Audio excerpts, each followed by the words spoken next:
How are you doing today, my lovely imps? Don't know why the button didn't go. That was weird. I pressed it, but it lagged. So it happens.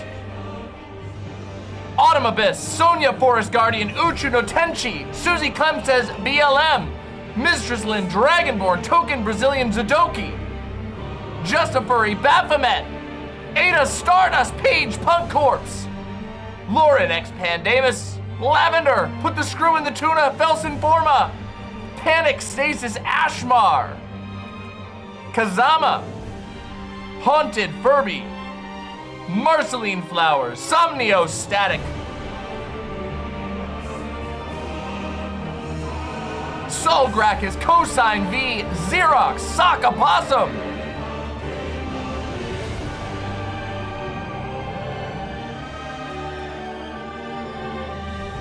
Winter Rose, Neb, Another Bored Person, Raw 7, Jack Jackson, sorry. I want to be Yahtzee, Piptal Cakes. Good to see you, Piptal Cakes. Hope you're doing well. Linda, Silo, Light Rays, Brittles, Yuri, J Nolo, OP23N1, Ella Gage, Lorient, Peapot Fairy, Zach Fletcher, Tiki Dragon 1, Arlo, 124 Mega Man, Al the Healer, Glitchy, 2-Bit Dork, Monstrum, Legala Deville, The Problem, Bird Noise, Tartkey, and A Good Dog. Reza Sutra, Polaire, Kitty Tick, Taste Funny, Onyx Knight, Fish Sneeze, JS Masochist, Windleby. What a beautiful night. So many people are here. Last stream, we gained Kenneth Allen Cook and Biceps and Bikinis. I caught you at the end. You got me. Ada Stardust as well. I think we got everybody. I think I called out literally every name in chat. Last stream was just 2 days ago, and as you know, it's very rare that I do back-to-back streams. However, in my last stream, everything went crazy, to say it lightly. Oh, hey, Nuts, and hello, Calliope. Everything went crazy. I started my day being like, you know what, I want to stream now. I beat Elden Ring, Shadow of the Erd Tree, and I want to talk about it. I want to talk all about it. I should stream. And then I went on the internet and I went, wait a second, why is the debate trending on Twitter? And then I went, oh no, I mixed up the date, didn't I? And sure enough, I had. So the debate was going on during, literally an hour after I was planned to start stream. So I said, fuck it, we'll do it live. And we did it live. It was a wild time. It ended up being a maximalism. If you are here tonight and you didn't catch that stream, we posted it up as a standalone video today on the channel, which is doing very, very well. I'm very proud of that stream, especially because we pulled it off totally off the cuff. The debate was a nightmare. We are going to talk about some of that today, for sure. But we finally got an opportunity to do a maximalism stream. Yeah. Yeah, it was actually pretty awesome, honestly. We had a really good time. Everything looked wild and crazy. In fact, I think I got a screenshot. Oh, thank you so much. Really appreciate that. Thank you. I think I got a screenshot of the of this that I can show. Wait, where was it? Oh no, I forgot. I downloaded it on my other computer. I downloaded it on my main computer because I was on Discord on there. Hold on, let me see if I can find it again. I'll try and find it. If I don't find it, whatever. Bunch of people took really great screenshots. It was sick as hell. It looked amazing. We had a truly beautiful collection of GIFs. It was above and beyond. One of our best. I think it was probably our best ever. It looked incredible by the end. We even had a crazy filter that I dreamed up, or rather that David Lynch dreamed up and that I dreamed up would be appropriate for this. I shouldn't take credit. There we go. There it is. That's what I wanted to see right here. Actually amazing. Here we go. Ready? This is what it looked like at the very end. Here. Bam. We had Elden Ring. We had Dungeon Meshi. We had Berserk. We had Pokemon. Lots of Pokemon, actually. We had Boss Baby. We had Wolnir. It was incredible. It was actually amazing. We got the little demon snake up here. That was one of our earliest ones. I picked that one out. Hey, thank you for the renewal, Peapot Fairy. I'm going to read all the donations that we just got in at the beginning here soon. Thank you all for all of you who are supporting the stream. I really, really appreciate it. Finances have been a tiny bit tight this month, so it means a lot to me. Thank you very much. This is a 100% viewer supporter show, so thank you so much.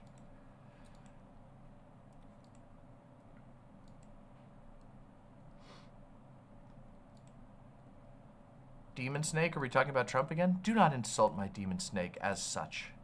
Do not insult the snake thusly. What is the insane discourse? We actually have multiple insane discourses to go over, so you'll have to watch to find out. Oh, I'll catch all of them. Thank you so much, Mistress Lynn. I really appreciate that. Thank you so very much. In fact, let me just do those now. We'll get those. We'll read those right now.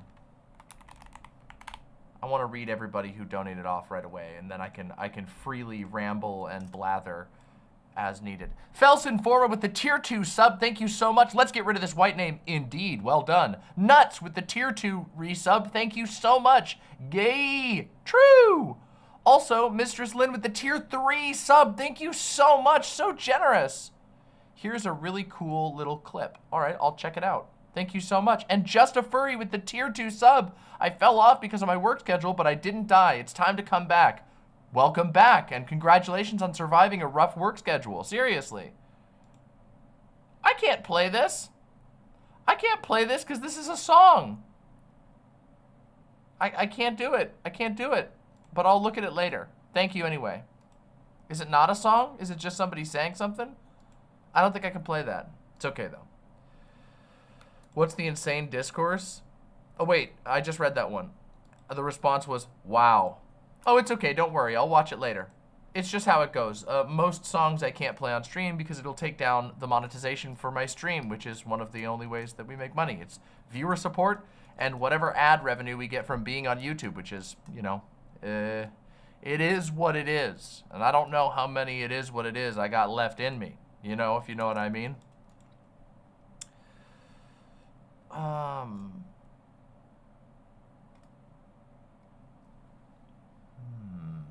The Ronnie is bad discourse 100%. Oh, we will probably yell about that again. But that happened last stream at the tail end of the stream, and it made me so genuinely angry. So unbelievably angry. It's so insulting.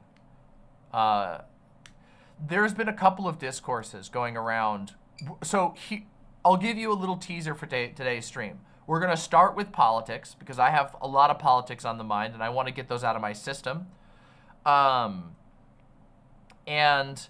so we're going to talk about the politics discourses, and then we're going to go into the Elden Ring discourses, of which there are many. I'm going to be talking extensively about Elden Ring tonight. We're going to be, and I mean, I have so much to say, you have no idea. You guys are in for a truly incredible stream on that front.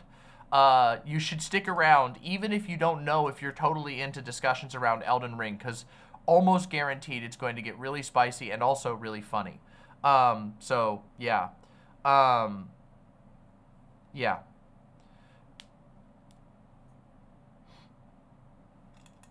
So, stick around. Anyway, there's a little bit of a one.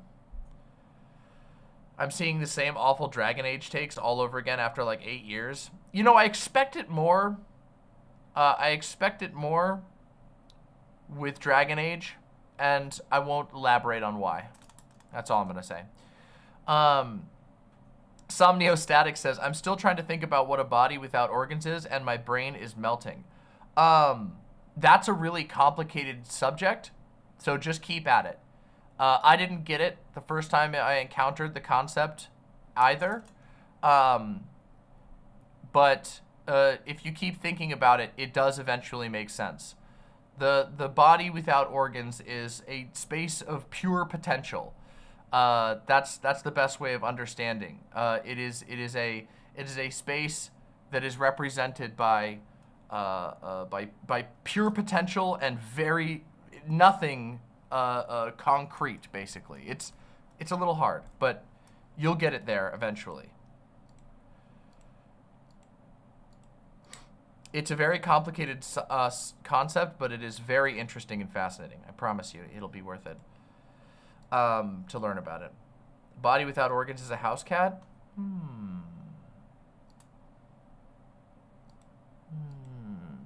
But skin is an organ? It's not, we're not talking about, it's not skin. A body without organs is a skeleton? Boom, easy, no. Baphomet says, the writing of Hannibal, you mean the TV show? The writing of Hannibal is fucking insane. I'm gonna puke with excitement just thinking about it. It is insane. It is genuinely incredible. Oh. I always, for some reason, I always forget that Hannibal is a TV show every time I think about great TV shows I've watched. I realized I was talking to somebody and I was thinking about my favorite TV shows, and all I could think of was like Andor and Breaking Bad and The Sopranos, and I was just like, oh wait, that Hannibal's a TV show, but it's so magical that it's like, Hannibal's so good. Hannibal's actually just so crazy good.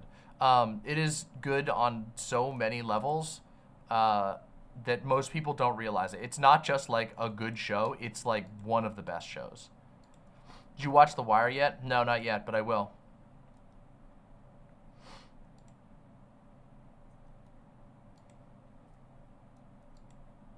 Shill for Disco Elysium, it's on sale right now for $90 off. If you know where to go, you can get it for even more than 90% off. I said $90, I meant 90% off. Yar! Arlo says, I am actually more of a Mikola fan now after getting deeper and deeper into the lore. Me and Letta are besties in a mutually toxic relationship. Well, okay, so one step, you have, it seems like we're making some progress. You acknowledge that you are a fanatic and that you are in a mutually toxic relationship, which we're making progress. That's good. Last stream, you were spilling delusion, is all that I'll say.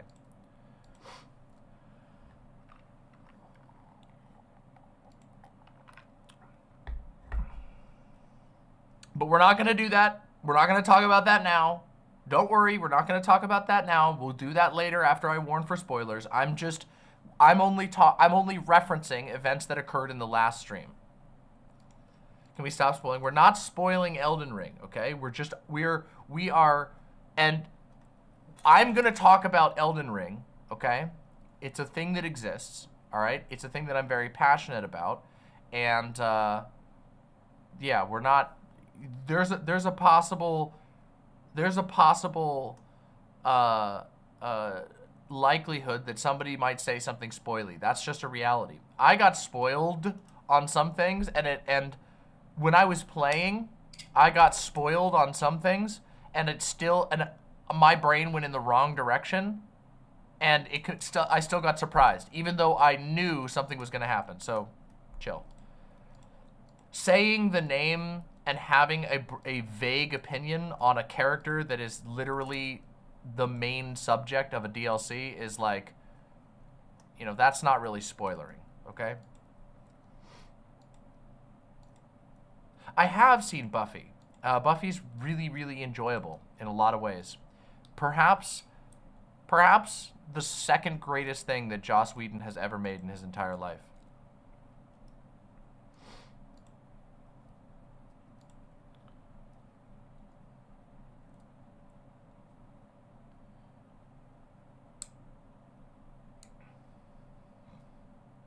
By the way, I am noticing we only have 111 likes, but we have almost 300 viewers. No, sorry. That's a little bit of an exaggeration. We have 257 viewers.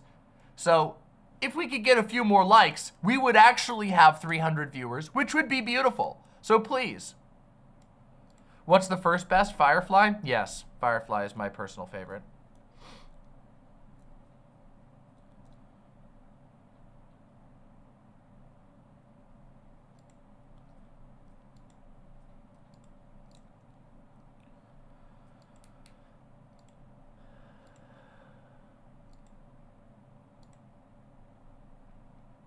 Look at that. There we go. Now we're getting the likes in. Now I'm going to have to do the thing, the smart thing.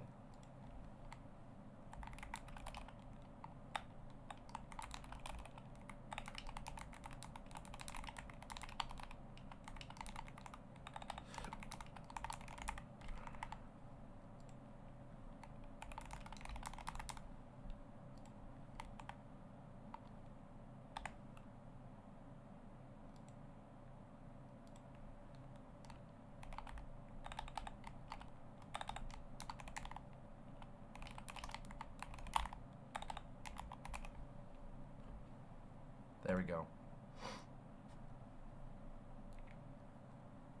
There we go. I like this one. I like my new poll. Not an android says, sorry to repeat myself, but when's the next signal night? I want to fight you about Gold Mask. You may as well not even bother. Next signal night will be later this month. Or, it's not July yet, so it'll be next month. And you might as well not even bother, because you will be bodied. But, you know what? It's alright.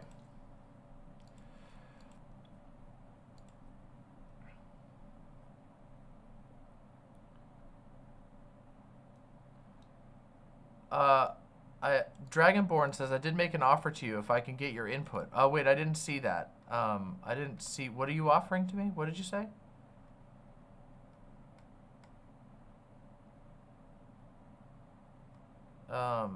I don't know what you're talking about. I'm sorry. You'll have to clarify. If you answer, I'm sorry. I wasn't around to hear your answer. I'm not 100% sure what you were talking about. I always like the stream. I am a Demon Mama faithful. Wonderful. Beautiful.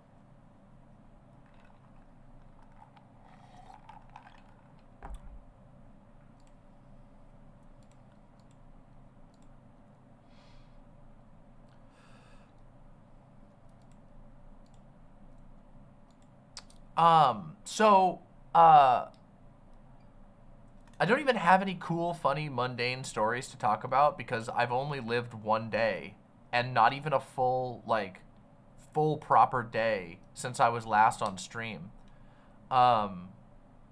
Yesterday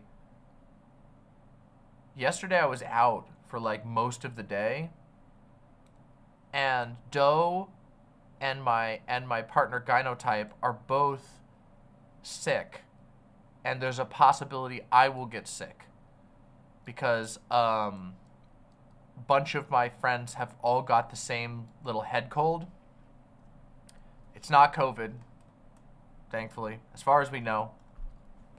Everybody has tested and nobody has come up positive for COVID, and also the symptoms don't quite match. It just seems to be a head cold. Yeah, we're like quadruple boosted or whatever. We've been getting the boosters the moment they come out. We're good. I've heard COVID symptoms have changed now. Yeah, but I mean it could be. I specifically looked up an article for the current dominant variant, which the #1 symptom is still fever, but our test didn't show COVID, so it's possible, but it's probably not. Yes, COVID is going around again. Vosh is also sick. No, I was not in New York with him last weekend, but it makes sense. People get sick, like in the best of times when they go on a plane to New York City and then go to a convention in New York City. Like, have you ever heard the term con crud? It's like one of the most common things that happens. You go to a convention, even when there's not like a pandemic level sickness still circulating the population, you know?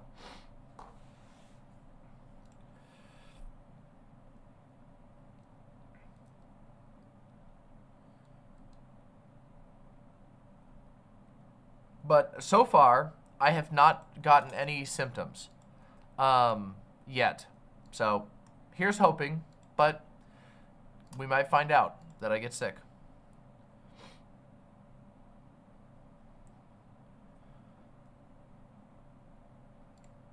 Anyway, oh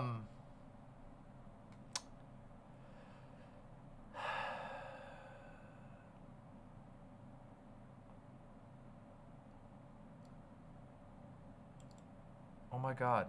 We're gonna do Gold Mask Discourse again, really? See, this is why I'm talking about insane Discourse. Okay, I got it. I'm not gonna talk, we're not gonna dip into it yet. We're not gonna dip into it yet, but one of the themes of the Elden Ring section when we talk about it tonight is going to be people not reading things. And not only not reading things, but also not listening to things.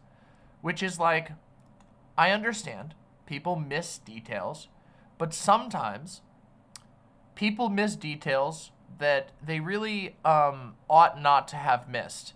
And they miss them not because they weren't like paying attention necessarily, or not because they're foolish, but rather because they would just rather things be the way they feel it should be. Which is like, okay, that's fine. Then write your own story, you know? That kind of thing.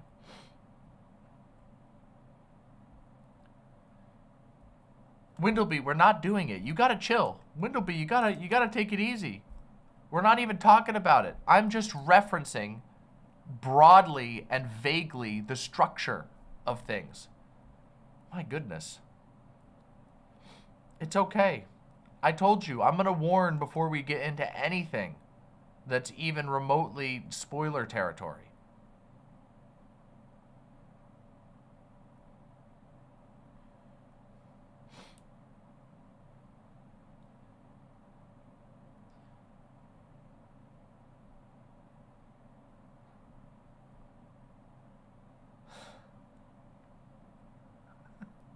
You missed an opportunity there, Somniostatic. You know, unironically, if you had made that joke like 10 days ago, when the game just had come out, or 7 to 8 days ago, whatever, if you had made that joke, you would have been golden. If you had gone onto the subreddits and been like, I'm really struggling with General Alden. Does anybody know how to beat this boss? And then people would be like, where did you find that boss? Holy shit, where's fucking General Alden? And then you'd be like, oh, he's up in the, I don't know, he's up in the Skadoosh Forest or whatever. It would have actually completely gotten people, and it would have caused a psychic incident among a certain group of fans.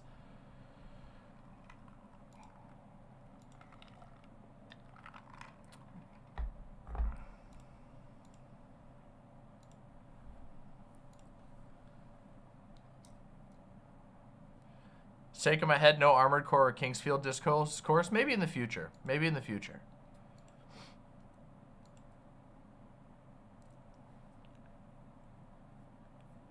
You... It's okay. It's okay. It's okay.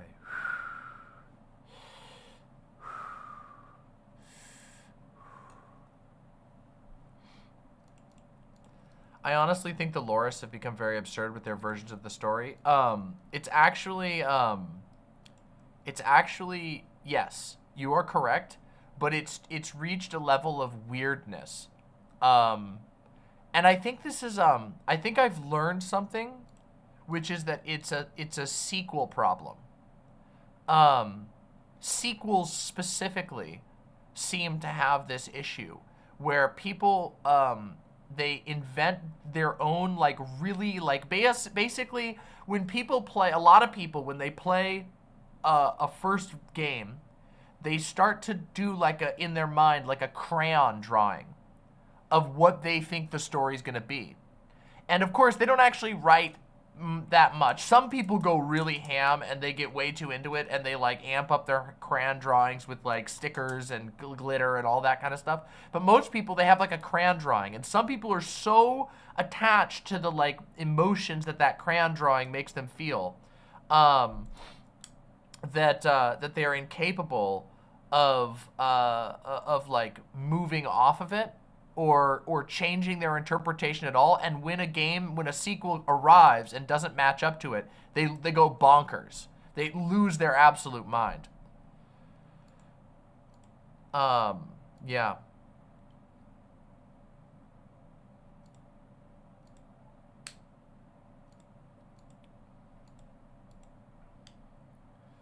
Yes, we're going to be talking about that too, Zadoki. We will get there.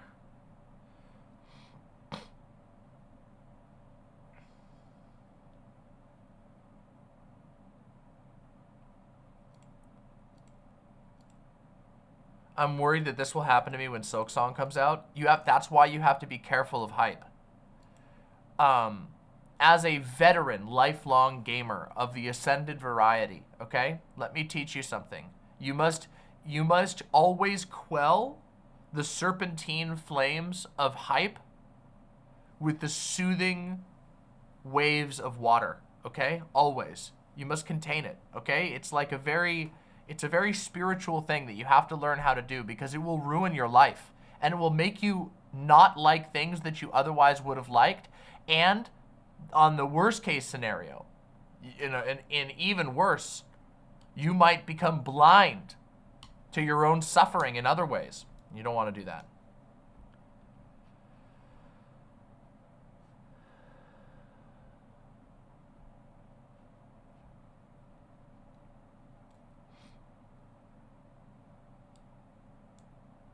Serious, were you here for the Silksong rant I went on the other night while I was playing Dark Souls 2? I don't remember if you were. I witnessed Silksong insanity firsthand. And it was like being dropped in the middle of like a medieval village that has been stricken with plague.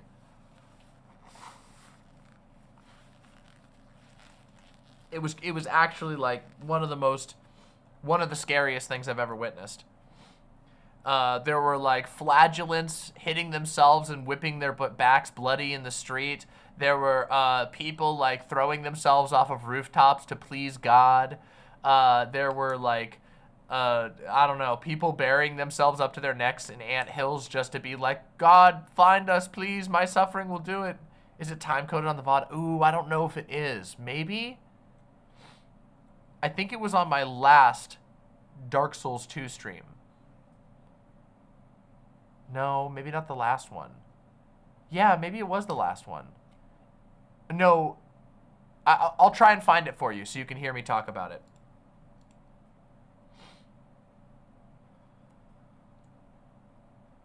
If anybody remembers where it was, send it to Sirius. Did any of that stuff happen in medieval Europe IRL? Yes, some of that stuff did. Ron's KFC with the $20 super chat. Thank you. Hey, Dear Mama, showing my support for the channel. Unfortunately, I'm not going to be able to catch the stream tonight. Sorry to hear that, Ron's KFC, but I hope that you catch this part. Thank you. Seriously. I hope you get to catch the VOD in the future. We're going to have a lot of fun tonight. Thank you so much.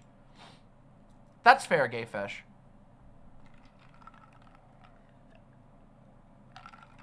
Thank you so much, Ron's KFC. I hope you have a great night anyway. I thought Silksong was just a DLC. No, it's like a sequel. And people have lost their minds genuinely over it. There's an entire, I'll do a quick microcosm version of the conversation. Basically, I learned that there is a extremely active subreddit on the Reddit homepage of the internet, or whatever they call it. On the website Reddit, there was an entire subreddit devoted to Silksong. And people just sit there and go, hey guys, hey bros, I'm excited for Silksong. What about you? And they go, yeah, I'm still excited for Silksong, bro.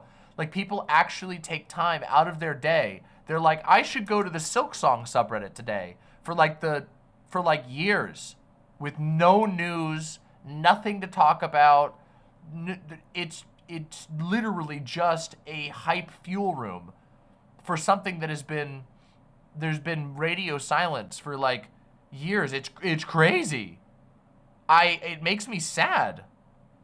It's okay. Donald.win is more damaging on like a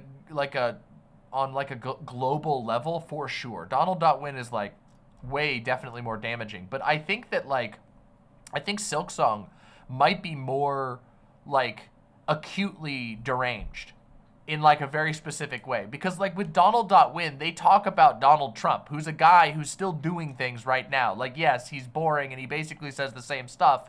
And it's like, you know, they do get themselves kooky, but I can't imagine just going and logging on and being like, hey guys, I'm excited. Do you think that in 6 months there might be a trailer? And then other people go, maybe in 6 months there might be a trailer. And then they all go,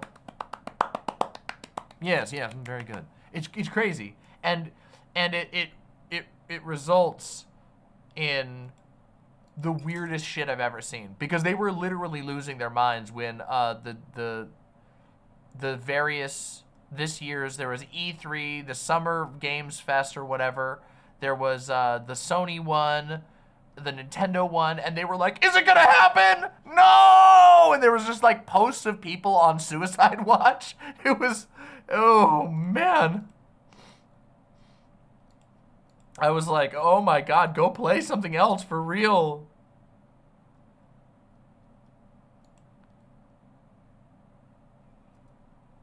Arlo said, forgot to eat for the last 48 hours, so trying to make up for it. What? Forgot to eat for 48 hours? Okay, I'm gonna tell you something, okay? This is to help you. You clearly have a cellular phone, okay? That is not an ADHD moment, okay? That is far beyond ADHD moment, okay? No, hold on. No, it is not. That is not an ADHD moment. 48 hours there is something else happening, okay? Now I'm gonna help you, okay? You have a cellular phone, clearly. Take your phone and go to the alarms menu, okay? And put a little alarm. Put it for a time that you're always up. Say 1:30 p.m., okay? And set it, repeat every day, all right? And then pick a song that you really like, or one that you just think is funny. Like, for example, I use the Wii Sports theme for all kinds of alarms because I think it's funny. Da-na-na-na-na-na, bum bum bum bum bum bum bum bum bum bum bum bum bum bum da da da da da da da da da da da da da na na na na na na ba da da na na na na da da da da da na da da da da da na da-da-da-da, da-da-da-da-da-da-da. That's me, okay? But to bring it back to the thing, set that alarm, okay? Put it on repeat. It takes 0 effort to mute an alarm, but if you're forgetting food for 48 hours, you are in danger, okay? That's like super bad for your brain and your body. Your life will, it's like making sure that you eat food every day is like that one, you know, that Tumblr post where it's like, there's a Tumblr post where people are like, it's like, I have this recurring fantasy that one day I'm gonna collapse and be rushed to the hospital, and then when I get to the hospital, they're gonna find out I had a rare vitamin deficiency, and then everyone will be like, you were lacking the vitamin, and yet you persisted, and I'll take the vitamin and my whole life will improve. That's quite literally, like, you are in that circumstance right now. If you simply found a way to remind yourself to eat at least once every 24 hours, but ideally 3 times a day, like your body demands, your life is going to instantaneously improve on basically every single way. Yeah.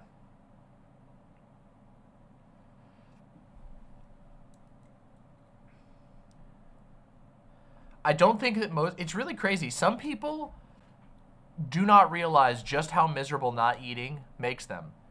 Not to like put my own partner on blast, but back in 2019, before I was a streamer, my partner Fawn used to regularly like not eat or forget to eat or whatever.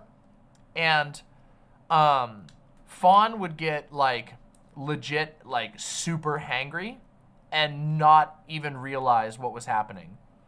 And there was a point where, like, me and Fawn had to have, like, this come to Jesus moment where I was like, Fawn, I'm going to every single day, when you start getting, like, pissed off and angry and feeling bad and doomer about the world and all this stuff, I'm gonna just ask you if you've eaten.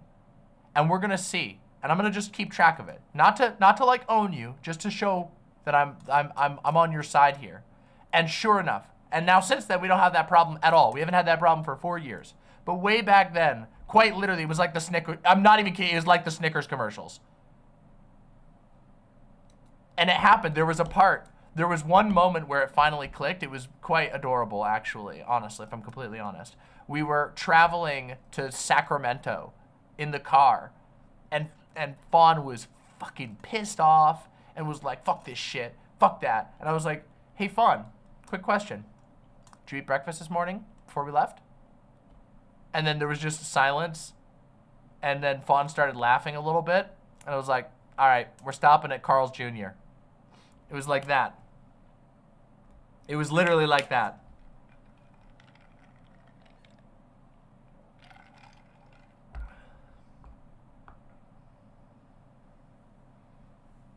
Yeah, exactly. Light Ray says, if I only eat snacks or one meal a day, I get hunger brain fog and it sucks ass. It's miserable. It's not even like, it's the worst type of brain fog. Your brain is literally like, all right, everybody, we got to turn down the lights to make sure that the rest of the body survives.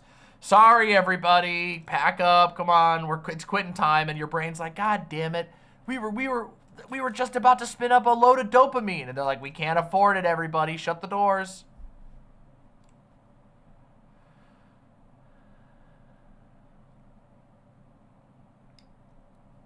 Yes, you have. Yes, you have. Yes, you have.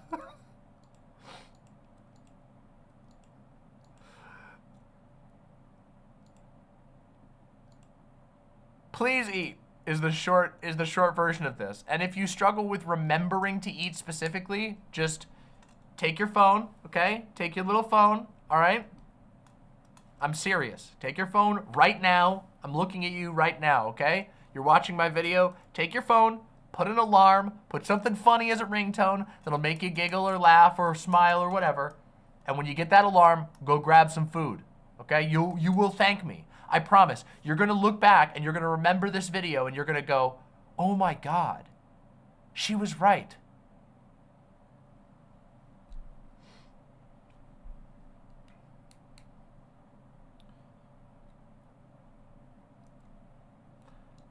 You have a segment to do. Stop focusing on me?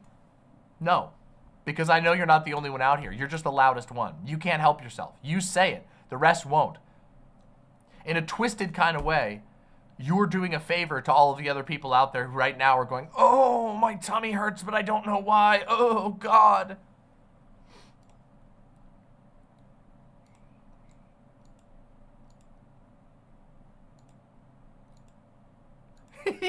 Yes, exactly, Yuri wife. Your brain when you're hangry. No, turn off those lights. Get them off. Too bright. Too bright. Literally straight up. Oh.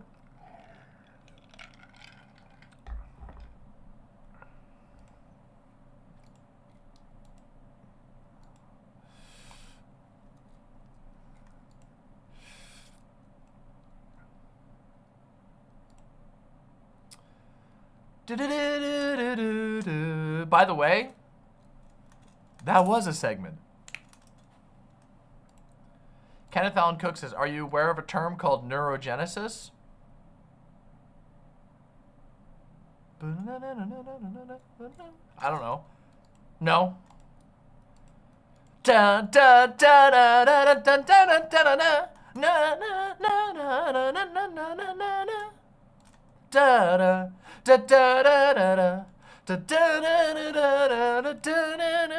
This is a musical stream. Yo, Gurnatath, hell yeah! This is you right now.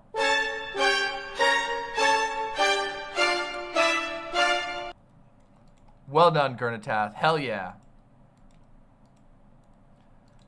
I've been watching through Neon Genesis Evangelion again. I'm behind right now. I actually need to... Oh, I forgot. I need to message Retcon about that because I'm behind.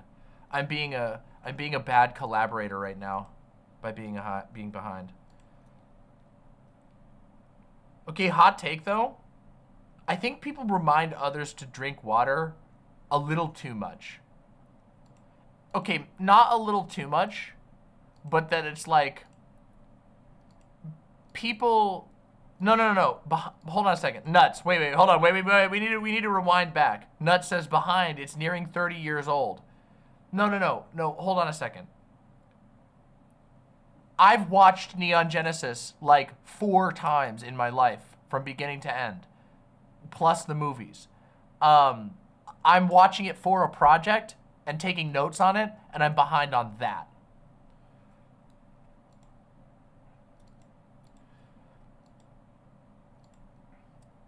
Maybe Kenneth Allen Cook. That sounds a bit much. Also, not to be a hater, but aren't you like always kind of on the brink of dooming out in my chat? So maybe maybe we need to dial back the Neuron Genesis. I'm just kidding. I'm just goofing. All right. Just tooling on you. Don't take that too personally.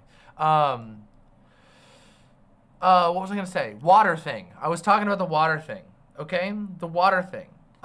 It's not really that people remind others to take water too much. It's just that like, it's become like a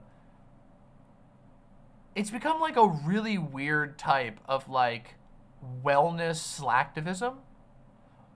Like every single streamer on the goddamn planet has like a thing where you can be like, reminder, drink water. And it will get to the point where there's like hundreds of people chatting, and between every 3 messages, it's just like, reminder, drink water. And I'm like, you don't actually have to drink that much water.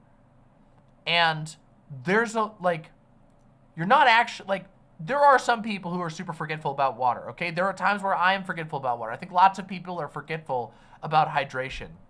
But it's like a little much, right? It's kind of like if everywhere you walked in your life, there was just like a little like speakers all around you at all times, like all over the road that were just like, just a reminder, laughter improves your dopamine. Try laughing now. Science has shown that even fake laughter improves your mood. And then it went, ha ha ha ha ha. And everybody, every once in a while, someone would be like, ha ha ha ha ha. You know? There's never a reminder to eat food. Well, look, I don't want to get into that.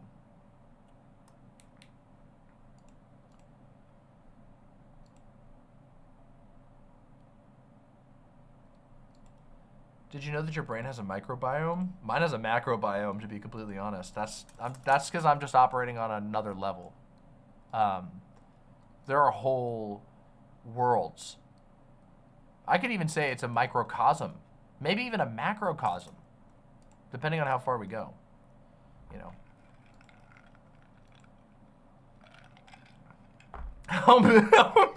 Nuts says, how miserable do you have to be how miserable do you have to be to need to be reminded to laugh?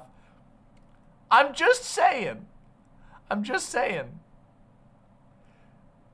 I think that maybe the laughter thing might be even a little more important than the water thing at this point.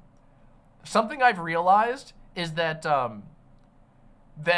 like, I always thought that like the most important things that I would ever do in my life were gonna be like, I don't know, like artistically, I mean, like the way that I make this show. I thought the most important thing that I would do would be like some cutting commentary on like an issue only I know about or something like that. But in reality, I've come to realize that like being able to make people laugh just a little bit, it's like it changes their entire life for some reason. And I think that really is an indictment of the times we live in, but also I'm just like, I've been specking wrong, you know? Not wrong, because I feel like I've always been like fairly, you know, energetic and goofy and try to be funny, and I think people find me generally funny. But it's like, I just never realized just how powerful and how desperately unhappy the world is sometimes. Holy shit. Ha ha ha, reminder to laugh.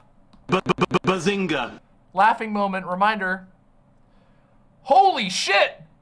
Whoa! Welcome to Earth with the $50! Oh my god! Thank you so much, Welcome to Earth. Wow! And it's a link to the Tim Heidecker pie, a year in pies. I would love to watch this on stream, but I would absolutely get copyright striked. So, thank you. Thank you very much. Seriously, thank you so much. My goodness.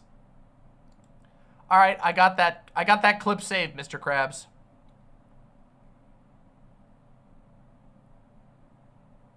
Link it for chat? Oh yeah, so chat can watch. Well, it was just linked, but here you go. You guys can go watch it. It's a year in pies. Wait, how could I? There's another way I could do this. Okay, I could mute it and then recite it to you. But that wouldn't be very funny. In fact, it would be painful because I can't do Tim Heidecker's delivery, like at all.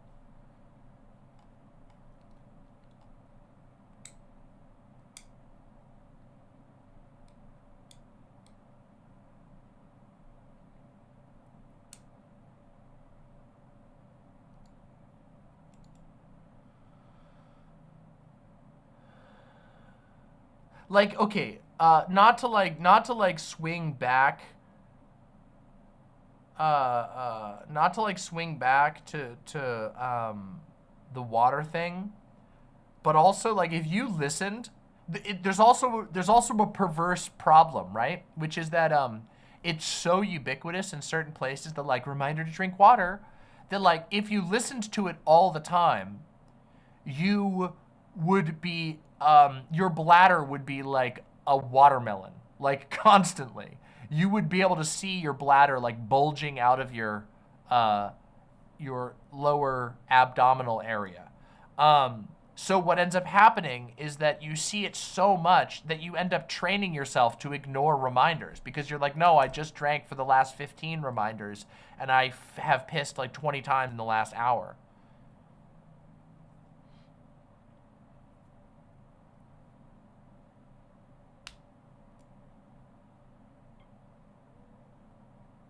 Which is, you know, that's bad, right?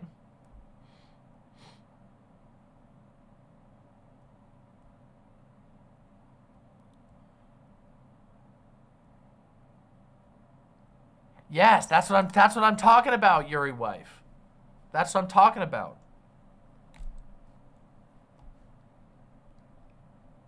People drink too much water. Well, I don't know if people drink too much water, but maybe they do. The thing is, I have had, like, I don't know. There's been days where I've been like, oh shit, I'm dehydrated. That's why I feel like shit. But usually there's like an extenuating circumstance, even though I'm fairly forgetful with water, because I drink like a lot of like Diet Coke, and, you know, I start my day with like some kefir or orange juice or stuff like that. All these things have water in them. Things have water in them. Lots of things do. I don't know. I'm not saying people drink too much water or too little water. I'm just talking about the phenomenon of the water reminder. Kefir.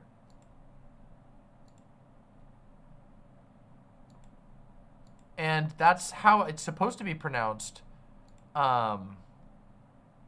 I remember it. People say, oh yeah, okay, I heard that too, but we got in an argument about this. Uncle Gumbald, our household got in an argument about this.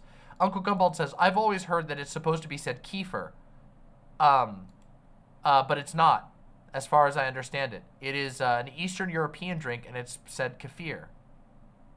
We had an argument about it, so it's good as hell.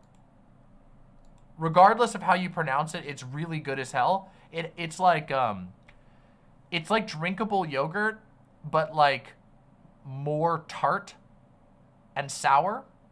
So it's like if you like sour candies or sour fruits, you'll really like it. Super, super delicious. Crazy amount of probiotics. Wow.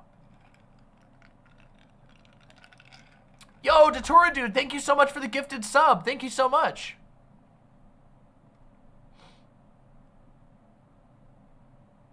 Thank you, Gabs dude. See, that's what I thought. What's your shirt design?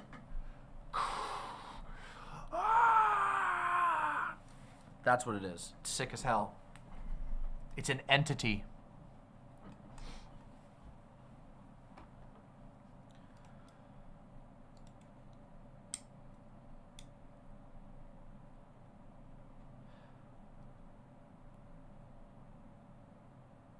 It's also possible there's regional pronunciations because that's how every word is. One of the things, okay, that's another thing. Man, we're getting, it's gonna be a miracle, you know? This stream is gonna have like so much good stuff in it. Cause I'm about to rant about another thing that drives me fucking crazy. I hate pedants and pronunciation idiots, okay? Like, obviously, there's a time and a place, and some pronunciations are, like, more important than others, you know? But, one of the things that, like, chatters on the internet think is, like, the thing that they think it's gonna give them, like, a gold star. I think people have been trained this way because of, like, Reddit and maybe a little bit on Twitter, too. But, like, they're like, I heard you say it a way that's different than the way that I say it, and that means I can get, like, a point on you. And I think it makes people feel like they have a weird, like, petty sense of superiority. But, it's so annoying. It's, like, the most annoying and pathetic thing that I've ever seen in my entire life. Like, obviously there are times where it's, like, really funny, where somebody bungles, like, a word really badly and whatever, and you can have a little chuckle about it. But, I'm not kidding you. Every stream that I do, there's like 5 or 6 people who are like, oh, you didn't say this the right way. And like, you guys hear me get like punch back at it a little bit when I think it would be funny to do so. But it happens so much, and it is like the most stupid and annoying thing ever. And I'm just like, let's fucking record you for a day, right? Let's put you on a camera for 24 hours, and we'll see how many words you say fucking wrong. And also, one of the things is that people get really crazy about like correct pronunciations, only to then find out that that's like their dialect and that they live in a bubble. It's so fucking funny.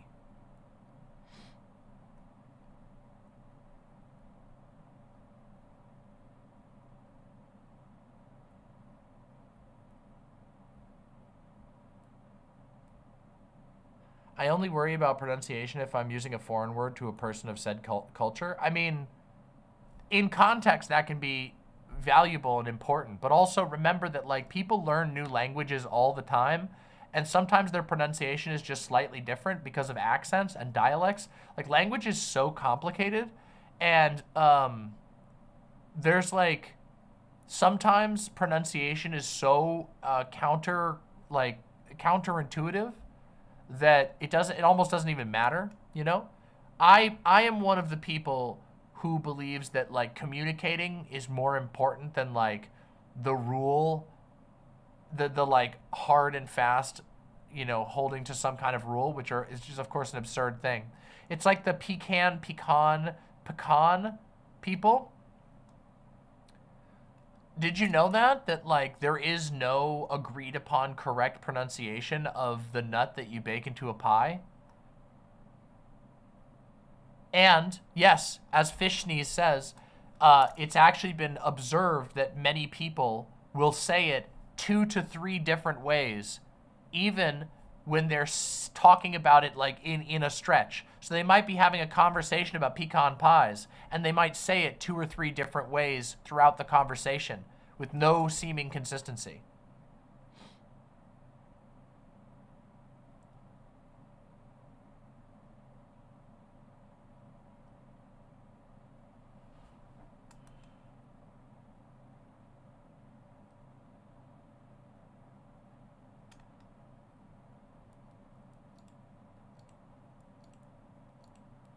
Where I am from, they are farmed and called pecans. See?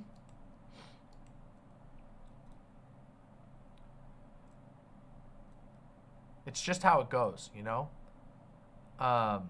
It's just how it goes. Pronunciation is like the lowest level get, and usually you're kind of just getting yourself. You're kind of just revealing to other people that, like, I don't got anything else to say, but I'm feeling insecure right now. It's such a self-report, but I don't know. I'm just, you know, what do I know? I'm just saying, you know, I'm just somebody who has 6 to 8 people every time I open my mouth pick a random word and go, that's not how we say it where I'm from. And I'm like, okay then, you know.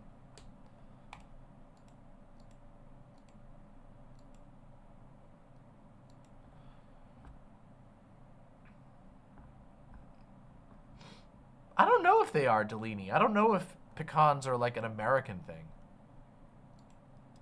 I don't understand pecan pie. Pecan pie is fucking amazing. It's so good. It's such a great pie.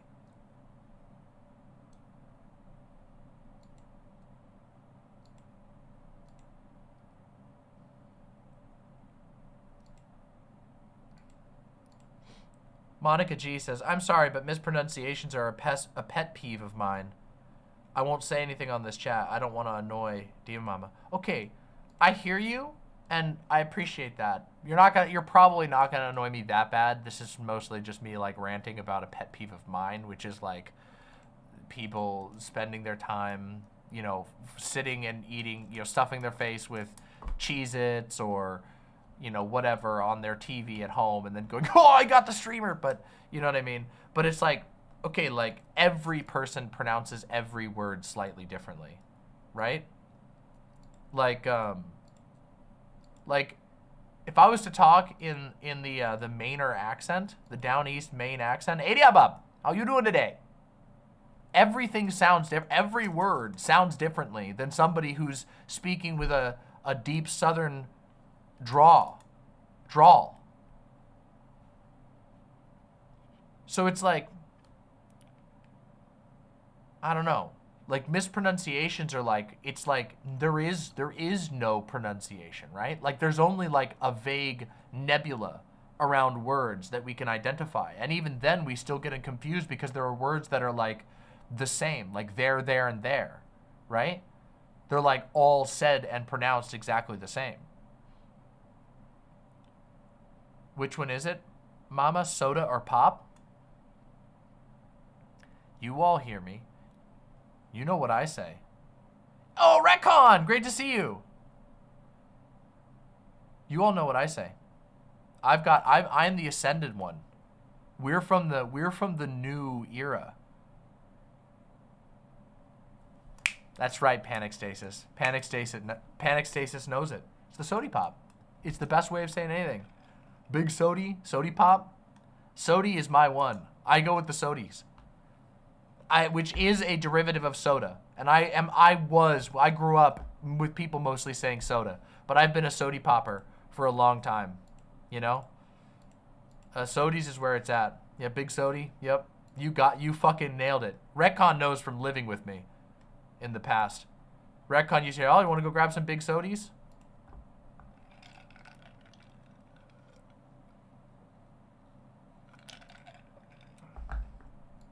Obama, Sody Pop. Please give me Coke. Coke is receding because it's an interesting one. I find the Coke thing interesting, right? Because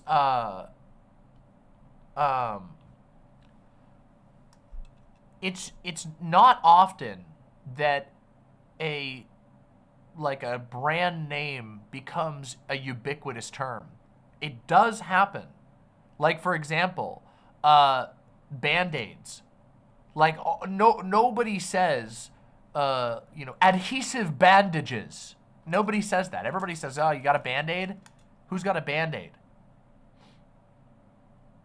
Photoshop is another one where it's just like a total brand victory. But usually, that is a result of there being like like I said, brand ubiquity, where it's just like, oh, no one else was doing it for so long that that's the term that everybody picked up. With Coke, it's a little bit weird because there's been other sodas for a long time. And yeah, Coke was like the most popular by like a long shot for a long time. But also, there were always other ones, and they were always there alongside it. And still, it's held on. And also, the Coke is like, it's such a specific type, right? So like, I can't think of another one where it's like such a specific thing. Like imagine, here's another example. Imagine if people said Tylenol to mean like any household medicine. Oh, take a Tylenol, and they meant Tums. Take a Tylenol, and they meant, you know, Pepto-Bismol, or put a Tylenol on it, you know, and it's like an ointment. It's kind of weird, right? That would be very weird. And they do that with Coke. There are some people who will look at a Sprite and say, oh, you got yourself a Coke there, I see. So it's kind of, it's an odd one. I don't think it's a bad thing. And obviously it's not as impactful as medicine, because with medicine, it's like it would really mix things up. But it is, it's interesting to me, is what I'm trying to say. I find that fascinating.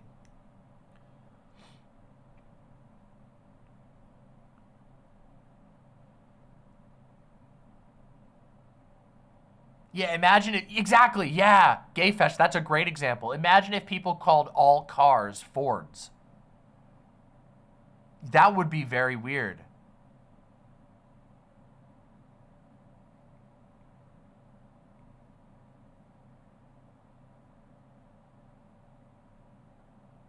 Right, I'm not saying it's necessarily incorrect. I'm just saying it's an odd thing that happened, and you don't see that very often. You see the brand ubiquity when it's like that's the only players with a recognizable name. Okay, so like Band-Aid as an example. Who's ever been a Band-Aid competitor? There's like no Band-Aid competitors. There are generics, but they're all named things like I said, like great value adhesive bandage. And it's like, it's a Band-Aid. There's no other brand. But in things where there's so many other brands and so many other types, it's odd to me that one very specific term, Coke, being a sugary cola, kind of took over for so many different ones.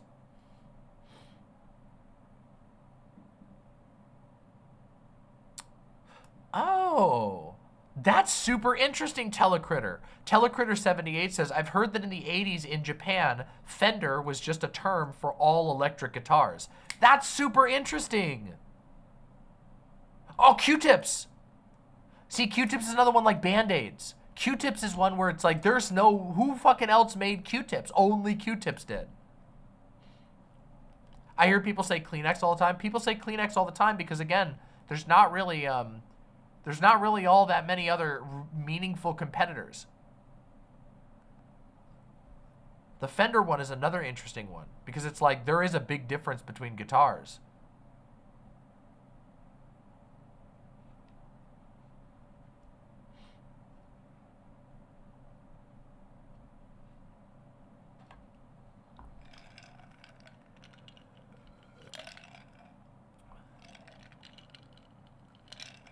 I can't think of any other. The Fender one is a great example, but I can't think of any other off the top of my head that's like Coke. You know, where it's the unique mixture of being a very specific drink that has become, everybody calls it that. If anybody else can think of it, you know.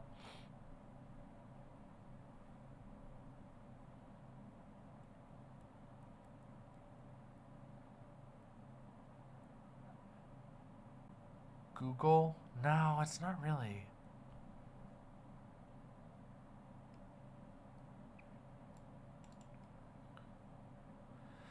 See, I can't think of any other that are like that. I can think of the Google is another. Google is another one where it's like they're all basically offering the exact same service, and Google just has the ubiquity. Like, if you asked and ordered a Coke at a restaurant and somebody brought you a Sprite, you'd be like, what the fuck? You know what I mean? But if you were like, I need to search something and you accidentally searched it in Bing instead of Google, you probably wouldn't even notice, especially these days.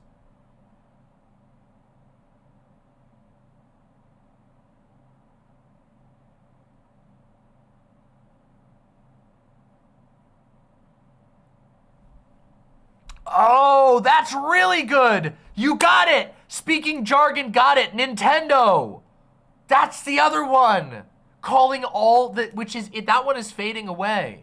But for a while, between like the late 80s into the 2000s, calling every game system a Nintendo, that's a perfect example. And it's also weird. Wow, that's so good.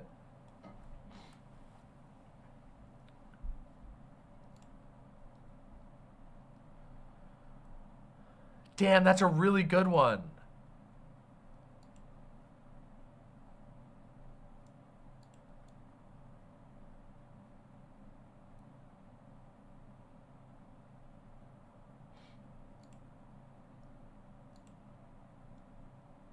That's a really good one.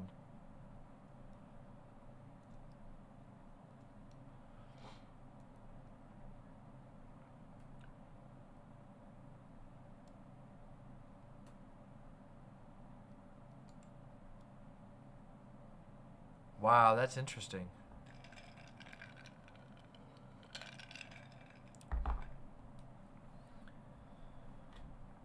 Every creamy substance being referred to as milk, like almond milk, soy milk, milk of ambrosia. I don't know if that's as common.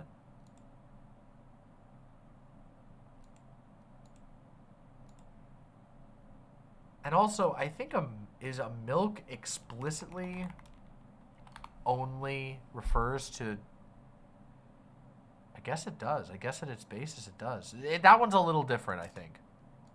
It's not really, yeah. Did you mention Velcro and Ziploc? Well, Velcro and Ziploc they're the other category.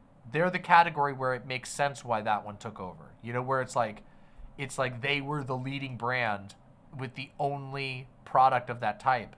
Like everything else is like a Velcro, you know, and everything else is kind of like a generic version of it. Whereas like, yeah. This one would be like, the Nintendo is the best example. Coke and Nintendo are the two ones that are interesting.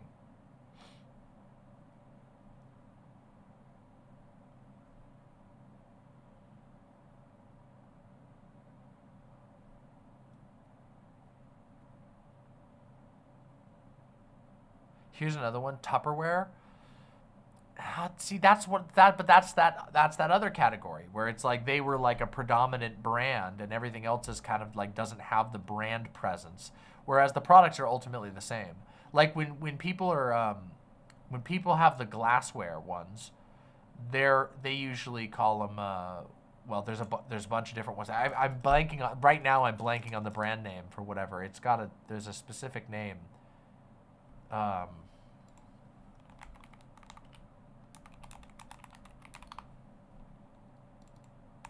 There's a specific one. I'm going to think of it. Hold on. I have to think of it.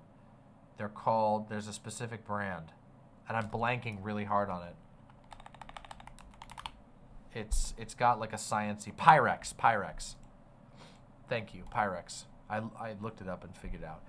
People call their Pyrexes usually because they're distinct. You know, they're like, but...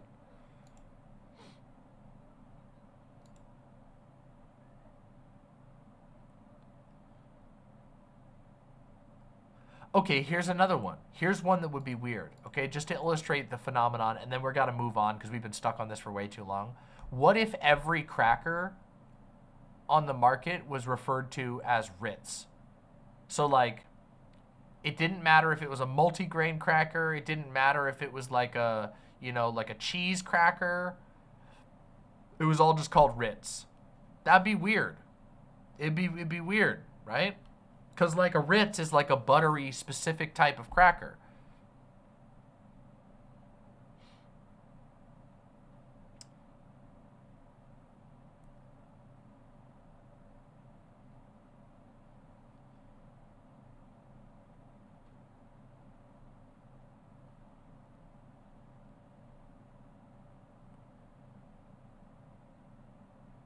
Anyway.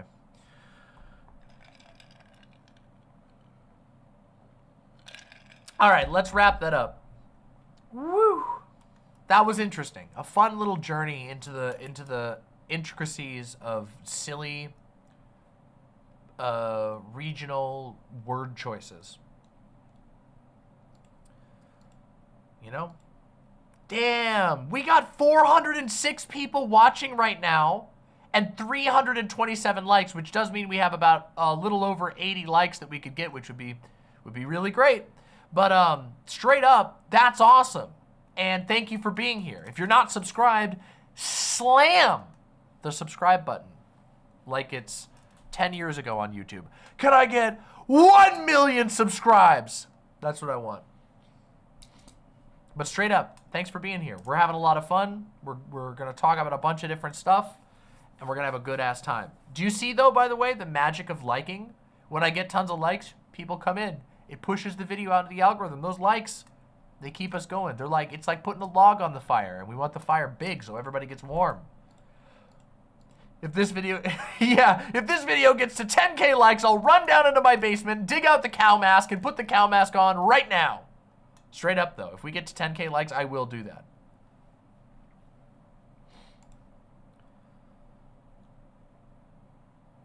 I don't remember which box the cow mask is in, but we have the cow mask down in the basement.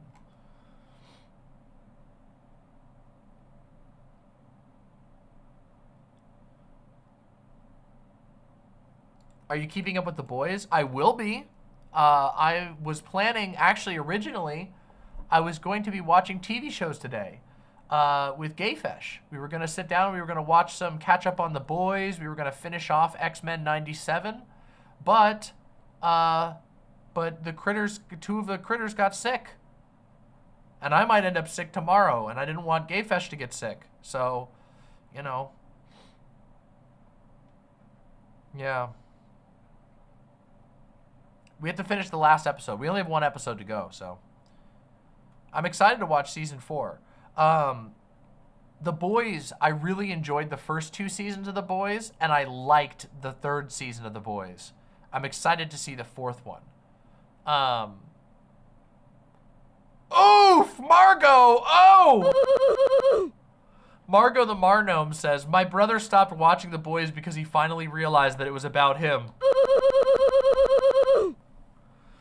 Whew. Youch! Hopefully this leads to an awakening.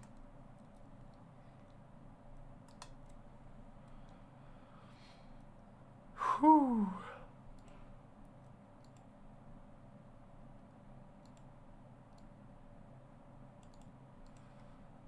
I'm excited to see season 4. There were things I didn't like about season 3 of The Boys. It felt less cohesive, but I still enjoyed it. I still had a good time with it anyway. Kazama says, what does that mean? What is it about? The Boys is a highly culturally critical satire of the sort of current moment of American politics, especially with a specific focus on corporatism and the Trump era. You know how people say that there's like Bush era television? And if you go and watch that stuff, you can be like, oh, wow, yeah, I can see they were thinking about the politics of that moment and that was infused. The Boys is a Trump era TV show. And it's very well done. But yeah. But it is very much like it is criticizing American corporatism and how American corporatism interfaces with American politics in the Trump era. It does a very good job at it. Some people find that like contemporary commentary annoying, but I don't.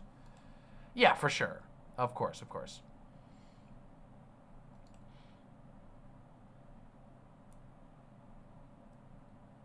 Gila Monster says, I've come to the realization that Docu Who is my personal TV glow show. Meaning that that could be interpreted a lot of different ways. That could be interpreted a lot of different ways. Hey, Saliva. How you doing? Hope you're doing well. Have you seen Don't Look Up? No, I haven't. I've heard it's good, though.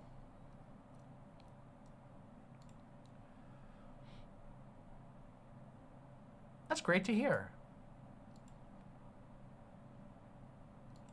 Scavenger's Reign is on my watch list, like high priority on my watch list. I have heard it's really good. Scavenger's Reign was made by the person who did Primal, right? It was made, oh no, it wasn't. Why did I think that it was? Or maybe it was. No, that was Jendi Tartakovsky, right?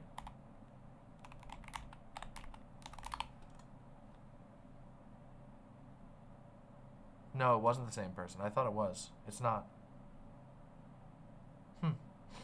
Well, whatever. I've heard it's really good. Primal was insane. That show was so goddamn good. Oh! Primal was, oh my God, so good. So good. Wow. Can we have a viewing party of the boys on stream today? What? What? Who do you think I am? Yeah, hold on. Let me just call up Jeff Bezos and be like, hey, bro, don't copyright strike me. I'm about to do a viewing party of the boys, your premium show on Amazon Prime. No, what? I'm flattered that you think I'm that powerful, but I'm not. Yo, Jeffy, it's Demon Mama. What's up? You tuning into the stream today?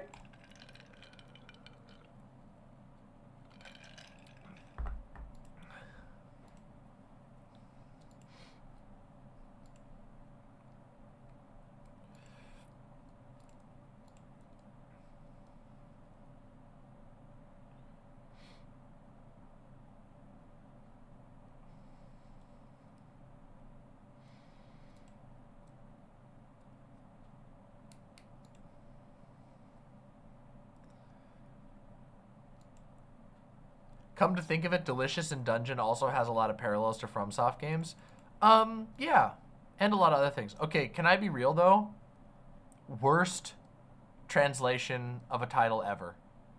Delicious in Dungeon is like, I hate it so much. It's like the worst, it is the worst title change ever. It's why I don't even care. I will literally, before I call it Delicious in Dungeon, I will literally break out a katana and be like, you mean Dungeon Meshi? Like, it's, oh my God. It's so, I don't know why that title, I'm not roasting you. I'm just like, it's just, oof. I don't know why they just, I mean, I know they wanted to do it because D&D, but it feels like such a stretch. And also,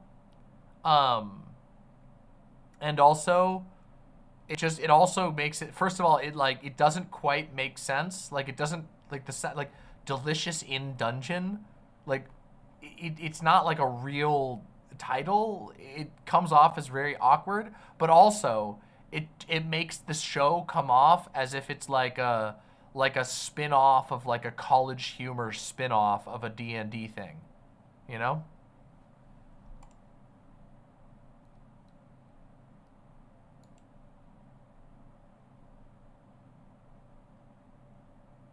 It's just one of the weirdest decisions, you know?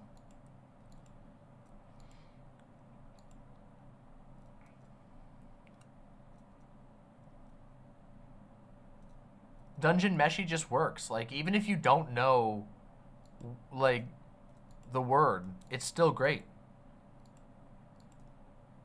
Anime titles not making sense.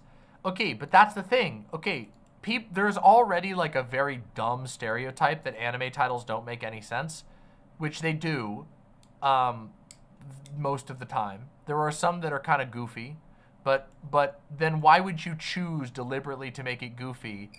It's just a little weird.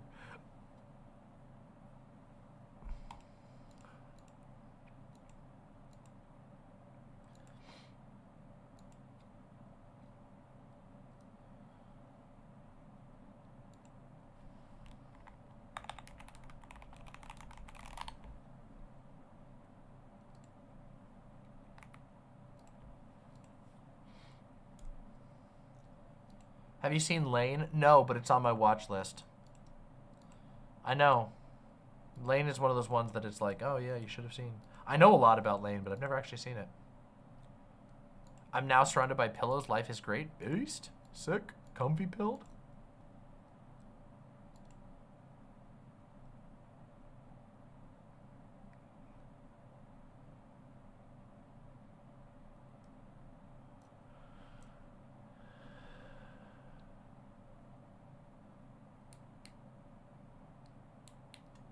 That's a lot. That's a lot of different things, Yuri. I mean, there's a lot of good anime out there.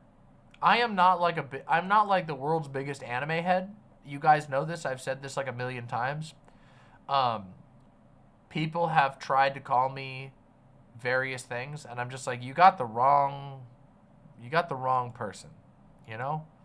I'm not like the anime head. There's a lot that I like for sure, but yeah. But yeah, I don't know, there's good ones out there, you know? I'm genuinely shocked you haven't seen Serial Experience Lane. There's just too much media out there to watch it all. You know? Do people think you're a weeb? People have called me that before, but they're not understanding.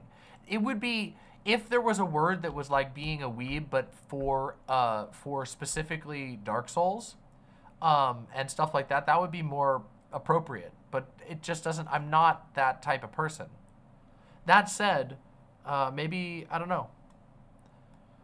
For Kojima, yeah, but it's not the same, right? Like the weeb, the term weeb is most frequently associated with specifically pop culture and anime. Those are like that's the domain of the weeb, right?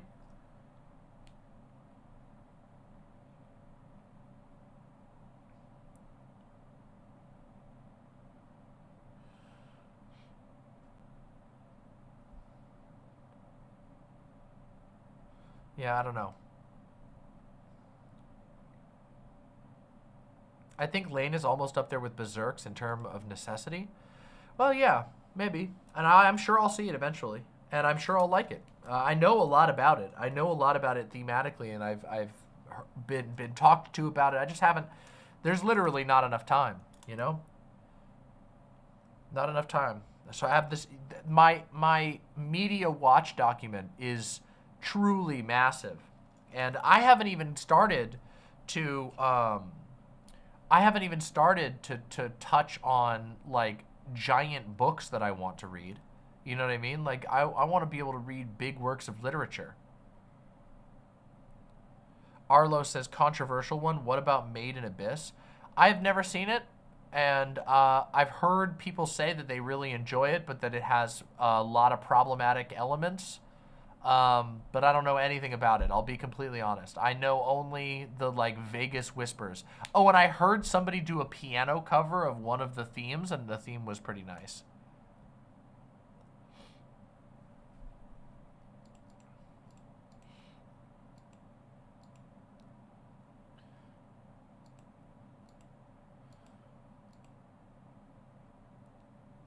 So I don't know enough about it to be able to say anything. I know that's probably boring, and people are like, "Oh, we were waiting for your hot take that would guarantee that some portion of the internet would become obsessed and come kill you."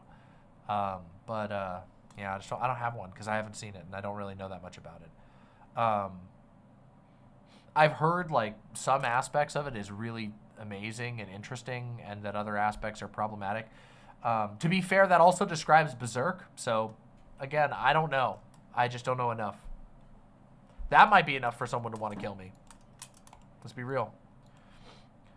Mr. Krabs123 says, I heard Jujutsu Kaisen is pretty good, especially the creator doesn't sexualize his main female characters in a creepy way. Interesting.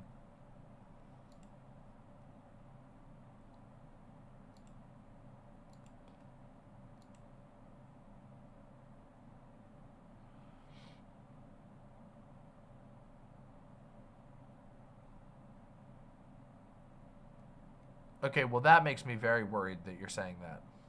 So.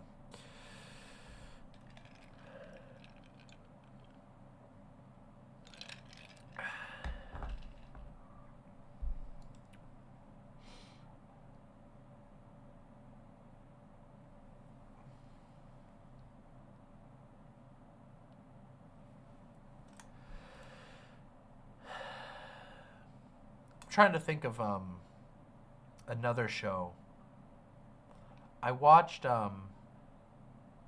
what's it called?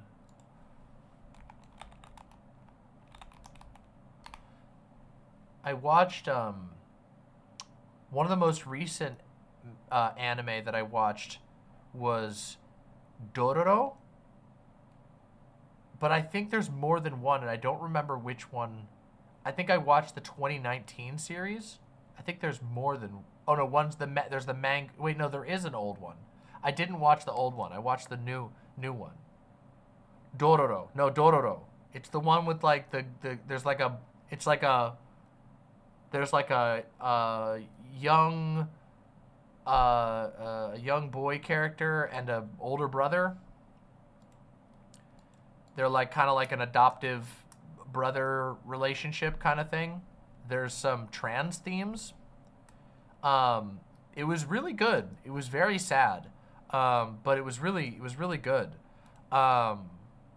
And it's basically like the older brother is like, he has no body parts left, and he has to get them back by fighting demons.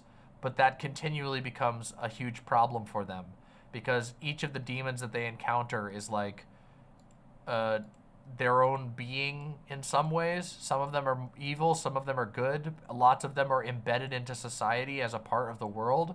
So like they keep having to come to these different controversies as to whether they're going to fight the demon or not.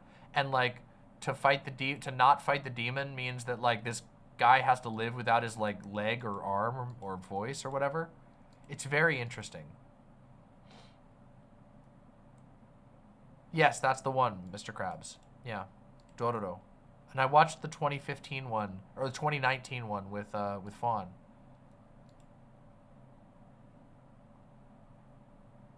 Dororo is real weird. Was it really weird? I didn't think it was that weird.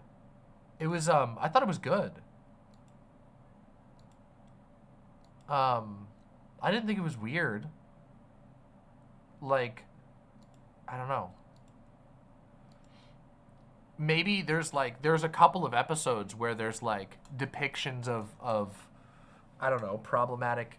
There are some like implications of, or not even implications, but some like depictions of, but it's usually like villainous characters, and it's like part of the grim dark world.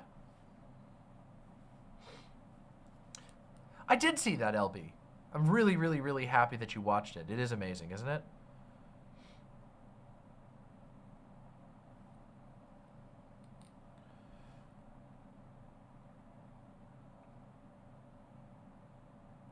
Devilman Crybaby is weird. That's the weird anime. No, it fucking isn't. It's not that weird. People way overstate how weird Devilman Crybaby is, when Devilman Crybaby is like mostly like edgy, but it's like, it's not that weird. It has some weird stuff in it, but it's not the weird anime. That is way too much. That's way too much high praise.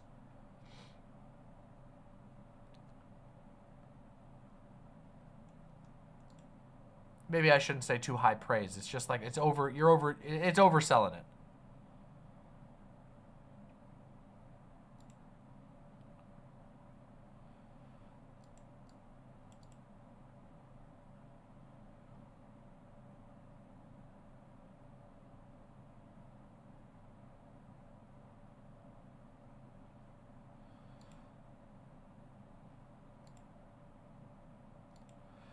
There was a movie I watched about a, hold on.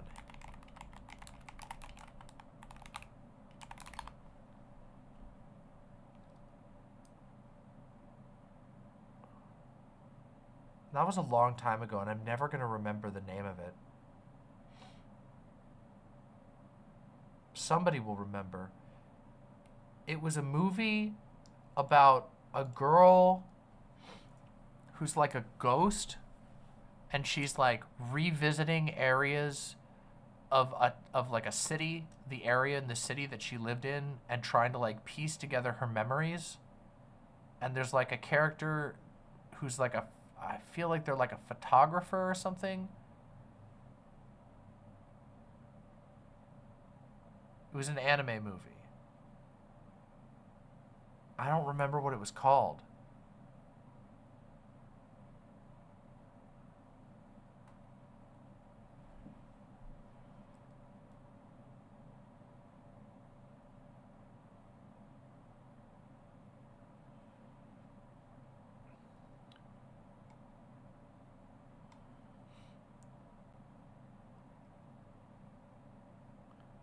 I wish I could remember it. Not Ghost in the Shell, no. Is it EF, A Tale of Memories? Maybe. It wasn't, no, that's not it. It was very, like, I would say it was not like a kiddie anime at all. And it was a movie that I watched. I would have to go ask. I probably should just go ask my partner. But I can't remember it. Whatever. Katohana.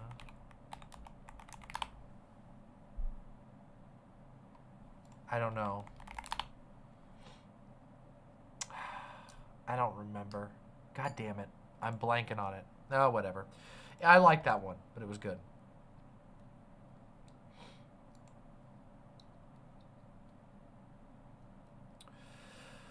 Anyway, all right. We've talked about all of the. We've talked about anime. We've rambled about all kinds of things. We are most certainly warmed up. And we have a lot more to talk about. I feel like that was a absolutely incredible, stellar warm-up section. Like, was that not really fun? We were all over the place. We were having a great time. Banger. I've been feeling so good. Can I just say that, like, the last few months of streams, I feel like they've been better than ever. Like, straight up, I think these are some of the best streams ever. We're like, I feel like it's been great. Like, the warm-ups are not even just warm. It's not even fair to call them warm-ups anymore. They have become an entire thing.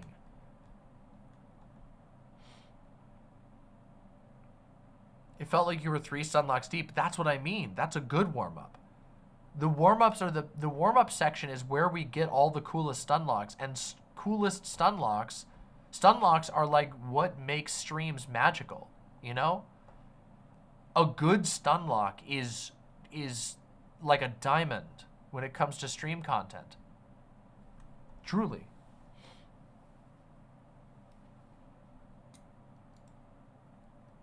It's a misunderstanding of the concept of the stunlock, honestly, but stunlocks are better than planned segments. Of course they are. You have to have planned segments for the sustainability of your channel, but the greatest streamers are able to weave from stunlock to stunlock and go for gold just like that. But that's a hard thing to do when you're not like super established, you know?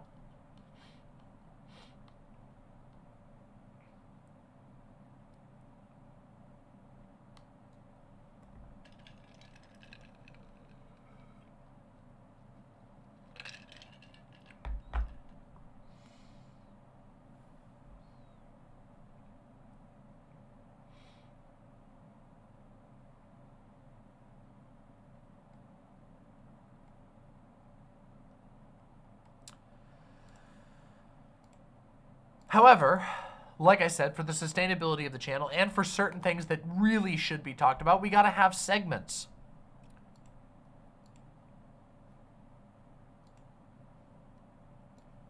And I have prepared many, many things,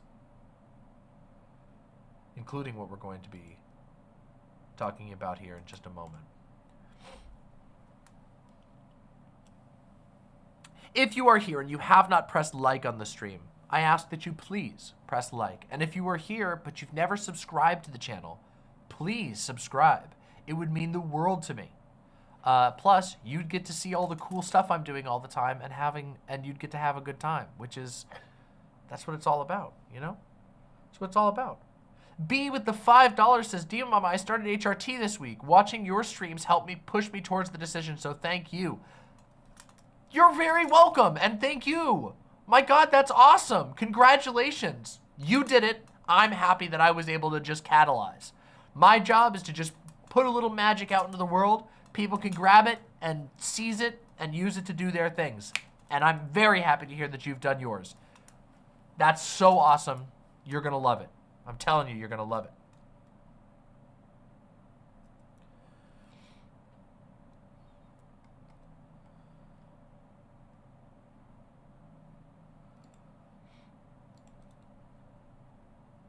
They're transing themselves. What I am doing is simply opening the eyes. That's all that I do. People gotta trans themselves, and when they do that, if they do that because I was able to temporarily sustain a microclimate that people can, a mental microclimate or a spiritual microclimate such that people can see, that's what matters.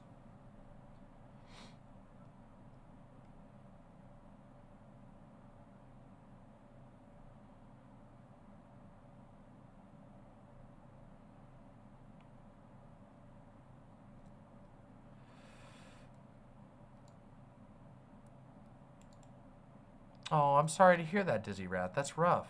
That's really hard. I'm really sorry to hear that. I hope that they're able to get taken care of. That's really tough.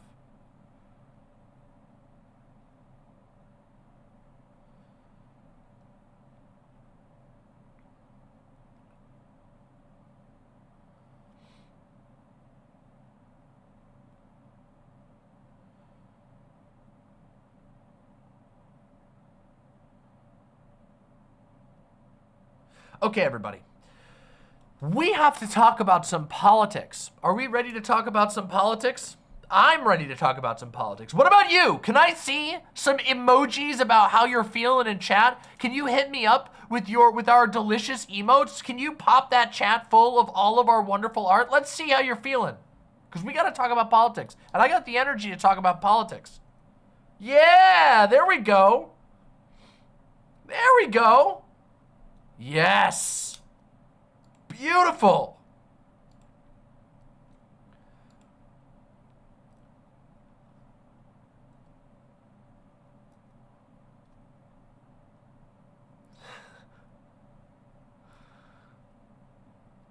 Ah, yes. Ah, yes. All right, everybody. Let's talk. My lovely imps, we have to talk about Joe Biden. Yes, yes, yes. The discourse has been off the chain, okay? This has been one of the weirdest and strangest discourse cycles in politics that I've ever seen in my entire life. And I've seen a lot of weird ones, okay? The basic thing, for those who've been out of the loop, is that the first presidential debate of 2024 happened just 2 days ago. And it was an unmitigated disaster, okay? Truly an unmitigated disaster. The debate was hosted on CNN. It was done without a live audience, which was an interesting decision, and it was strictly moderated, meaning that they could mute mics if Trump or Biden went over time, which led to some very weird moments. However, the format wasn't really just the only weird part about that. The weirdest part about that was the fact that Trump and Biden were both really weird. But Biden was so weird. So weird, in fact, that for the last 48 hours or so, there has been a legitimate panic among the Democratic sphere of politically interested parties. So I'm talking news, I'm talking editorial writers, I'm talking political analysts, talking heads of all types, streamers, political org leadership, basically anybody that you can imagine who's heavily politically involved on the Democrat side of things has been in fight or flight for about 48 hours since the debate happened. It is extremely strange. We're going to go through some of the examples of this, with one particular example standing out above all of the rest, which we're going to get to in just a minute. But it has gotten to the point that even Democratic stronghold newspapers, such as the New York Times, have begun to float the idea of replacing Biden as a candidate. Now, for people outside of the U.S., that might be like, well, okay, don't you do different candidates all the time? And the answer is no. In the United States, it is incredibly, incredibly rare that an incumbent, meaning somebody who's currently in the position, does not run again. It is spectacularly rare, in fact. And it is particularly rare for it to happen this late in the game. Now, to be fair, we are currently still a decent way away from the official deadline for the Democratic Party deciding on its candidate. Every election year, there is an event called the Democratic National Convention, and it's a literal convention where all of the Democratic Party leadership gets together and they do a bunch of different things, and they ultimately, by the end of it, decide on who is going to be who they put forward as president. Normally, it is essentially guaranteed that it will be the incumbent. But there is currently a massive panic. And this panic is relevant for a number of reasons. First of all, because to this point, there is the Democratic machine has been completely behind Biden. Within the Democratic Party, there has been zero breaking of rank whatsoever. And that's pretty uncommon. Usually within the Democratic Party, there's always at least some level of people who are going, yeah, you know, what about me? You know, hey. But they've been 100% behind Biden. And the sudden breaking at the time of this debate seems to indicate that sentiments have been much lower than anybody was willing to admit. What we have seen is a breaking of morale, a rout, where one person started to panic and everyone else started to panic because what was in front of them was undeniable. It got to the point that in an interview with Vice President Kamala Harris, interviewer Anderson Cooper was willing to interrupt the vice president to basically be like, you must understand that that was a bad debate. Like, you can't tell us that that wasn't a bad debate. That's how bad it got. Now, there's been a ton of discourse back and forth all over the place as to how much this will affect the electorate.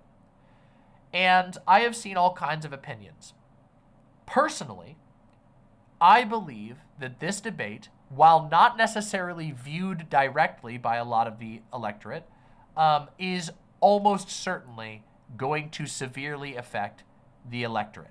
And I want to explain why. A lot of people will come forward and say, well, you know, debates are usually just watched by politics heads, okay? Which is true. Your everyday people, by and large, do not tune in for a presidential debate. They got other stuff going on. They got their lives and whatever, and it's not their primary passion. They hear about it through the news. They hear about it through social media. They hear about it through trusted sources, you know, whether it's a streamer or a show that they like to watch or a radio show that they like to listen to. So while it is true that a lot of people don't tune in to the debate directly, a lot of people will be hearing about the debate through the grapevine, and they will be seeing bits and pieces of the debate. And unfortunately, there are almost no moments in that debate where Donald Trump looks bad, and there are a number of moments where Joe Biden appears to quite literally be having a mental episode. It is really bad on that front. there is a particular moment in the debate, which if you haven't seen the debate, I recommend you go watch my coverage of it. We made it a lot of fun. We did a maximalism stream, so go check that out. It's on my channel. Just look up the debate. But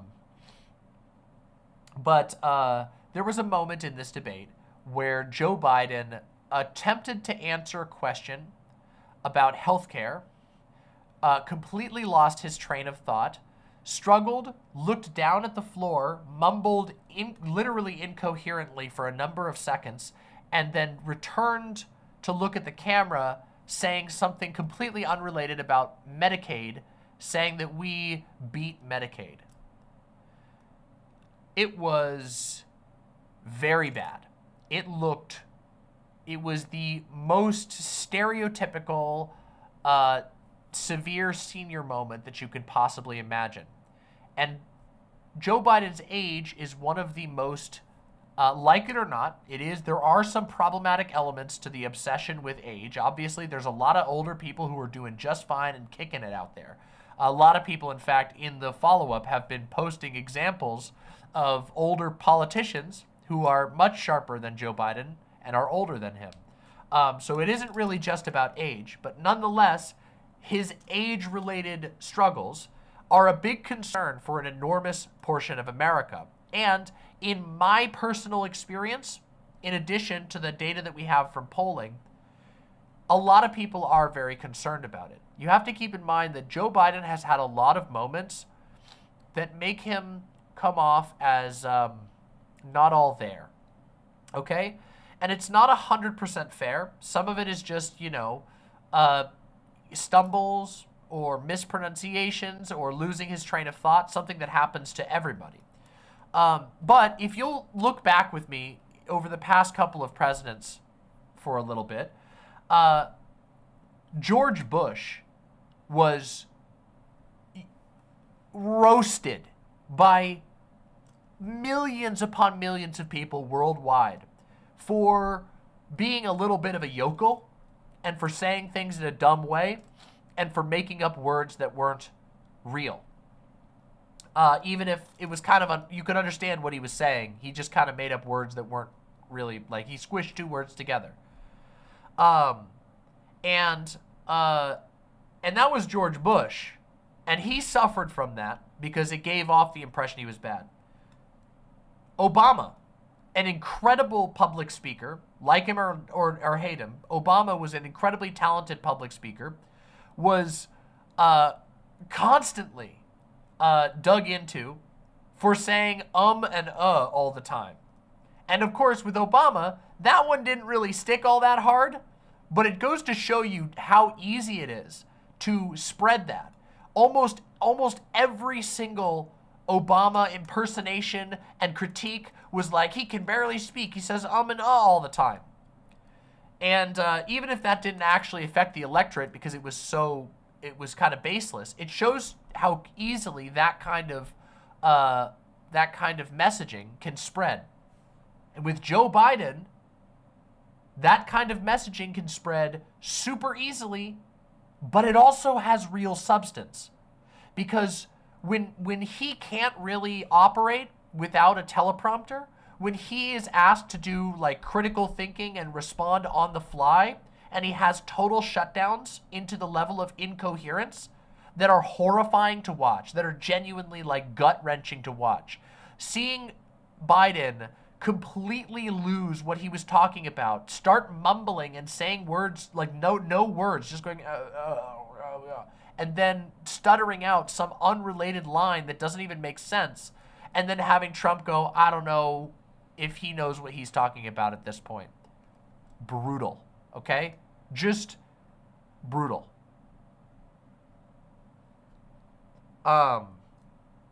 It's a very, very big problem in my opinion. And that is one that I don't think you can dismiss by just saying, well, a lot of people didn't watch the debate. First of all, a lot of people did watch the debate. But secondly, it is highly memeable. Let's put it that way. And if people go to try and find out more about it, they will discover that no, indeed, he did actually have that happen in the middle of a conversation, and the mods just kind of had to like shuffle him out. They literally just had to go, thank you, your time's up, we'll stop now. It's a really, really, really bad look.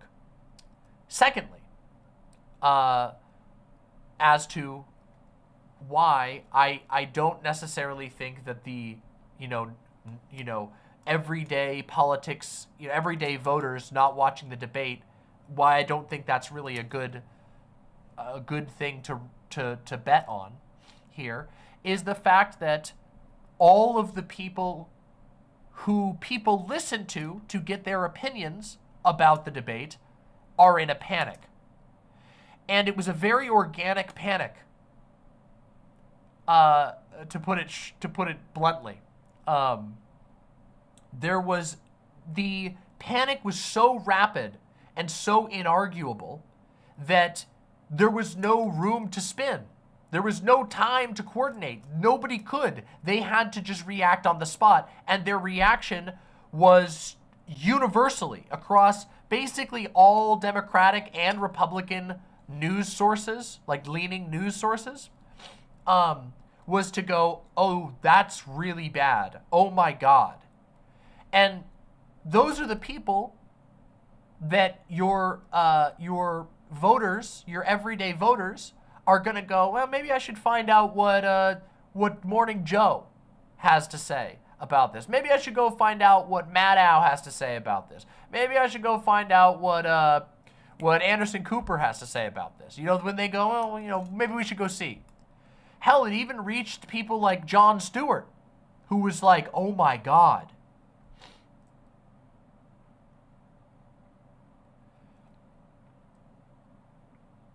So, it's a rough situation. These things, and my concerns for how this is going to actually affect the election, is that this will be a massive, massive deflationary force towards people actually showing up to vote. That is the biggest concern. It will also be a deflationary force towards people donating. It will also be a deflationary force towards people wanting to volunteer for the Democratic Party. But I don't think that those matter as much as the voter apathy that this type of event can inspire. Now, it is true that Donald Trump is very unliked and that people are motivated to vote against Donald Trump. However, that is because there is a sense of confidence, or there has been a sense of confidence, that Joe Biden can actually beat him. And if that morale starts to flag, well then people's emotions, their hearts are going to start to wane. They're going to go, oh, maybe it doesn't matter that much, whatever. What could I really do anyway?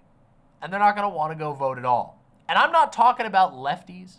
I'm not talking about people who are super politically involved. I'm talking about your everyday, Joe out there, your everyday voter who goes, oh, wait, voting's coming up soon. I should probably go vote. Well, if in their mind, the last thing they remember is seeing Joe Biden falling asleep on the stage and they don't like Trump, they might go, oh yeah, I got to vote, but also I got a pot pie in the oven. Like, forget it,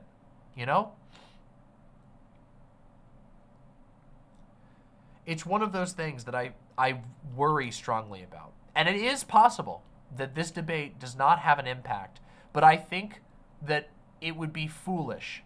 It would be borderline copium haze level disconnected to disregard the fact that literally every Democrat stronghold is right now currently in panic mode, and that the Democratic Party upper echelons, the Biden administration, those closest to Biden, are truly wheeling out every person who they can possibly get out to support Biden right now. Let me give you an example of that. Actually, let me give you two examples real quick. Hold on, let me just get these up here for you. All right? Let's see. Hold on. Give me just a second here. I want to show you guys. I want to show you these. Okay? Here we go.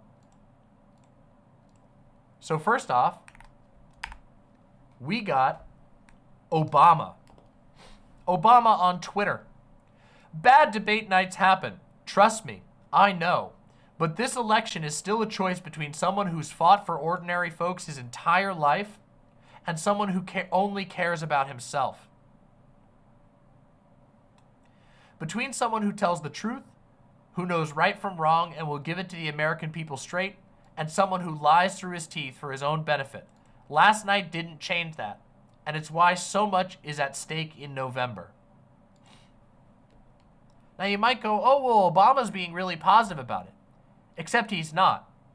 Obama, who is Joe's #1 guy, Obama was the president when Joe Biden was vice president. Their public image is like this. Obama intervened in order to make sure that Biden got the nomination. And if Obama is having to basically do a post that's like, guys, it was bad. Yeah, it was bad. But don't worry about it. That's concerning. But it wasn't just Obama, okay? Obama is a pretty major one to be popping out. We got Bill Clinton, which is absolutely wild. To roll out Bill Clinton, to call in a favor from Bill Clinton so Bill Clinton can go on social media and post about it. Let's read what Bill Clinton had to say. I'll leave the debate rating to the pundits, sidestepping the obvious concern. This right here is a tell. But here's what I know. Facts and history matter. Joe Biden has given us 3 years of solid leadership, steadying us after the pandemic, creating a record number of new jobs, making real progress solving the climate crisis, and launching a successful effort in reducing inflation, all while pulling us out of the quagmire Donald Trump left us in. That's what's really at stake in November.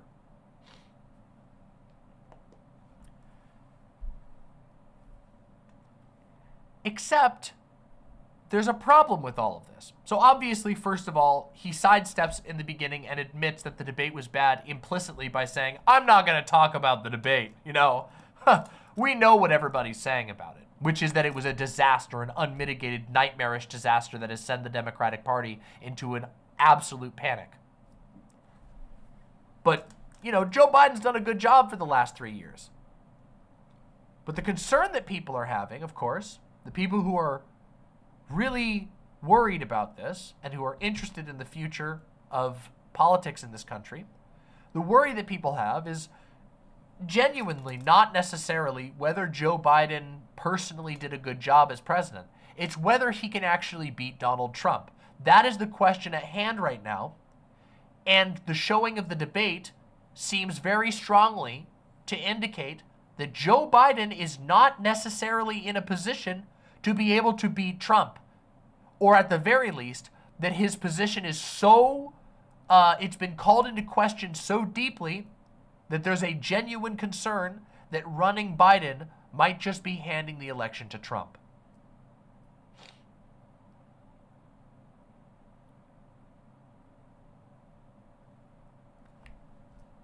Now, those are the two people who rolled out in order to weigh in on this nightmare discourse. Now, let me tell you, I have been keeping my eyes on liberal Twitter. I have been keeping my eyes on, I've watched multiple other shows discuss this issue. There has been a lot of discussion about this, okay? But I want to show you all, I want you all to watch with me one particular show that I think is very telling, okay? Which is, of course, MSNBC's morning show, morning politics show, called Morning Joe. Now, Morning Joe is a very popular Democratic show, and most importantly, it is the show that has repeatedly been shouted out as the president's favorite politics show. This is the show that is, like, I'm talking, this is the Joe Biden you know in Rocky where he's, getting his shoulders got all punched up and he's getting his shoulders massaged and Mickey's telling him, you can do this, you got this, you just gotta avoid that punch. That's Morning Joe. Morning Joe is Joe Biden's back massage, water, and towel. Get back in the fight, Joe, you got this. I want you to watch the conversation that went on Morning Joe, a show that Joe Biden has admitted to watching himself the morning after the debate. Let's watch this together. What I'm going to do is fix the tax system. For example, we have 1,000 trillionaires in America. Billionaires in America. And what's happening? They're in a situation where they, in fact, pay 8.2% in taxes. If they just paid 24%, 25%, either one of those numbers, they'd raise $500 billion, I should say, in a 10-year period. We'd be able to wipe out his debt. We'd be able to help make sure that all those things we need to do, child care, elder care, making sure that we continue. Russ Evan, do you have a link to that? I didn't see the follow-up. I'd love to see the follow-up. To strengthen our healthcare system, making sure that we're able to make every single solitary person eligible for what I've been able to do with the with the COVID. With dealing with everything we have to do with. Look, if we finally beat Medicare. After you rallied. This is the show. Once again, let me just remind you, this is the show most in Joe Biden's corner, and they opened their segment with that. Remember how I said that it's not just people who watch the debate, but that moment is unbelievably memeable? It's going to be, if people see anything from the debate, that is what they are going to see. And this is the Dems are making sure that everybody see it. Because if you don't, you look like a liar. It was so bad that you have no choice but to show it and talk about it. Let's continue. Your supporters that day, some of them stormed the Capitol to stop the constitutionally mandated counting of electoral votes. As president, you swore an oath to, quote, preserve, protect, and defend, unquote, the Constitution. What do you say to voters who believe that you violated that oath through your actions and inaction on January 6th and worry that you'll do it again? Well, I don't think too many believe that. And let me tell you about January 6th. On January 6th, we had a great border. Nobody coming through, very few. On January 6th, we were energy independent. On January 6th, we had the lowest taxes ever. You have 80 seconds left. My question was, what do you say to those voters who believe that you violated your constitutional oath through your actions and inaction on January 6th, 2021, and worry that you'll do it again? Well, I didn't say that to anybody. I said peacefully and patriotically. And Nancy Pelosi, if you just watched the news from 2 days ago, on tape to her daughter, who's a documentary filmmaker, they say. I like the way he says that. Ross 7 says, can you show this on stream? Yes. As to my knowledge, they only were striking for the live portion and not for this. I've never been struck for reacting to a news thing after it happened. So maybe, I guess there's a first time for everything, but thank you for the concern. But she's saying, oh, no, it's my responsibility. I was responsible for this because I offered her 10,000 soldiers or National Guard. And she turned them down. I had virtually nothing to do. They asked me to go make a speech. Look, he encouraged those folks to go up in the Capitol. No, it didn't, Fought Night. It did not. So this is what they're trying to show for Trump. And I want you to try and just put yourself in the mind, if you can, put aside your, political brain. You know, most likely if you're politically active, you care about January 6th a lot and all that. But if you put it aside for a second, which of those two clips was more emotionally impactful to you? Because I know which one immediately. I know the answer. I think most of you do too. What they've done to some people that are so innocent, you ought to be ashamed of yourself. What you have done, how you've destroyed the lives of so many people. All right, two moments that in many ways defined last night's debate. Donald Trump's performance included his usual stream of grievances, along with many false and misleading claims. However, as you saw in that first clip, the debate was particularly rough for President Biden. Concerns about his age, perhaps his biggest weakness, according to polls, were on full display as he struggled through many of his responses, speaking with a soft, hoarse voice, which his campaign blamed on a cold. Good morning and welcome to Morning Joe. It is Friday, June 28th. Along with Joe, Willie, and me, we have the host of Way Too Early, White House. Do you think the emotional, Russ Evans says, do you think the emotional reaction might be biased? I've seen multiple reports that undecided voters are not reacting the same way that Democrats did. I would be very surprised. It is certainly possible. Maybe undecided voters are truly do not care at all about that. And that's always a possibility. Never underestimate the possibility for Americans to not give a shit. But also, I find it very difficult to believe that the average undecided voter was like listening to Donald Trump and going, excuse me, fact check, oh, fact check. I think they heard Donald Trump and went, oh yeah, he sounds like Donald Trump. And then they probably saw Biden and went, what the hell happened? Bureau Chief at Politico, Jonathan Lemire. NBC News. I could be wrong. Politics is very unpredictable. But what I'm trying to do is bring up the concerns that I see based on the best knowledge that I have at my fingertips. National Affairs analyst John Heilman. He's also a partner and chief political columnist at Puck. They are both at the debate site in Atlanta. True high progressive. True. NBC contributor Mike Barnicle joins us, and Pulitzer Prize-winning columnist and associate editor of The Washington Post and MSNBC political analyst Eugene Robinson. It's good to have you all on board. I think we should begin with Joe, Willie, and me and get your reflections on the debate last night. Well, I think I should start by saying, without any apologies, that I love Joe Biden and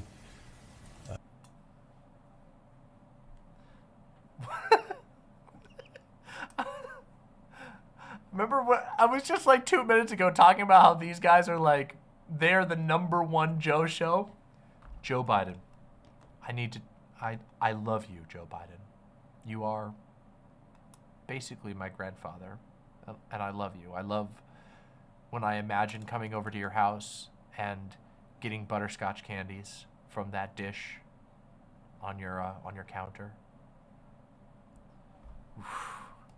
Jill, and I will gladly debate anybody, anytime, any place, anywhere over the issue of whether Joe Biden has been the most effective president in passing bipartisan legislation, in expanding NATO, in responding to the rising threat coming from China, by flexing America's strength around China, by having the strongest economy in the world, bar none, the strongest economy actually relative to the rest of the world in 50, 60, 70 years, the strongest dollar in half a century. I see people in chat saying this is a compliment sandwich. If this is a compliment sandwich, this is one of those meme sandwiches that people post on TikTok that have like way too many ingredients and then they dump cheese all over it. This is like the fucking, this is like Shaggy's sandwich in Scooby-Doo where he has to unhinge his jaw and go, oh, zoinks! The strongest military relative to the rest of the world, I would argue, and many others would argue, since 1945. I think his presidency has been an unqualified success. If, however, you believe, as do I, and as do so many people who watch this program and who fear just how dark of a place a second Donald Trump term will take America, then I think it's critical that we ask the same questions about this man I love, respect, and whose public service in saving this country from. It sounds like he's reading an obituary, says Sweet Blasphemy. Right? Unironically, this sounds like a speech that you would deliver at a funeral. Donald Trump over the last 3.5 years, I honor and always will. I think we have to ask the same questions of him that we have asked of Donald Trump since 2016, and that is, if he were CEO and he turned in a performance like that, would any corporation in America, any Fortune 500 corporation... He not only had to sandwich it with a mountain of compliments, but he's also having to filter it through a questionable metaphor. If he were a CEO of a company, it's like, he's already the president. Like, what are you doing? Just, oh my God. ...in America, keep him on as CEO. If this were Donald Trump, time and time again, we talked about the Goldwater. Where's the Barry Goldwater? To walk over and tell Richard Nixon it was over, to tell Donald Trump it was over. And now the question is, do Democrats need to do the same thing of Joe Biden? Woo. I mean, these are hard. Oh, that is brutal. Barry Goldwater was a former, and well, actually, I believe it was afterwards. He ran for president afterwards, but he was a Republican political advisor who basically had to tell Nick, like he said, he basically had to tell Nixon, like, dude, you're done. You got to stop. You're not winning. He was also, yes, a very, very bad person, extreme racist. Yeah, I think later he tried to run and lost the nomination to Reagan. He tried to run. He tried to run on a more racist platform than Reagan. Yeah. Hard questions, but the fact is, friends, failure's just not an option. In 2024, failure is not an option. So, who I love, who I respect, who I revere for their work and their duty to service over their lifetime really is not relevant. It's not relevant for any of us. It's not relevant for Democratic leaders. It's not relevant for anyone. The question is, we know Joe Biden can govern. Mm-hmm. And again, I'll debate that issue with anyone and I will win. I will destroy anybody that wants to debate Joe Biden's record over the past 3.5 years. He can run the White House. He can run the country effectively. Still stacking on those ingredients. Another salami, another ham, 2 more slices of Swiss, a pickle. Despite the barrage of lies that constantly come at him, like Donald Trump's lies last night. But can he run for president in 2024? Donald Trump lied over and over and over and over again. And Joe Biden couldn't respond to any of those lies. In fact, as the New York Times said, he spent much of the night with his mouth agape and his eyes darting back and forth. He couldn't fact check anything Donald Trump said, and not only that, he missed one layup after another after another. In this segment, even though we talked about it during the debate, but in this segment, I haven't even mentioned how badly he bungled his response about abortion. Joe Biden was given an easy softball answer to talk about abortion, and he ended up pivoting into talking about an alleged immigrant murderer. It was just why? Abortion is like his golden issue. It is the issue that is carrying him. It is the golden egg. It was absurd. He couldn't respond effectively to Donald Trump trying to overthrow American democracy on January 6th. He couldn't respond effectively to Donald Trump's continued stream of lies about his own record. And he couldn't even respond effectively on the issue of abortion, where for some reason he darted wildly to the issue of immigration. And on immigration, as I said yesterday morning, any Democrat that can't turn to their Republican opponent and blast them for killing the strongest, toughest border bill in the history of America, drafted by a right-wing senator. Also, I just want to take a moment. Did we all just hear that line? This has been the response from the Joe Biden administration. Not only are they currently in complete disarray, not only did they get to the point that they put a obviously incapable of debating Joe Biden out there. We're all seeing this as the regular folks. We don't have the inside. They all knew how bad it was, and they put him out there anyway.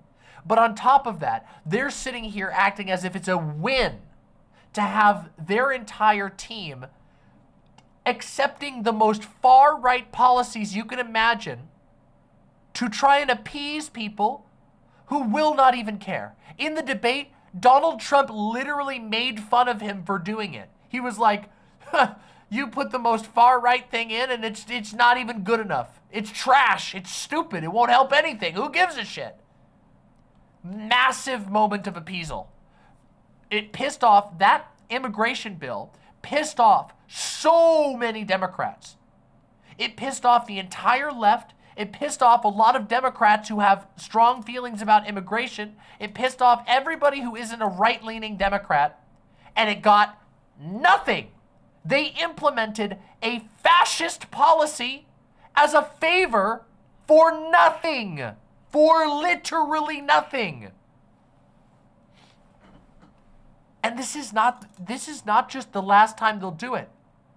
They've tried to do this already at multiple points. We now see that what the Joe Biden administration thinks is a good strategy is appeasement. Do you remember when there was, when just a few months ago, Greg Abbott was implying that he was going to secede from the union over his right to put barbed wire into the water where there are many children brought across the border? And he wanted to use National Guard troops to do so, and there was a conflict, and Biden basically said, actually, you know what, bro? You can have this one. Incredible. Actually deranged. And by the way, this is the end state of liberalism. Liberalism is incapable of successfully responding to the far right. Their only response is to delay, and when the delays can no longer work, they begin to capitulate, and before long, they're hand in hand. They're working side by side. They might be crying about it on their pillows at night, but they're ultimately capitulating.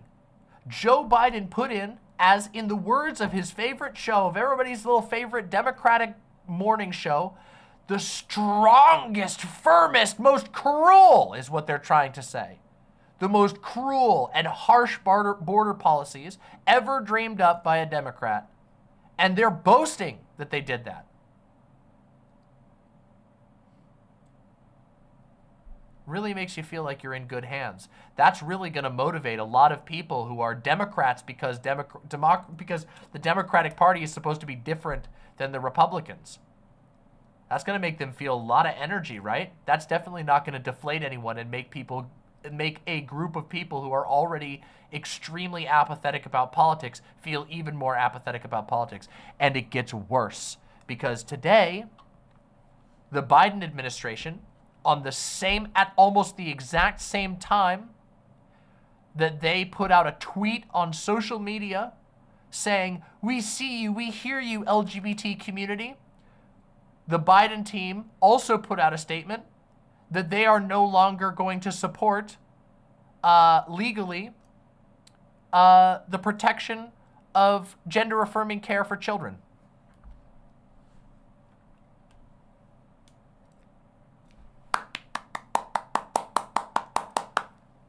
We're going to talk about that. A whole segment is coming up next about that. Oh, don't believe me? Hold on. Let me bring it up. Let me just get that for you.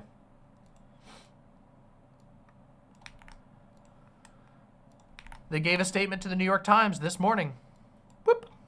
Here you go. The Biden administration said this week that it opposed gender-affirming surgery for minors. The most explicit statement to date on the subject from a president who has otherwise been a staunch supporter of transgender rights. If you missed it, that was because it happened, yesterday evening, and then this morning we got hit with the,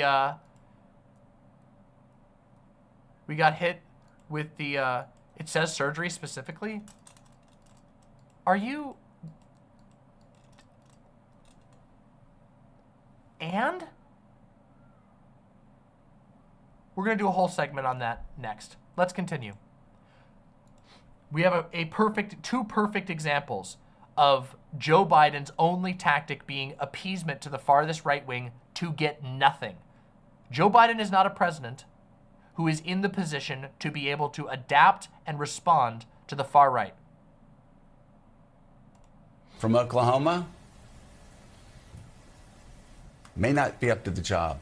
And so that's the question. I know people are waiting and say, oh, and David Plouffe, I have such great respect for David Plouffe. He said we need to wait 3 or 4 days because Donald Trump really turned off swing voters in a lot of focus groups once they saw him again.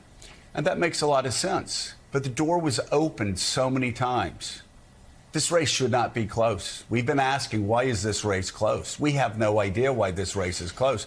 We saw last night why this race has been close and why I fear Donald Trump will be the next president of the United States unless things change. And I will say, Mika, the one thing that I know that you believe it may have been because he was sick, and I'm open to that fact because I'll just say, as I've said on the show, I spent 3 hours with this man, maybe back in March. 3 hours, cogent, on top of the issues, on top of every issue around the world. And last night, he simply was not on the biggest debate stage ever. And I think what surprised me and what surprised a lot of people very close to Joe Biden is the fact that this man always rises to the occasion. And last night was sadly for him, and I believe for Democrats in this country, and again, if you believe what's at stake at this election is what we believe is at stake, I'll even use the word tragically.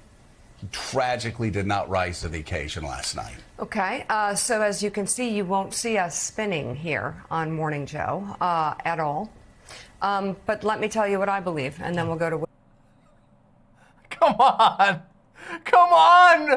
You just had to build a 12-layer cake to say, damn, Joe Biden really goofed it bad and everybody could tell. And you're telling me there's no spin when you had to glaze him for literally 10 minutes and 46 seconds.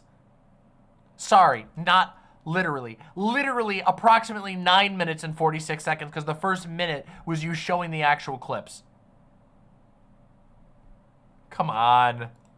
Willie, Biden had a terrible night. He could not land a thought, not even in the closing statement, which is something, that's the easiest part.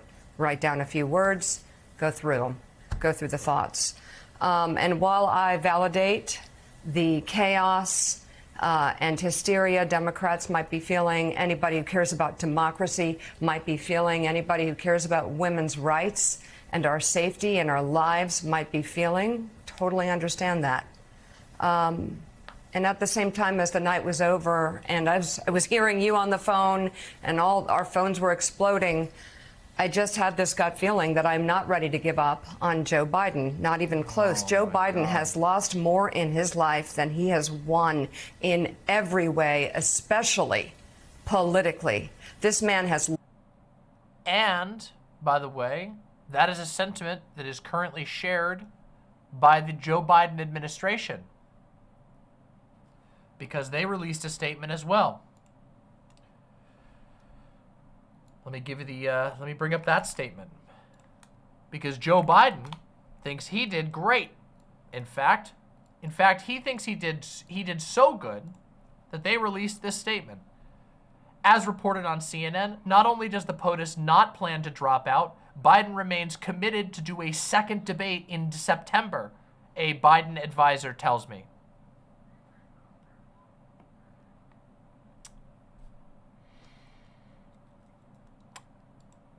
Well,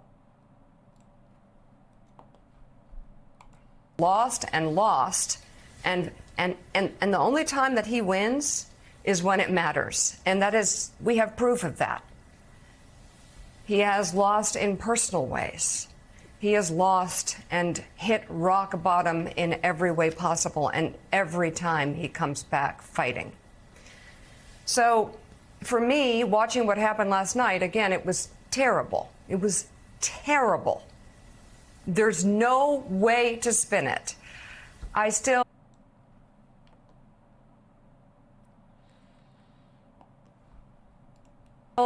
wonder what he's going to look like in a week. I wonder if he was sick. He came out on the stage and I thought something was wrong. I still believe this is all wonderful. All of this is incredibly good to have happen right before the election happens. We are just a few months away from the election. Actually, oh my God. He's the best choice for this country, even with that performance last night, because he was standing next to a man who represents fascism, who doesn't believe in this country, and would not even agree to the results of this election if they were free and fair to him. A man who has incited a riot, a man who tried to overturn the election, a man who's liable of sexual abuse, a man who is a fraudster. Kenneth Allen Cook says, please tell me he can win. Why would you ever ask me to do that? You want me to just, like, would you like me to sing you a lullaby too? Like, what? I have been talking about how concerned I am about Joe Biden. That Joe Biden was an incredibly risky candidate to run, and it's just proving that he's even riskier than ever. There is no way, nobody in the entire country should have confidence in Joe Biden at all. You should not have confidence in Joe Biden. No one should. Is it possible that he wins? Anything's possible. Of course, they're like neck and neck in the polls before this debate. We'll have to see how it goes after that. But we all know that the polls are a toss-up anyway. Anything's possible. But a confident vote? Should you be confident in Joe Biden? Absolutely fucking not. Absolutely not. No way.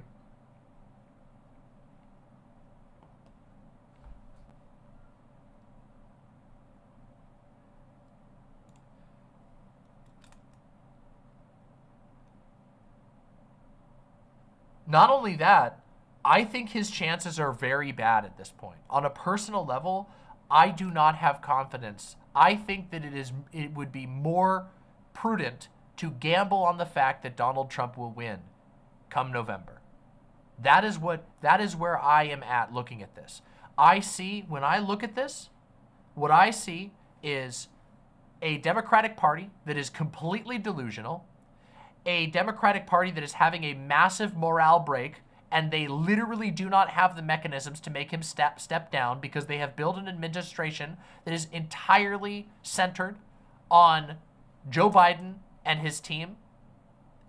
There is no alternatives. They have not prepared for any alternatives. I see a Democratic Party that does not actually take Republicans seriously and that continues to bat right anyway, pissing off large portions of their own voter base, which, when you piss off your voter base enough, they start to get apathetic and they won't show up. I think, personally, that we should recognize that there is a very good chance that Joe Biden has completely sunk his chances and has essentially handed the election to Donald Trump. It's possible he wins, but I don't think that you should gamble on something unlikely to happen and then let that lead you to inaction. For people out there who are worried about this, we should begin to think about, before it happens, what will 4 more years under Trump look like, and how do we work against that? How do we protect ourselves from that? How do we protect loved ones from that? How do we protect other people from that? I think it is beyond foolish to gamble on Joe Biden. I think it has been foolish to gamble on Joe Biden for a very long time. But I think it is incredibly foolish at this juncture to gamble that Joe Biden even has a positive chance of winning. I think that if he wins, it will be the unlikely circumstance. I think that we can, at this moment, at this particular juncture, I think that Trump has a good shot at it.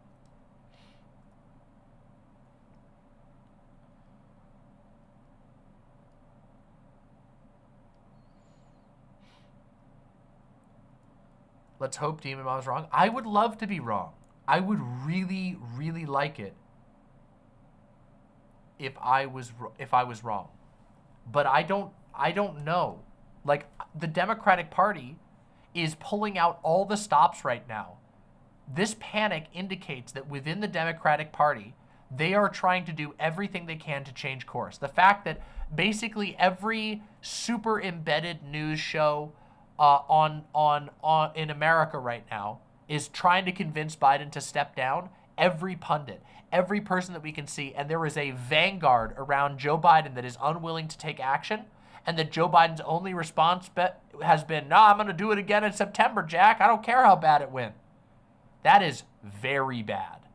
That indicates that there is not even a machine that could, even the most influential voices within the Democratic Party outside of the president himself are unable to force a change. There is not the political energy to do that. That's really bad. Kenneth Allen Cook says, do you think that Biden can be replaced? Yes, I do think that he can be. I think it's possible. I imagine there is some way for it to be done. Will he be? I don't know. I want to tell people that, like, you should just say it. If you're losing faith in Joe Biden, you should tell that to people. You should tell that to other people. You should go and tell your representatives that. You should tell if you have connections to people within the Democratic Party, you should voice that. The only way that there's any chance of this changing is if enough pressure builds up. And even then, it's looking like Joe Biden is about to flip a giant bird to everyone who isn't in his own administration and say, "You got me."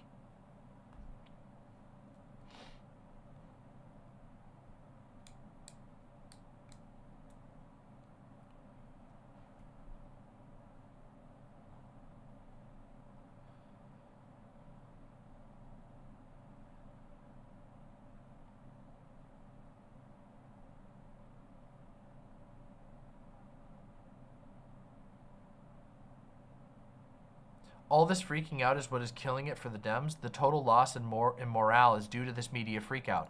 No. I think that's not. I don't think that's a correct read for a number of reasons. These sentiments are not new. Those of us who are not tied to the Democratic Party, but who are nonetheless interested in politics and opposed to Trump, people like me, people like other lefty creators, have been out here voicing the exact same. And I said this on the night of the debate. We have been articulating pointed critiques at Joe Biden. These are not new. This was not like a grand revelation for people within the party. They just recognized a sea change. The debate represents a moment in which it was no longer, you would have to be insane. You come off as a complete psycho to try and deny that Joe Biden didn't completely mess up on a international stage. You know, it was crystal clear. It's a moment, you know, the term of like the rats jumping off the ship. It's basically when it gets to a point that even the rats that live in the wet underbelly of the ship are too scared because the ship has gotten so low in the water? That's what we're witnessing. We are witnessing complete abandonment. And that is a resolution of already existing critiques that were not being listened to. It's a bubble popping. It was going like this, and it was bursting and getting bigger, and a bunch of people were going, oh my God, that shit's gonna blow. And then it blew. This is the blow.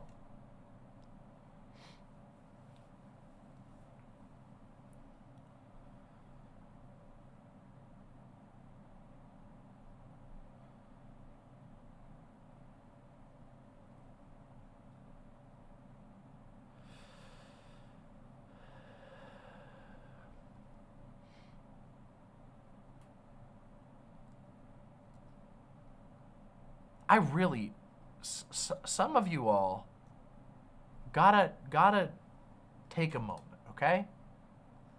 And just breathe, okay? One of the things that I just want to, this is getting to be a really bulky segment, but I also need to reiterate, Donald Trump winning was always a possibility. If you're the type of person who's been sitting here for the last 4 years and just been going, whatever, like, Donald Trump will never win again. Joe Biden's got this in the bag. Why would you never, as a politically involved person, consider the fact that things might not go your way? And how come when someone points out, oh shit, things might not be going our way, is like the response to like throw up your hands and be like, it's fucking over. We're done. I'm giving up. It's like the fight isn't over until it's over. We're not even close, okay? He's not even in office yet.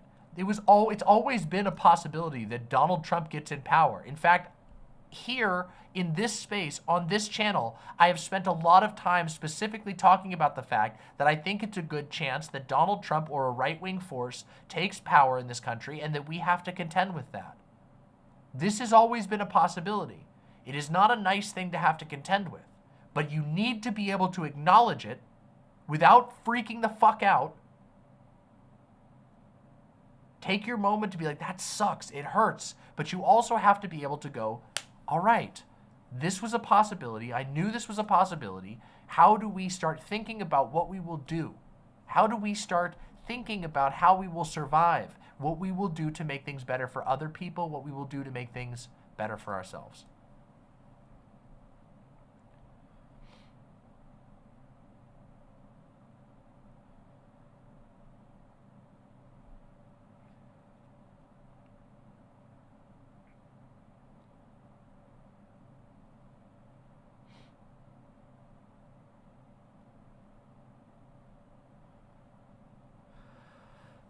Okay, let's continue. Well, that was a bad gamble, Kenneth Allen Cook. Not to dunk down on you, but the idea that Donald Trump would actually go to prison was like the smallest likelihood ever. He's a former president of the United States. Putting him in prison is like it is like so unlikely. It would have to be a miracle. Of course, it would have been funny. We'd love to have seen it, but a billionaire in jail, let alone a former president of the United States, that's just not what happens. It just doesn't happen in America. A man who is a convicted felon. So many times Joe Biden has hit rock bottom. Last night was one of them. And I'm just not going to jump to conclusions here and jump on the hysteria train. I am rocked a little bit by it, didn't like it, was really worried, but I really truly believe in him as a president and as a human being. Hey there, MSNBC fans. I'm Luke Russell. All right, so that's the end of that MSNBC little bit here. I wanted to show another little funny headline, okay? Just that's kind of emblematic of this, okay? Here we go. This was the change in Chiron. Sources: Dems saying we have a problem after Biden's performance tonight. The Chiron changes. Sources: aggressive panic for Dems after Biden's performance tonight.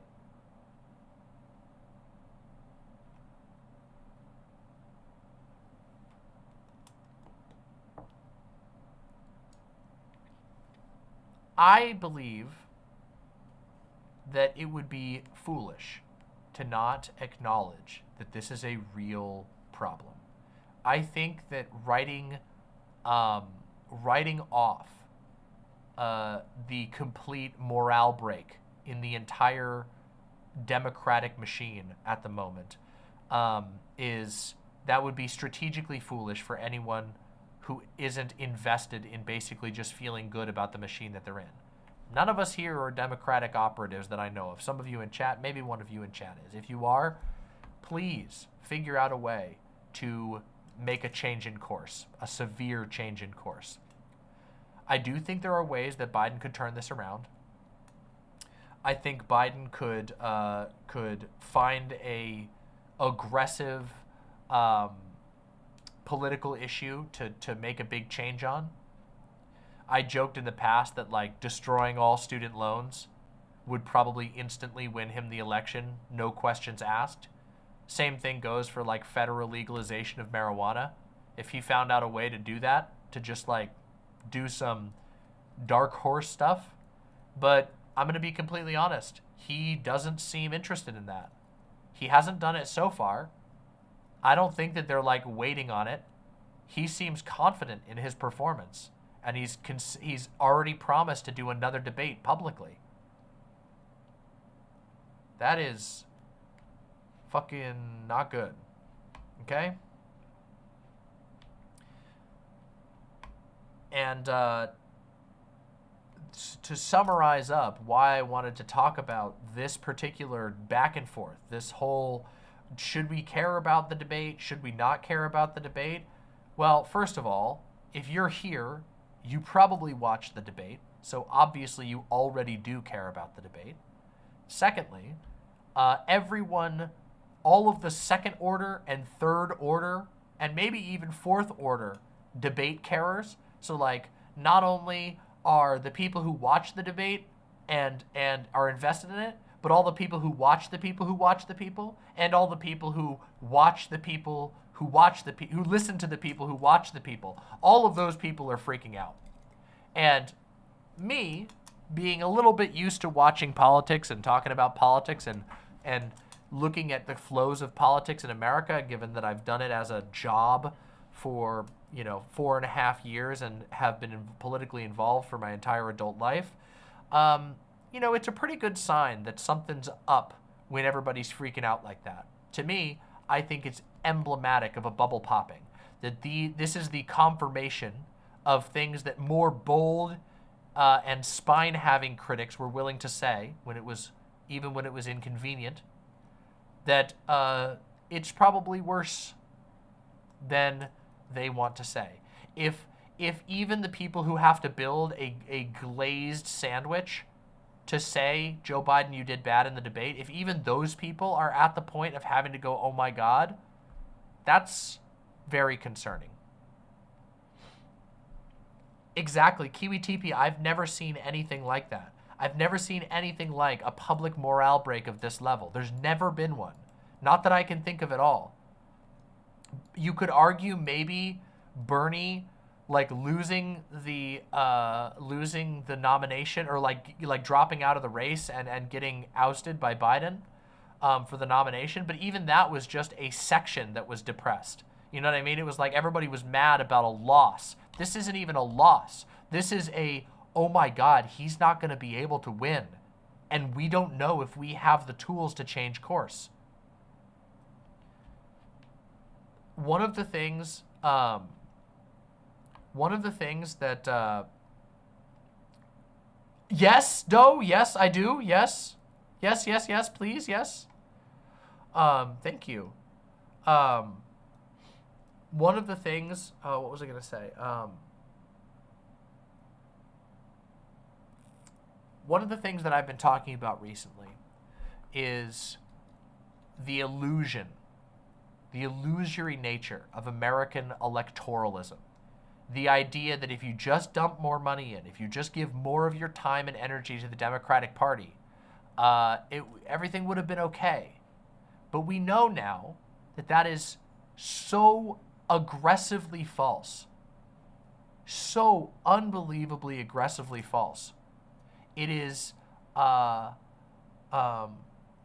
it is not, even the people with existing positions of power within the Democratic Party don't seem to be able to exercise any of it. And what is the message that that sends to everyone down the line? This is why it's a panic. It's because it's like the equivalent of you're in a medieval battle, and all of the generals just started running away from the battle. And then all of the colonels start running, and then all of the sergeants and the lieutenants, and then suddenly everyone's running. For those of us who don't like to build our political lives around thinking about it like a medieval army, structured like a medieval army, you know, we're just going, damn, I'm very happy that I'm not inside of there, you know? But for the rest of everybody else, they're having a realization of where we've been, which is that if you're not already at the top, you don't really have much of a say. You're being told where to go and what to do, and the battle might not really be up to you. Which is to say, there are many other ways to do politics other than joining up in the medieval army style of politics. There are many ways to make yourself and your communities resilient. There are ways to effectively ensure that you are going to be safe, even if things get rough. That you will be safer, even if things get rough.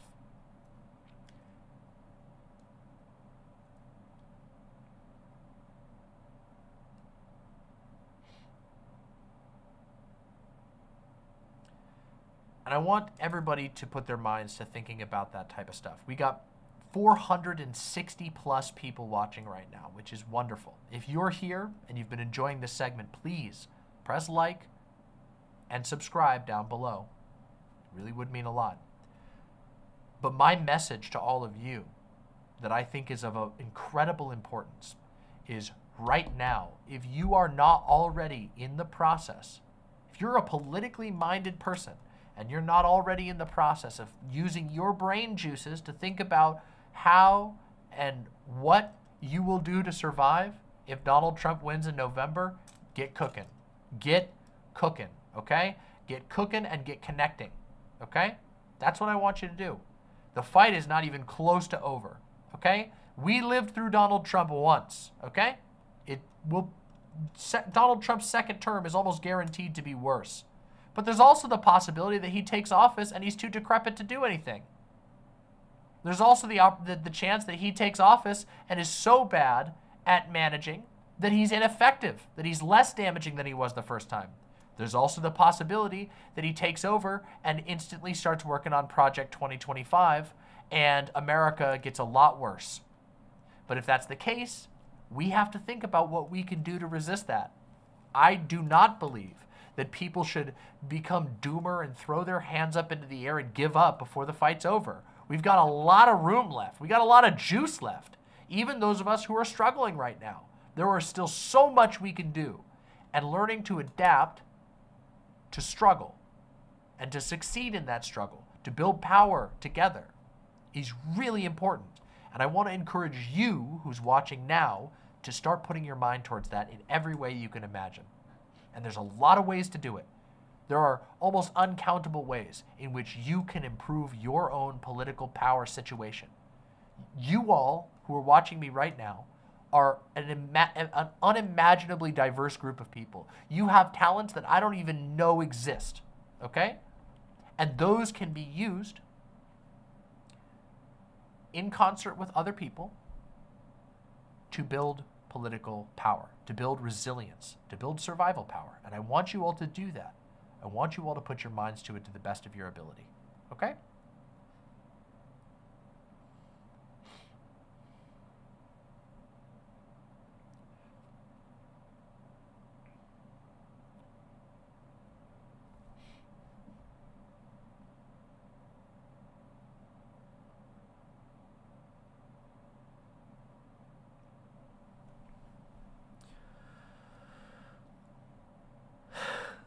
The decroded timeline, yes. We very well may be entering into the decroded timeline. But if you're here watching this, you still got juice. That's how it goes.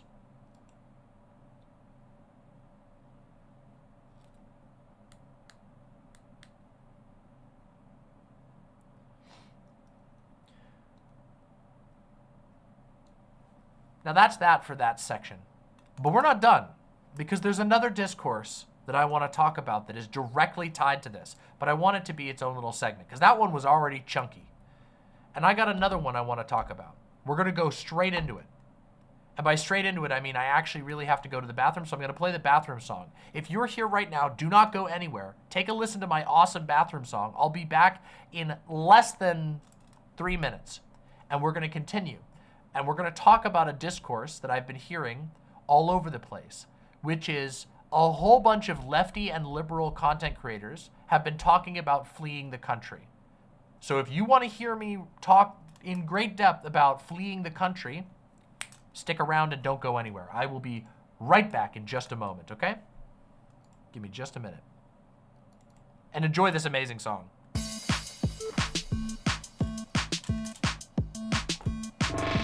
Hey chat, Demon Mama has to go to the bathroom to listen to the Demon Mama bathroom song. She streams 20-hour days and 9 days a week, so let's give her and her bladder a little fucking break.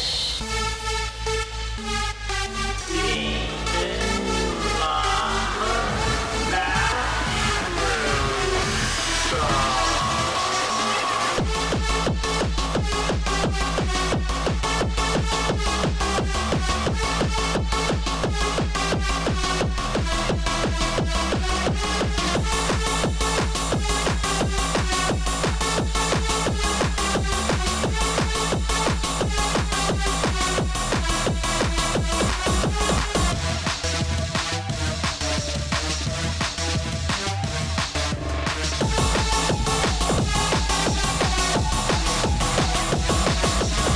It's been a minute and she's still in the bathroom. I'm not a math whiz, but I can count to 2. Let's all calm down and stay on the most while we wait and chat. Maybe someone here also needs a bathroom break.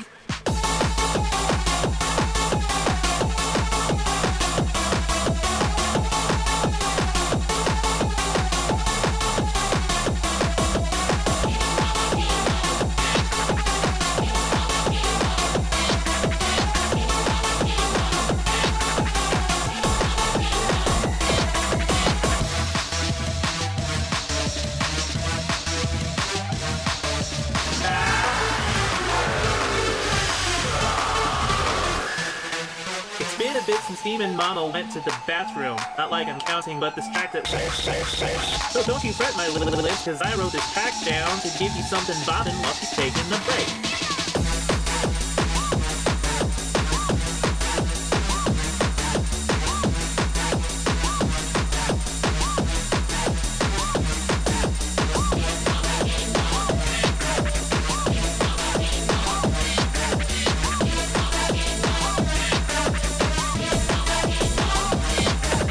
Jesus fucking Christ, can someone go check in the bathroom? I hope she doesn't lock the door. Lock the door. She doesn't lock the door. She locked the door. Need a little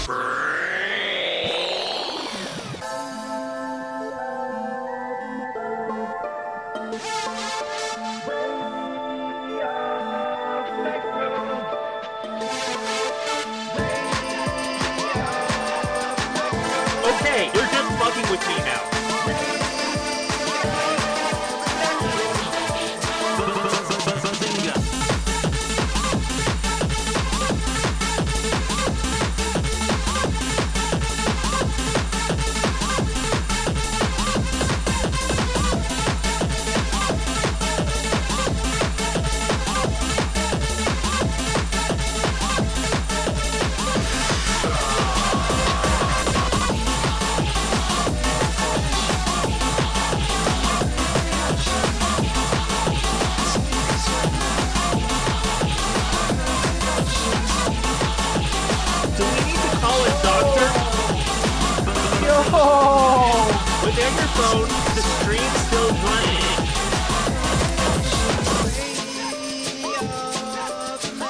over. Stop. Somebody. Like and subscribe. Ever notice that part? Isn't it sick? Isn't it sick that there's the little Amogus, the little Mogus sting, a pitch shifted Amogus sting is in there? Isn't that beautiful? What incredible detail, right? Super good, right?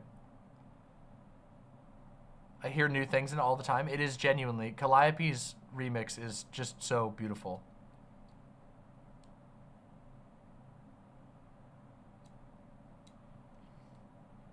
Oh, you mean the bathroom song that was meant to be a one-off? Exactly, that's the bathroom song. Thank you very, very much, Tiki Dragon. At the end? Yeah, here. I pushed it myself, but here, let's listen again. Here, I'll just play it for you. Ready? Sun's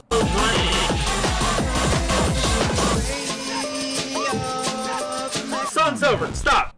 Yeah, see, nobody catches all the depth. True art, genuinely.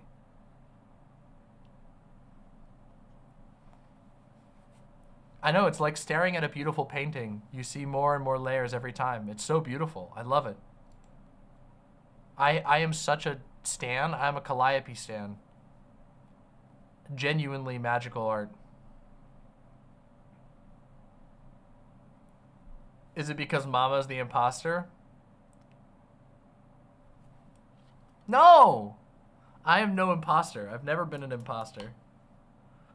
Never once. Never impostered. Not even once. It's actually any real OG Imp fans, any of the old heads remember the Amogus streams where I got sussed every time, regardless of whether I was the imposter or not, because everybody just suspected me of being the imposter constantly. It was so frustrating, but it was also really, really funny. I just have sus energy, I guess. Sometimes I was, but it was like literally I got vented more than like anybody. I was the most vented. Was I the imposter? I only played the imposter, I think, 2 times in the entire time we played. I got vented like every match. People just they were just like, you're sus.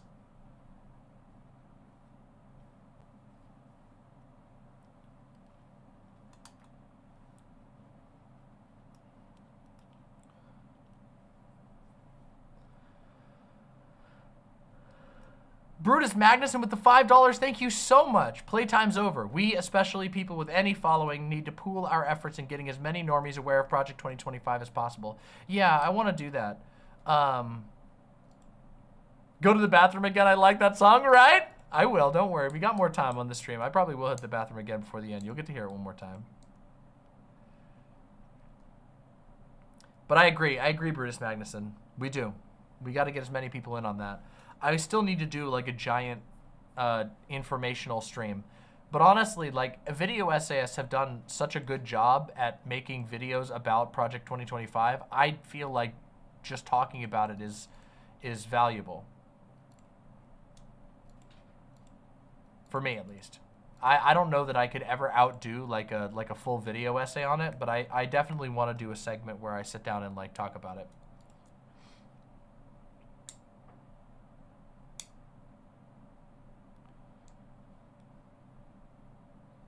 Which video essay would you recommend? I'd have to go look through the ones I've watched. I don't even have like a list of it. I'll try and find some, and then we can maybe we'll watch one on stream. Actually, that would be a good way to do it. Doing a react to some people's takedown. I feel like I don't remember. Was it Jose?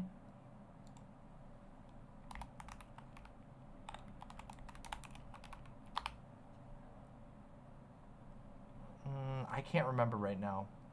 One of the channels that I watch did one, and I watched it a couple months ago. I'll try and figure one out. Maybe we can watch one on stream. That would be a good idea.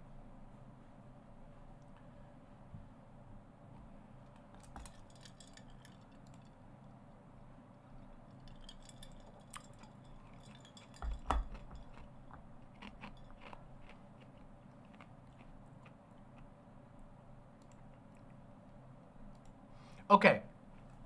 I want to talk. My lovely imps, we have been having a lot of discussions about the election, following the disastrous presidential debate, which was disastrous for all parties involved, but were particularly disastrous for Joe Biden. There has been so much discussion around it. In fact, I believe CNN, in their own words, called it an aggressive panic among Democrats following the debate. So we've discussed it a lot. The world is discussing it a lot. It's a big issue right now. And I've been watching a lot of other content creators, streamers, social media presences, influencers, video makers of all types. I've been watching a lot of them and seeing what they have to say about it. And one thing that I've actually seen popping up a surprising amount is the sentiment of fleeing the United States. You know, people basically saying, you know, get your passports, get ready to flee. People saying, oh, I don't have to worry about that. I'm going to flee. You all are the ones that are going to have to worry about that, so you better take it seriously. This is not new. This has been around for a while, but it's something I've seen an increasing amount of over the last couple of days. And I wanted to talk about it in as good faith as possible,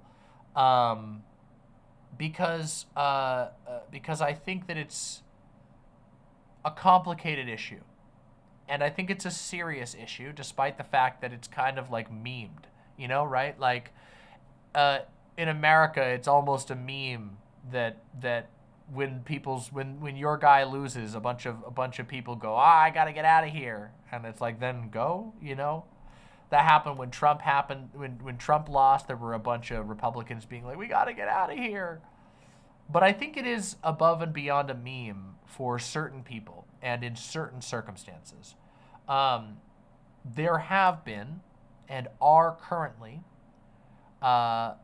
political situations where fleeing is a very valid consideration and perhaps even a necessary consideration. I mean, an example, think of how many Gazans are fleeing from Gaza right now, and how many cannot flee from Gaza. Now, obviously, we are not Gaza. The United States is not Gaza, and most people in the United States are not in any conditions that even remotely resemble Gaza. There might be some small group of people who live in such a horrible situation that it is close. But for the vast majority, especially if you're watching this stream, you're not one of those people. But I want to talk about this subject because I think it's good to get people's brain juices flowing on all of the different responses that people have to dangerous and extreme political situations. So let's do that. Fleeing the country. Fleeing the country is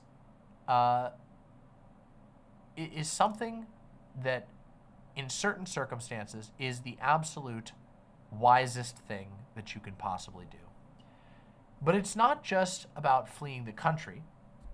There are also times when simply fleeing the locality is the best thing that you can do. And in fact, in the United States right now, we have a very high, a pretty shockingly high amount of internal, quote unquote, internal refugees. And that's about to get a lot worse given a couple of recent Supreme Court decisions. But in the last few years, we have witnessed a pretty unique, I wouldn't say unprecedented, but certainly locally unheard of, increase in, let's call it the gap, a gap in differences of basic civil expectations from state to state. There have been a whole bunch of American states that have swung very, very far in a particular political direction often centering around a particular minority or disempowered group. The one that's been in the news the most over the last couple of days has been homeless people or houseless people, depending on the terminology that you wish to use. The Supreme Court recently, just the last couple of days, passed a decision that would allow for states to criminalize the act of sleeping outside, which, by the way, includes sleeping in your car. So it's not just people who are sleeping like literally on the street. It also means that if you sleep in your car, you could also be charged criminally. That has now been decided as constitutional. Now, what that means is that some states are going to pass laws that are going to criminalize sleeping outside, and other states will not. So you can see how this illustrates what I was talking about just a couple seconds ago, this gap in basic civil understanding from state to state. Now, given that the United States is a federation of states, there has always been a lot of variance between states. There have always been weird rules, but for the most part, there were basic assumptions that once the country got on the same page as certain issues, that it would be the same in every place. But that is increasingly not the case, which of course ties us back to the discussion of fleeing. A lot of homeless people are going to be fleeing to other states by any means necessary in the near future. This is not the first time this has happened, but again, this is a pretty major one. There are going to be cities, there are going to be entire states where homelessness is criminalized to the degree that if you cannot find a way to make money and get yourself off the street, which is incredibly hard to do in America, we see that reflected in numerous studies, that once people get onto the street in the United States, it's incredibly hard to bounce back from that. There are a number of things that happen that lead to cycles that keep you basically trapped in a state of homelessness. Very common, unfortunately. But in some states, you could now go to jail, and often in those same states that are likely to pass these rules, it is also legal for people in jail and in prison to be used as de facto slave labor. There are a number of states where it is legal to charge you for basic necessities while you are in prison. And given that you're in prison, the only way that you can make money is by doing whatever work the prison wardens want to give you. And they are legally allowed to pay you incredibly, incredibly low rates. So you basically end up having to work all the time on whatever they want you to work on so that you can buy your necessities. It's functionally slave labor. Now, if you put those two things together, you can see what is shaping up. That in certain areas of the United States, there will be an incentive to arrest and imprison homeless people, force them into labor, and also that there will be an incentive to, make sure that more poor people become homeless so that they can get arrested and they can be scooped up as free labor, free or extremely cheap labor. It's a pretty horrible, a pretty horrible thing to imagine. And this is a real thing that is currently in the works across the United States. And there are going to be a lot of Americans who are, instead of risking being put into slave labor as a prisoner, instead of risking being a convicted criminal with a mark on their record, on their public record for the rest of their lives, will simply flee to another area, even if it is dangerous, even if they have to use money that they would otherwise have used to get off the street. And I don't think you can blame people for fleeing in that situation. I don't think you can blame people for migrating somewhere else. But it's a new problem that we're going to have to think about. I want to talk about another example, okay? On this channel, I talk about trans issues all the time. Right now in the United States, there is an incredible amount of controversy centering around the existence of trans people. There are people who truly believe that trans people should not be allowed to exist, that their public presence should be functionally criminalized, and that they should be excised from access to medical care. As of earlier this week, the Supreme Court has announced that they are going to be taking a case that will decide the legality of outright banning gender-affirming care. We currently have a very strong conservative majority on the Supreme Court, with a number of those conservatives being far right. There is a real chance in the future that it will be deemed on the federal level constitutional for states to outright ban gender-affirming care for trans people, which would not only be an act of elimination towards trans people, but also, for those who are too afraid to call it what it is, it would represent the creation of a second-class category for people based on an intrinsic trait.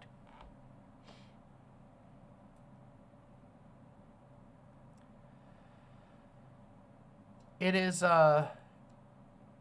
it's a bad state of affairs to be in. Now, if you happen to be a member of the trans community, you probably right now know one or more people who are already refugees in this way. People who have fled some of the most extreme states. Florida, Tennessee, Texas are some of the examples. North Carolina. These are all states. Utah has gotten really bad. These are all states that have passed some form to varying degrees, some very, very extreme, like Florida, others slightly less extreme, but still quite extreme. They have passed laws restricting access to care, creating a legal underclass that trans people are shoved into. And there is a large amount of people taking advantage of the ability to move from state to state, even if it's expensive and dangerous, to do so, to flee, to leave their area where the laws have gone against them, where they are not, they do not have the representation necessary to protect their own livelihood. Now, there are a lot of people who would say, well, don't you think that it's never going to solve the problem if people don't stay and fight? And while there is some truth in that, there is also the fact that what are you supposed to do if you belong to a group that is a super minority, okay? If you are a trans person, there are lots of other trans people out there in the big picture, but on a pure statistical level, trans people represent a small portion of the voter base. And if a significant enough political faction decides that you're the enemy and decides that you deserve to be persecuted, they can do that. And you don't have a whole lot of, democratic recourse for that. Which means that you often have to make a tough decision. Do I stay here and struggle? Do I risk criminalization? Or do I flee to somewhere else? And more people are making the decision to flee elsewhere. And I don't think that that is a bad idea at all. In fact, I support it as much as I can. I support it because you can't live your life to the fullest when you are trying to fight an impossible uphill battle. However, sometimes there's no choice. Sometimes people do not have a way to escape for one reason or another. And that calculus, that equation becomes more difficult to solve the harder that it becomes to flee. Moving from state to state is difficult. It's a financial burden. It's a big risk. You risk disrupting any networks that you have. You risk going into an area that you don't know anything about. You might not have the physical capabilities to flee successfully or easily. Moving from state to state is hard, but there are no laws that say that you can't leave one state. If you decide, hey, I'm going to go to California now, you can do that. Nobody can stop you. You don't even have to, there's no border checkpoints even. You just go. Now, of course, there have been some strange developments with regard to abortion that might threaten that, but for the time being, there are no laws that can stop you from moving from state to state, which means that the fleeing a state in the United States is a much easier calculus than fleeing a country.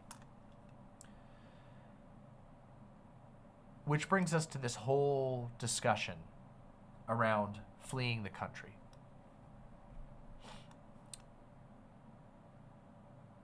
Fleeing the country is a massive, massive question.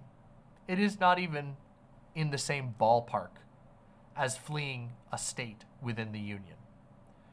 Not only are there an unimaginable amount of layers of arcane immigration and asylum laws, but you also have to consider whether the place that you're going to is going to be any better. And that is a very difficult question for a lot of people who might be in this position. People often like to talk about fleeing to Canada, but Canada is very tightly tied to American politics in a lot of ways, and trends in American politics tend to carry over into Canadian politics, which means that it might be better for you, but there also might be the risk that you go there and find yourself facing some of the same risks. People talk about going to Europe, and it's very funny the way that Americans talk about Europe, as if Europe isn't a totally spotty spread of a bunch of different countries, some of which are virulently discriminatory. Not necessarily even just to racial or gender categories, but to the concept of foreigners generally. You have to think about that very heavily. Additionally, there are massive financial burdens involved with leaving a country and trying to gain access to another country. Many countries require you to go through a very difficult approval process that you are not guaranteed to do, and that might require you to have a certain amount of money in order to do that. And if you're in a desperate situation already, you might not have the ability to flee in that way. There are also things like language barriers to be considered. And on top of all of that, there is, of course, physical ability.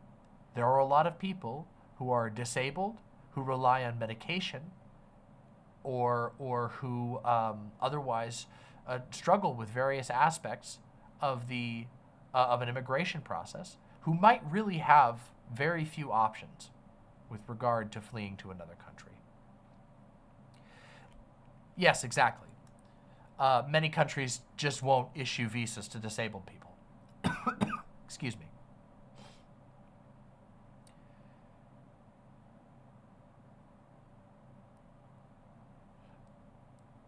Kenneth Allen Cook says moving to England or Ireland or France or Germany might be okay, except England and Ireland, well, Ireland's a little better than England, but England right now is in the middle of the exact same, if not arguably worse, anti-trans hate movement that is going on here. They're tied. They're deeply tied. The ties between the anti-trans movement in America and the anti-trans movement in the UK is like this. They're like tied together, like literally financially, and it's the same orgs pushing this stuff.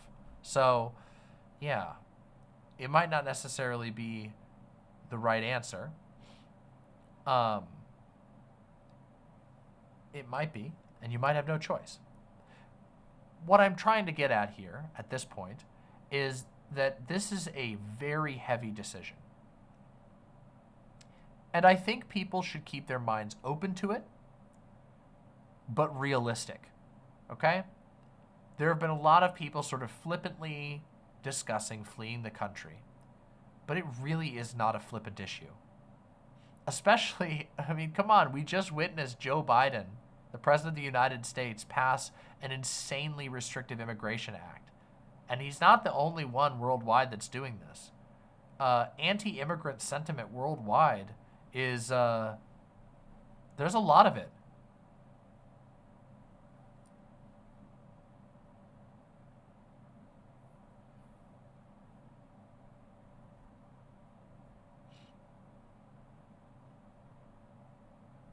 There's also things like things that I've thought about personally. What would happen if I needed to flee this country? Well, I have a little found family, okay? Me and my partners and our dog. Getting all of us to be able to safely immigrate would be incredibly difficult. It would be very hard for us to find a way to do that. For all of us to be able to do it together seems even harder. And that means that the question of fleeing means that it's possible that we could be separated. That we could not be able to do it together. And that is almost unthinkable. It's unthinkable for me to think to go, I can't even imagine where we would have to be for me to even consider that. It would have to be, there's literally no other option. Like, the thought of being like, okay, we're going 2 and 2 to different places. Let's meet up again. Let's find a way to stay in touch. What that would even mean is horrifying to even think about. It would have to be truly dire. And I really want to hope that we never get to that point. That said, I do think that there are that it is the type of thing that could be possible in the future. I have seen the rhetoric against trans people, for example, in this country. I see it firsthand. You guys, let me just give you an example. I made one little tiny short the other day talking about Donald Trump lying a whole bunch. Almost all of the comments that I got on that were people being transphobic to me. I didn't say anything about trans people. I didn't say anything. I wasn't even mean to Donald Trump. All I said was that he was lying a ton. And the video was actually criticizing Biden for not being able to respond to it. And that hit the Trump sphere on the internet. And the response was virulent transphobia, okay?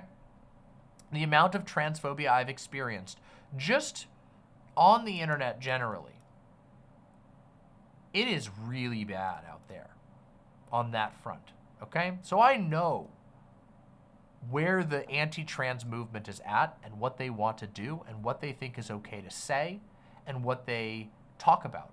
We've seen the talking heads publicly acknowledge what they want to do.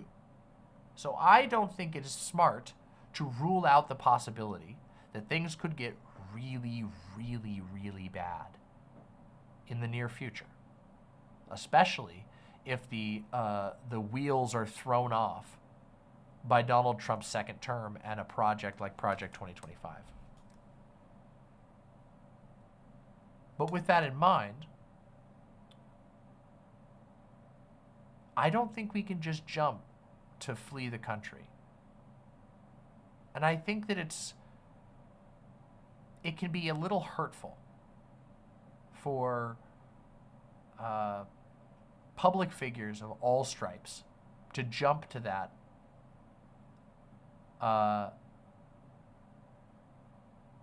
when the reality is that it would be devastating for the people who most would need to flee. It would be perhaps irreparably devastating or impossible. I'm not saying that people shouldn't think about it. They should. But I don't think we should take it lightly. And I think we should acknowledge that the state of the United States right now is much less likely to be one of needing to flee the nation, the country, so much as it is people needing to flee to better and safer areas of the United States. And I really want to encourage people to pay attention and focused on that aspect, especially if you're a member of a queer minority group or any minority group, to be honest, that there is strength in community, and that if we spend our time with panic responses instead of with more focused and realistic strategies, we often will neglect things that will actually save lives. If we help people get out of red states, for example, let's say trans people all across the country, and allies to trans people, and family members of trans people, and partners of trans people, if we all work together and we start getting trans people out of red states, that means that there's a bunch of living, thriving, powerful trans people living in a safe state. And from that position, all of those people can continue to work together to save more people and to fix the problems that are existing elsewhere, to save the people who might otherwise not be able to get out, to remove that as a problem entirely, and create the potential for ultimately perhaps changing that place. I'm not talking about creating a trans state. I live in Seattle, okay? There are a lot of trans people here, okay? And I couldn't go to the Trans Pride event this year. Two of my partners were sick, and I was extremely exhausted. So I wasn't able to go this year. Last year, I met, just spontaneously, two separate families who came to Seattle specifically as red state refugees. They self-described as having fled their home state to come to Seattle because they didn't think they're themselves, or in one case was the person I was talking to directly, the other one was a mother of a trans woman. Both of them came to Seattle just by chance. I met one of them in line for a food truck, and the other one I met just milling about in the park.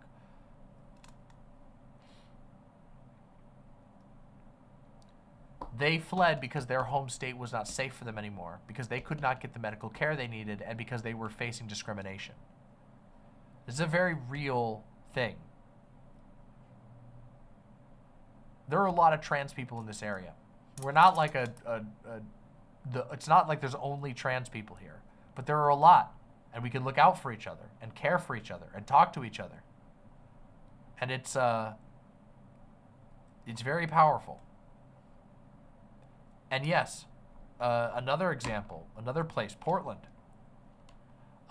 Portland passed some really incredible trans healthcare legislation, which means that trans people can, regardless of your income, get the help that you need.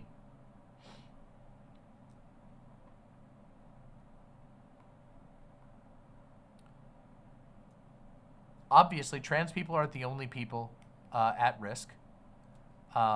We just discussed the homeless situation changing in America. We just discussed, we've mentioned the whole immigration situation in America. And of course, there are all kinds of racial issues in America, and that might be a whole other thing that is going to change in the near future. Right now, there is a very particular cultural hate movement that is targeting trans people, to the point that even today, the Biden administration capitulated to the right.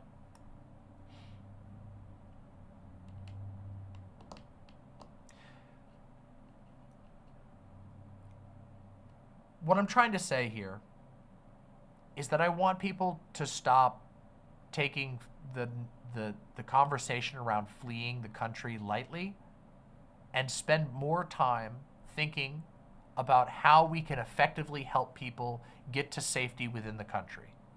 Fleeing the country is nightmarishly difficult and not an option. Just straight up not an option for most people. If it comes to it where that is the only option left, you know that I will be on the front lines doing whatever I can to figure out how to help people. You know that. That's what I want to do. But I want people to be thoughtful and strategic about this. It's important, genuinely important. It is life-savingly important that people talk about this issue effectively, thoughtfully, and compassionately. And I really want to encourage people to do that. I don't want to mischaracterize anybody, and I don't think anybody's been like really evil. I'm not putting out like a call out thread here or whatever. I just want people to think about it a little bit differently. And I really, really, really want people to start thinking about how we can actually help. One of the biggest ways is plugging yourself into networks where people's GoFundMes for moving expenses and things like that, where you can find them, where you can find friends of friends. Anybody who follows me on Twitter will know that I have at multiple times boosted the GoFundMes of friends that I have verified, people that I know. I know those people because I am connected to people. I know somebody who knows somebody. And through just my Twitter alone, we've been able to, me and my community and the extended communities attached to my community, have been able to make sure that people get what they need to survive. That's really important. Really, really important.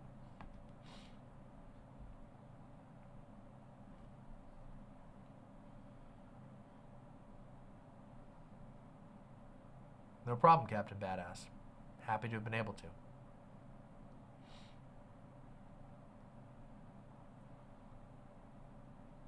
It's so weird to genuinely be considering going stealth when I never considered that an option before.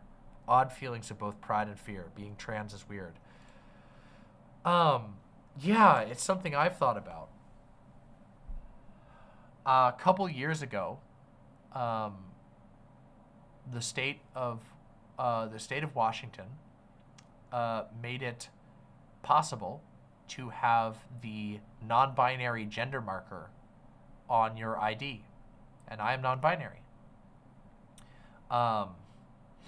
And ever since I thought about that, it's been something I've thought about as to whether or not it would be a good idea or not.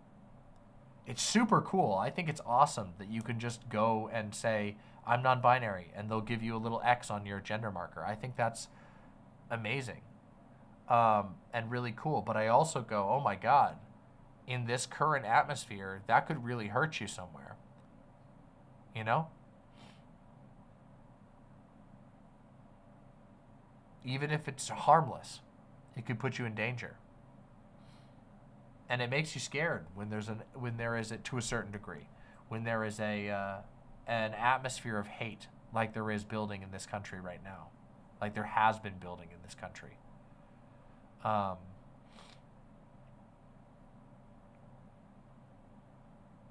Yeah. It's tough. And a lot of these considerations are really difficult to make. But I want people to be thinking about this stuff. Not in a doomer way, in a problem-solving way. I want people to keep their eyes open and help where they can. I want people to keep their minds open and put their unique knowledge and skills to work. If we do that, we can make it through anything. I truly do believe that. I want people to understand that. I truly believe in the power of people to survive nearly anything when they work together, when they bond together and are able to combine their talents. It's incredible what we can endure and what we can evade, what we can spot and react to, what we can adapt to. Not only that, we can make it good. It is possible. I think it is likely that we are going to face dark times in the future.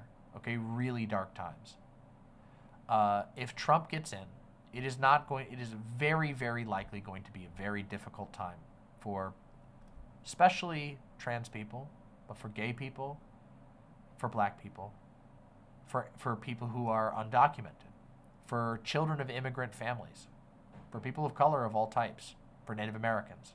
It is going to be a tough time. It was before. Oh, thank you. I'll take that. I'll eat this in just a minute. Oh my God, that looks so good. I am actually so hungry. Thank you so very much. Woo. Oh my God, a whole thing of chips. Thank you. Really appreciate that. Thank you. Oh, you should show them your cow print. I am in the middle of this, but you should come in anyway. You don't want to? Okay, all right, later. All right.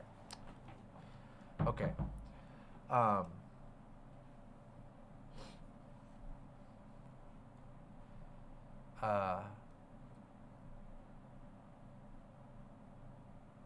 Anyway,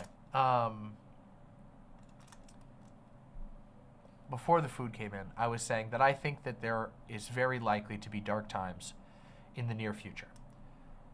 But I don't think that the times have to be the darkest.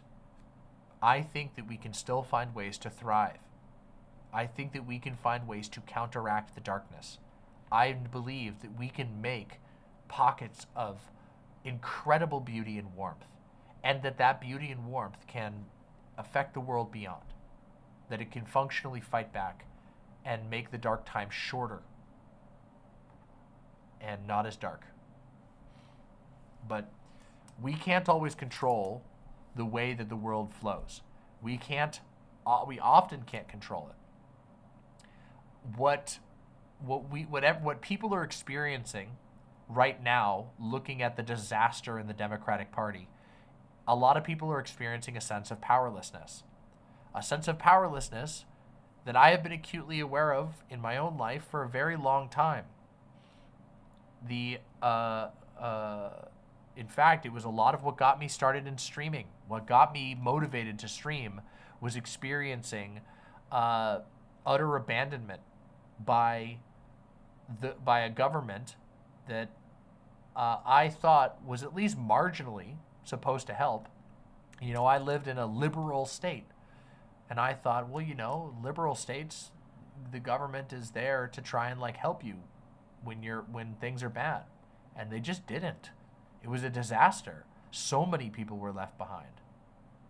People had to fend for themselves. They had to make connections themselves and find a way to survive when there was no help. And you know, people right now are looking and going, oh my God, the Democratic Party is ignoring everybody. It's ignoring everything. They're plowing towards giving this to Trump again, despite saying that Trump is the most dangerous person in the world. They're going to give it to him, and nobody can do anything about it. Except you can. It's just not through the Democratic Party. It's not through, endlessly poll watching. It can be useful to pay a little bit of attention to that stuff, to know where things are going so you can calculate, but it can't be your primary method. Wow, did my piercing just fall off? It did. My piercing just fell off. Or hit back on. What the hell? I must have been, while talking, I must have been slowly it's not broken. It just, it unscrewed. That's weird. Maybe I need the just please remember to hydrate messages. That's okay. I'll get it back on.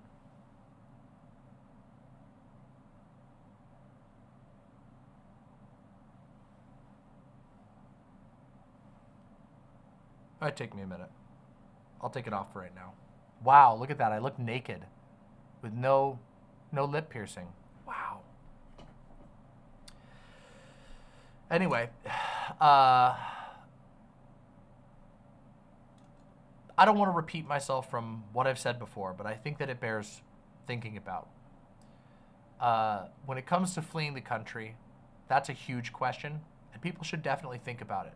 It should definitely be something that people don't close their mind to, but we also collectively, as as all of these people who are interested in politics and talking about all this stuff, we need to be real about it.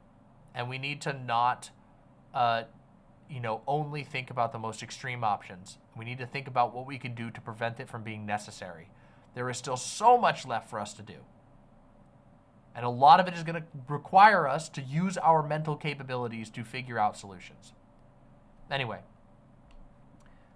thank you so very much for hearing me out on this issue. And if you enjoyed this, please make sure you subscribe and leave a comment down below, because I'd love to hear your thoughts. Anyway, thank you so much for watching. Good segment, right? I feel pretty strongly about that segment. Now we're going to talk about it.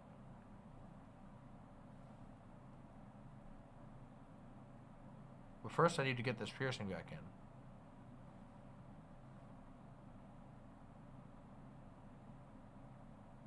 This is one of the ways in which my nails are a huge impediment.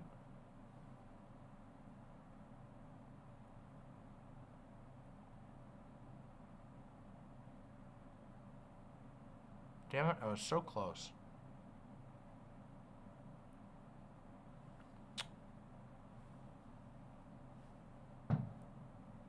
Damn, somebody's shooting a lot of fireworks.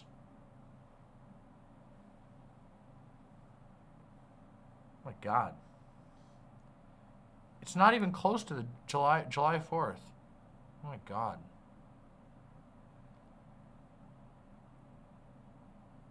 Hey, I got it. Yeah, here we go.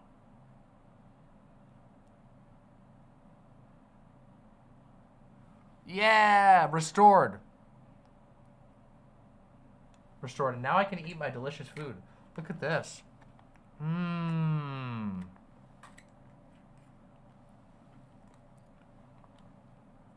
Oh my God.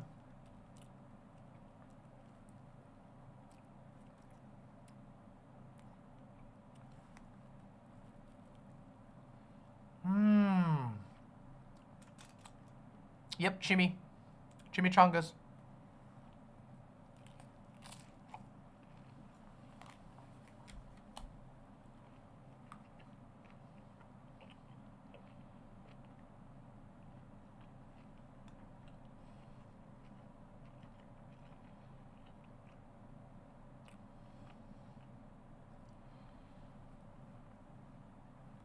God damn, that's good.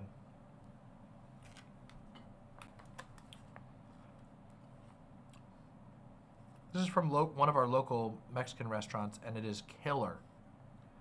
That bite was way too big, and I gotta be more careful in the next one. I thought it was smaller than it was.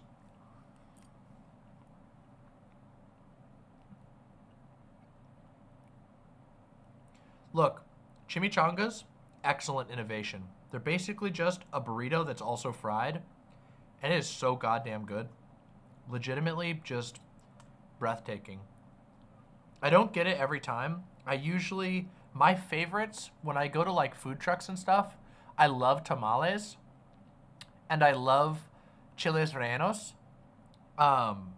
Those are like my two favorites of like all dishes. But the chimichangas, every once in a while, I'm just like, oh my God, the crunchiness. I crave the crunchiness. And today is one of those days where I was like, I want the crispy crunchiness.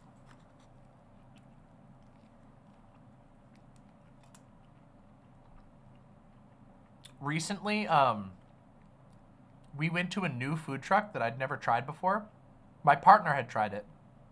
And she's from West Texas, so like her food of choice is always like Mexican. That's like her thing. And her favorite thing. And she was like, you gotta try this food truck. They have the best tamales I've ever had. And we went. It was like it was the most chill food truck ever. A really tiny food truck parked next to like a trailer park. Most fucking killer tamales I've had in a really long time. They were so good. It was actually just incredible.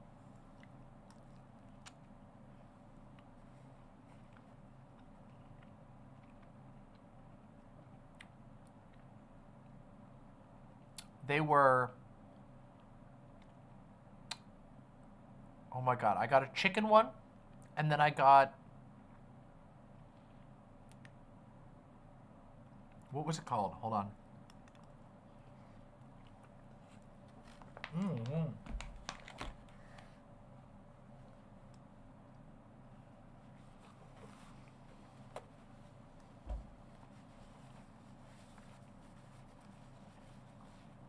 Okay, I didn't learn my lesson. That one was also way fatter on the bottom than it was on the top. So I thought it was a smaller bite than it was. And I'm like, oh my God. Holy shit. It was way fatter on the fat bottom chimichanga.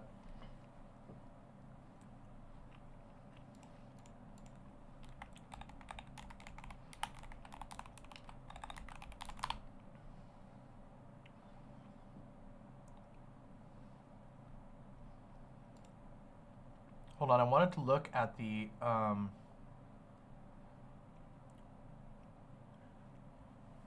trying to remember what the tamales that I got were.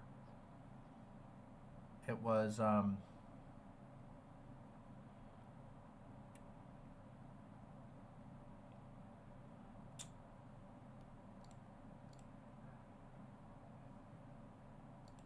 what was it? I feel like it was pork, but I'm not 100%. Maybe it was just carnitas. But I thought it was something different. Whatever. I can't remember now. They were fucking good.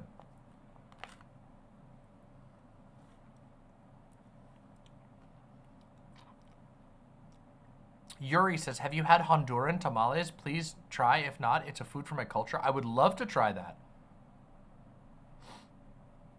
That sounds amazing. I will try and find Honduran food around here. One thing I really miss that I have not been able to find in Seattle is Dominican food. When I lived in upstate New York, when I went to school in upstate New York, there was tons of Dominican food, and I was in love with mofongo. Has anybody here had mofongo? Anybody? I know one of you has. I know one of you has had mofongo. Incredible. Genuinely, like, breathtakingly good. Yeah, I lived in upstate New York for a few years. Also, I miss a lot of Puerto Rican food, too. I really miss platanos. No, not platanos. Pasteles. Pasteles. Platanos is plantains. Pasteles. Pasteles are like, they're kind of similar to tamales, but they're like a little different. Pasteles are so fucking good. Tell your girlfriend I say hi. Thanks for the compliment. That's very kind of you.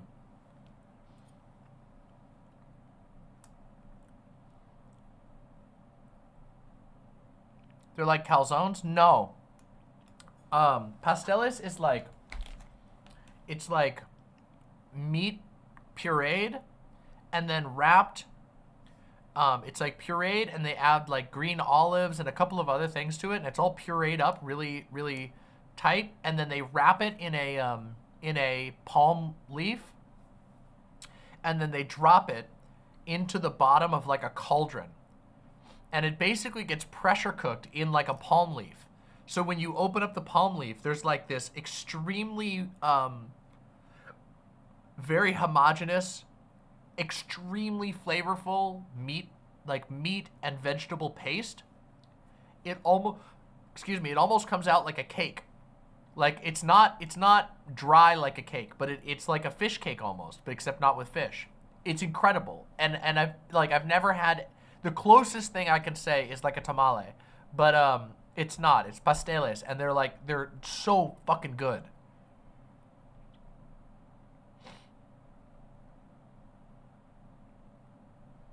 One time, my ex, who I was with for like 8 years. This is a long time ago. Ancient Demon Mama history. My ex was Puerto Rican, and her family would do big get-togethers from time to time, and they knew that I loved pasteles, so they once sent us an entire bag of pasteles, like in like a insulated thing, and they overnighted it to us. So we got in the mail a huge box of homemade pasteles, like in a, oh, so fucking good. God, it was amazing. It was so good.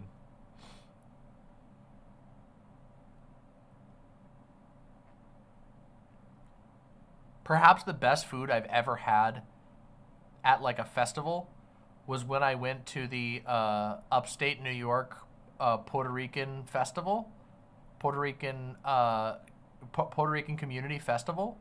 It was like just a giant party with tons of music and like table upon table upon table of old guys playing dominoes and smoking, and then 900 food stalls in every direction making the most delicious food you can possibly imagine. Actually incredible. It was genuinely just amazing. Music was amazing. The vibe was incredible. God, it was so good.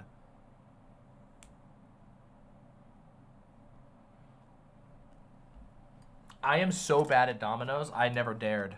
Especially, you never dare playing against like a Puerto Rican grandpa. He'd kick your ass. You would never recover. I haven't actually been to one of those. Go! If there's like a Puerto Rican community festival near you, go. You will not regret it. It's like the best experience. I had such a great time. It was such a chill vibe. There were so many people too, and it was such a chill vibe.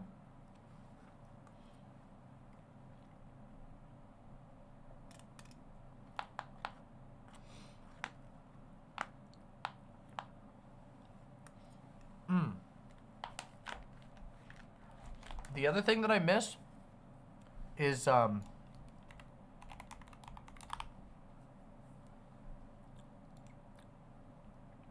has anybody here had quenepas? I would be surprised if anybody who's not Puerto Rican knows what these are.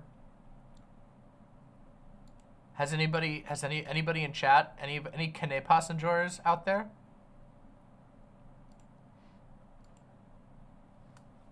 So good. Actually amazing. I miss them. I have not been able to find them out here, even at Spanish groceries and stuff. Quenepas, they look like this. They look almost like a lime.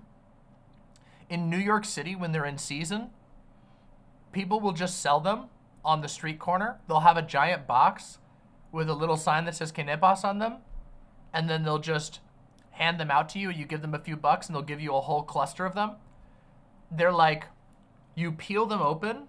They're really weird because they're not like, it's almost like you're a grape that you have to peel the skin off of, but the skin comes off pretty easily.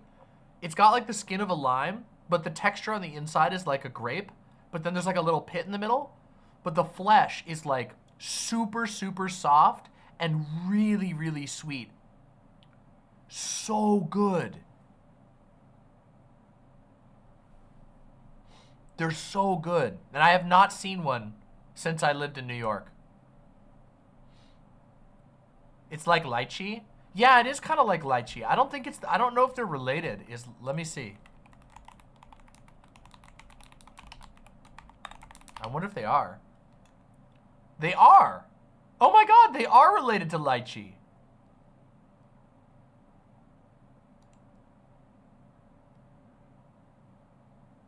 That makes sense. They're so goddamn good.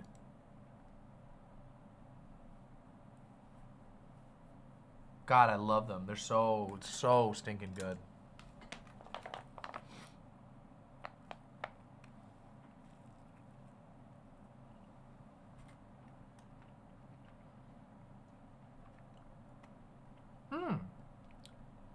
Fabricio says, here in Peru, we call that fruit aguaymanto. Oh, that's a good name too.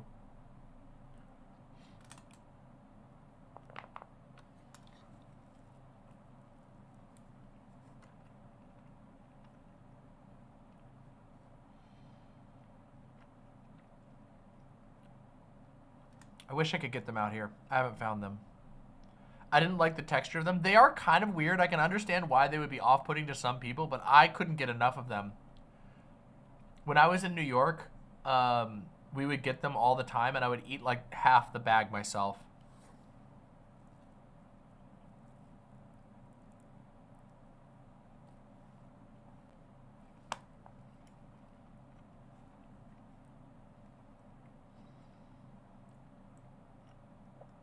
That said, I do get like an active craving for mofongo, and I have not found a Dominican place around here.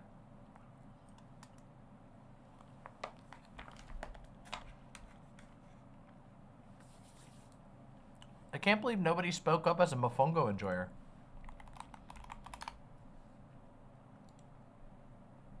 Let me show you what mofongo is. It's like this. This is what it's like.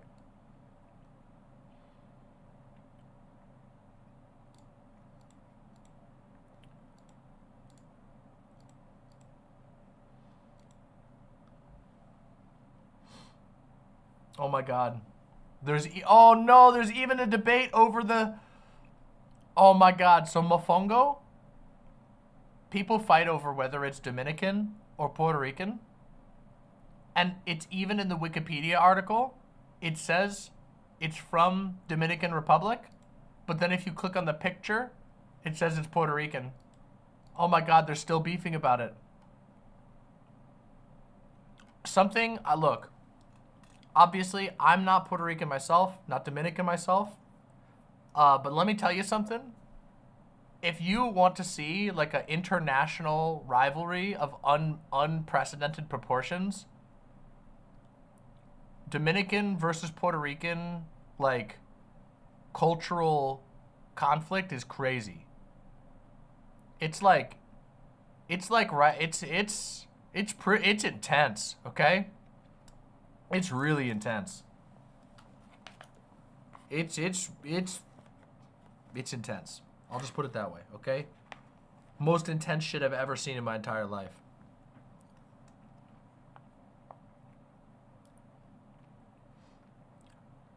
Annie Bo says golden berries. I've had golden berries, though I think golden berries are gooseberries.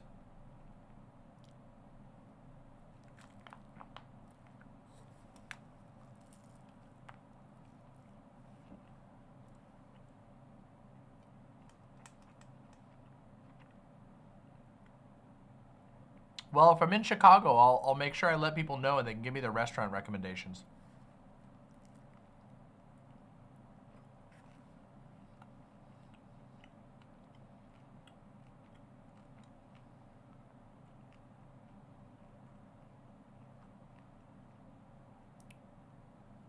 Check the talk page. Oh, no, I'm not going to do that. I don't want to make it worse.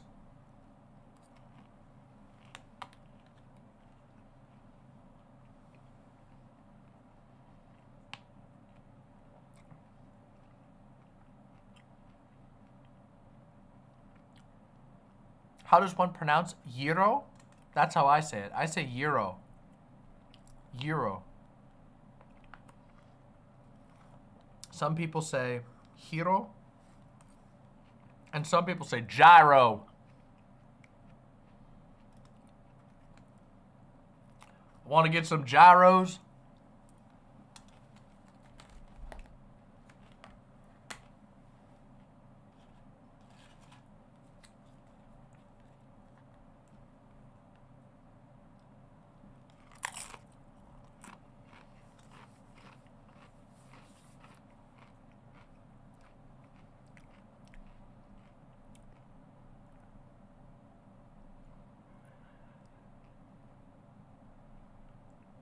I also have a Mothman plushie. Congratulations. Congratulations. Good job.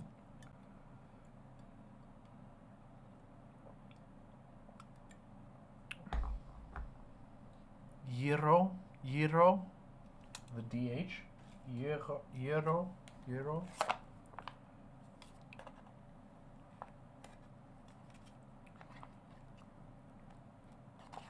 Mothman is an all-time cryptid.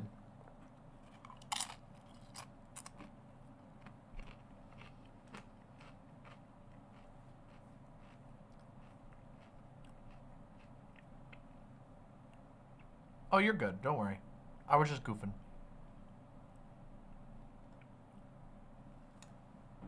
soon we're gonna get into some more discourse. I got some treats for y'all. I got some mega treats. You guys are gonna love what's coming next.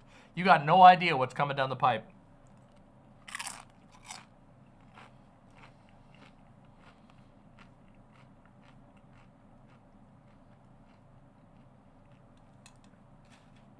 God damn, this is good. God damn. Getting all kinds of veggies and guac and salsa.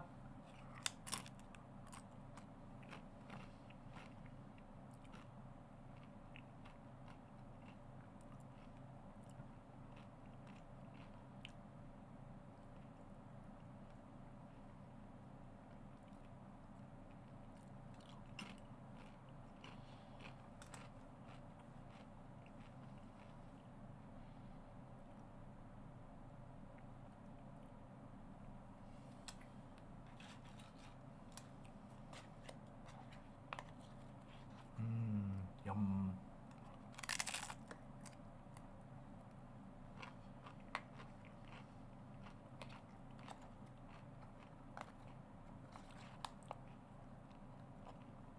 Mofongo is so good. I'm still thinking about the mofongo. That's how much I crave it.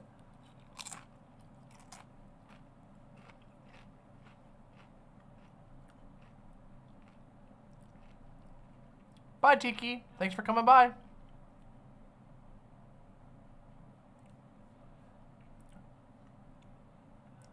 How do you feel about the OU in color versus color with the OU? I don't care.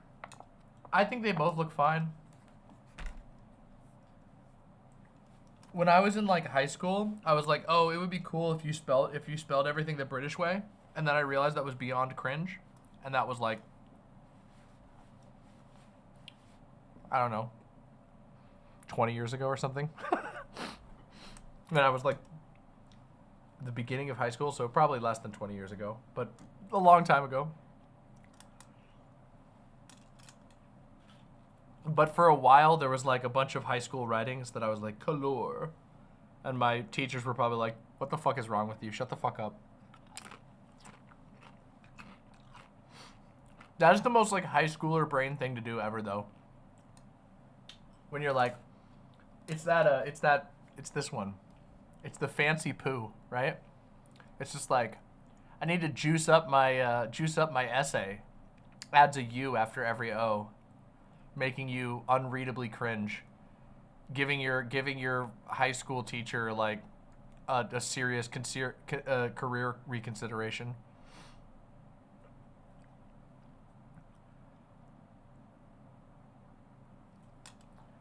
Robo Blue says, what are your thoughts on disabled people not being able to get married? If they do, they lose their government benefits. Genuinely evil.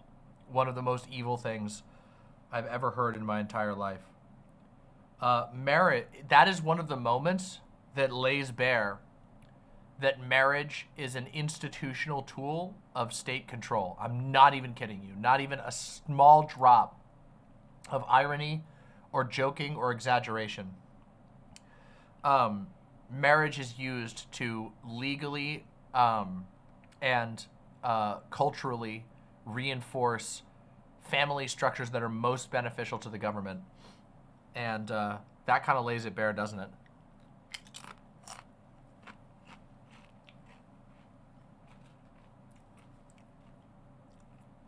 Actually demented. Truly evil.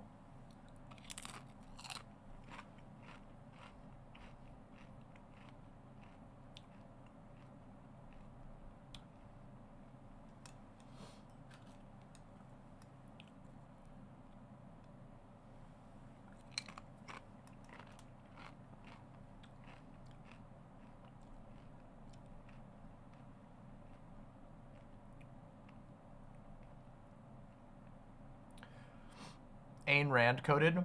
Isn't it funny that Ayn Rand was both a hater and a loser? Actually incredible. Amazing that she managed to be both.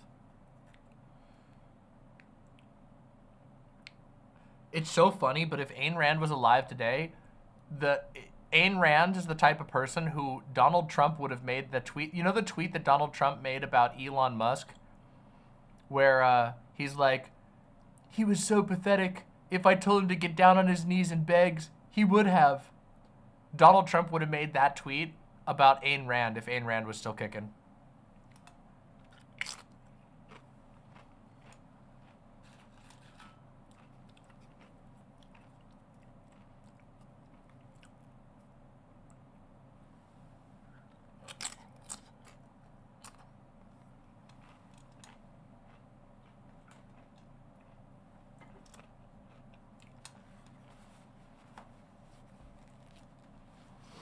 All right. The salsa spice is building up on me. I think it's time we start talking about other things. Also, this is as good of a time as any to say this, but I just want you all to know how much I love and appreciate my community and how devoted to making good shit for you all I am. Because I am definitely sick. I wasn't sure that I was going to be sick when I started stream, which is part of the reason why I wanted to stream today, because I knew that if I get sick, I wouldn't be able to stream, but I'm 100% sure now. Through the course of this stream, my sinuses have begun to get congested, and now I'm like sniffling. I'm like, oh. I don't think it's COVID. Everyone in my house has gotten this little head cold, and nobody has tested positive for COVID.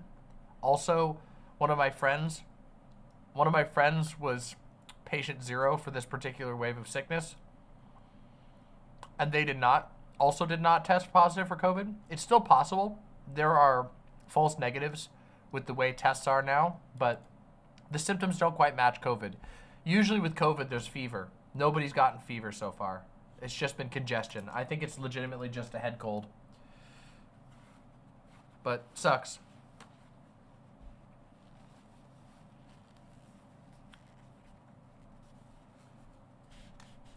What if it's a new strain of COVID? Okay, well, what if it's an alien disease meant to collect advertising statistics in my body? I don't fucking know. If it's a new strain of COVID and nobody can test for it, how would I ever know? I'm gonna stay in my house and not get anybody else sick. I literally canceled a really fun social event. I was gonna hang out with Gayfesh today, but we canceled because everybody was feeling sick and we didn't want to make Gayfesh sick. We're just gonna sit in our house. Of course, we're always good about it. What if it's Scarlet Rot? If it's Scarlet Rot, I'm ascending then. It's time.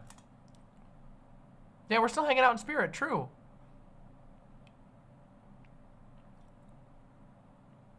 I'm already vaccinated. What the hell's wrong with you people? I'm not only vaccinated, I'm like boosted. I'm the most boosted American, okay?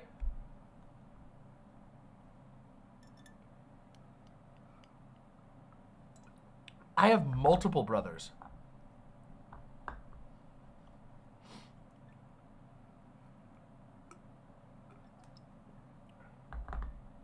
I've lost track of how many boosts you're supposed to have. I don't remember the count. I think it's 4. All I know is that whenever I check every once in a while if they've released a new booster, and then when it's out, I go and get it. Also, they start advertising it at local grocery stores around here. They'll be like, "Come get your new booster released." I'm like, "Oh, damn it, another COVID DLC? God fucking damn it. I guess I gotta sign up." It's free, so I shouldn't be complaining, but, you know.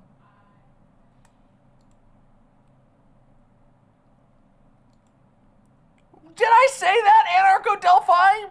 Anarcho-Delphi says getting boosters won't stop you from being infected. Only a well-fitted respirator is a relatively sure preventative measure. Actually, a well-fitted respirator is not a guarantee either. There's still a 0.000001% chance, which means nothing can truly prevent you. The only type of prevention is death. Only if you are dead can you be guaranteed that you will no longer be infected.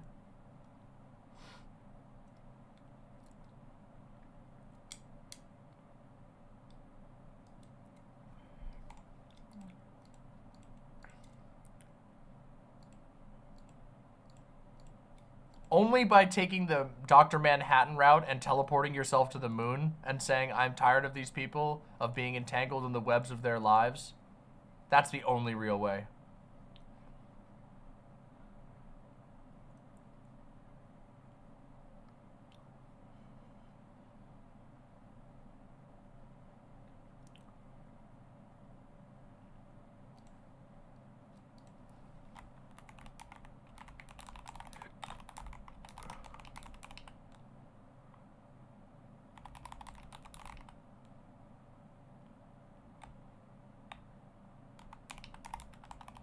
Holy shit, I have to respond to this tweet immediately. I'm so sorry. I know that I immediately trailed off while I was like in the middle of a bit or something. I don't even remember what I was doing, but I saw a tweet that was so true. Ash Jubilee on Twitter was like, I was telling Zoe how useful I found the Watch Later playlist on YouTube, and she responded with this, and it's the Weenie Hut Junior thing from SpongeBob, and I needed to respond because Watch Later is like the most goated tool.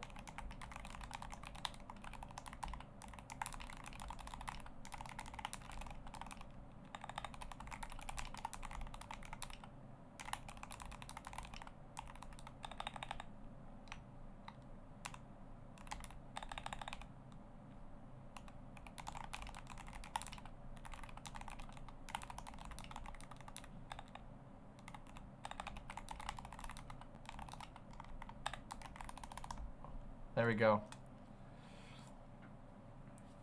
Watch Later is so amazing. Oh wait, this is gonna be revealing, right? There's gonna be a bunch of people who are like, I never used Watch Later. What the fuck? Why would you do that to your own brain? Why would you do that to your mind? If you don't use Watch Later, like what? Do you just like keep a part of your brain constantly remembering the things that you saw, like scrolling across the timeline? Like you're like, oh, there's 4 videos from people that I like. I'm gonna remember all 4 of these people's names. And I'm gonna like, what? Just like, what? No.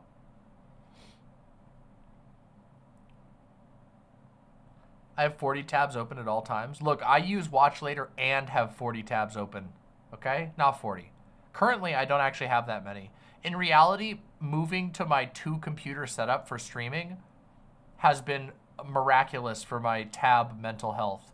Because I don't just, I have to bring the tabs with me if there's something for work, which means that I'm much more likely to just compile the links into a document and then send it to myself, which just makes my brain space better. I used to be bad about tabs, but ouch, my RAM usage. Well, I don't keep the browser open. I close the browser and it remembers the tabs. When I want to play video games, I close all other apps so that all of my computer can focus on playing video games. Yeah, exactly, Gayfesh. See, Gayfesh knows how to do it.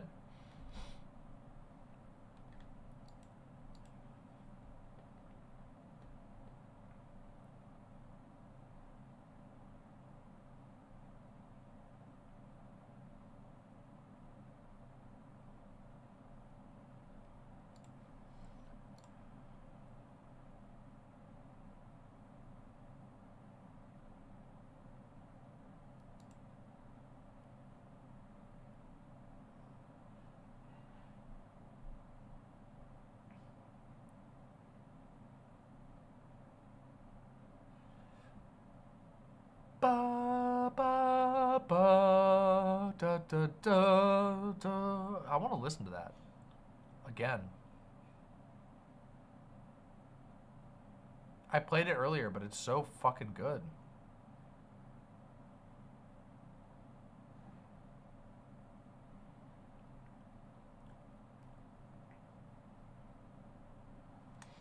Total Demon Mama cultural victory. That's what I'm aiming for right now. Unrelated to anything that I've been saying so far. Just total Demon Mama cultural victory. And I've been witnessing it. Lately, I've been seeing my own takes being repeated by people on the timeline. And that makes me feel so powerful. Ah, yes. Incredible.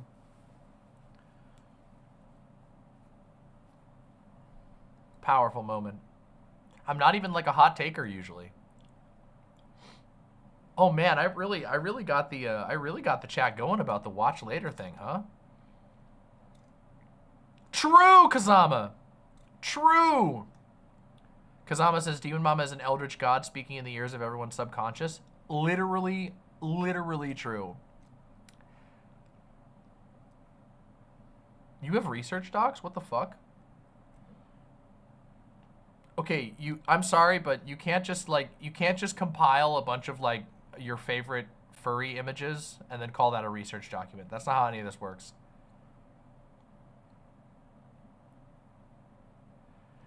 Ah! Yo, something I screenshotted people are finding in the DLC of Elden Ring. Holy shit. This is the first time I've seen anyone else talking about it. I should make an Elden Ring, like I should make a FromSoft lore channel.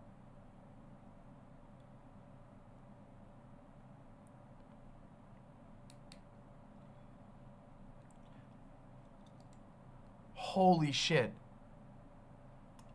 It's funny you say Smofftown, watch out. Smofftown is literally in the comments here.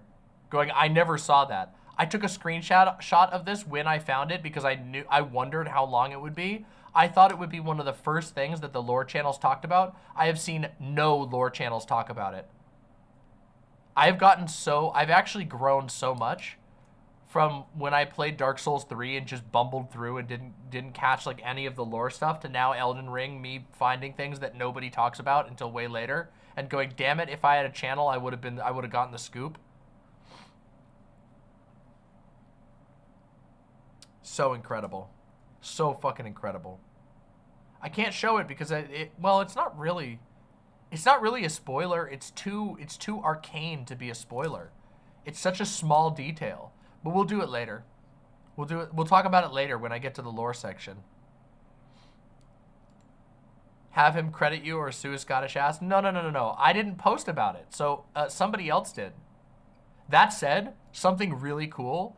I got followed earlier today by a really awesome lore channel that I really like. They followed me back on Twitter, and it was such a powerful feeling.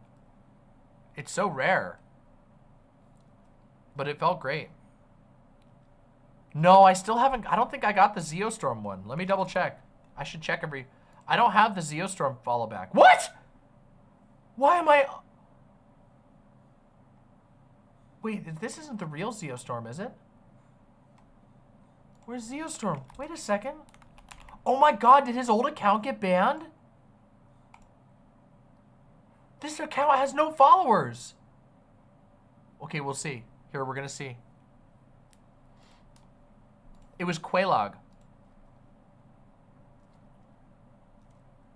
Quaylog gave me a follow back, which was like sick as shit. Felt great.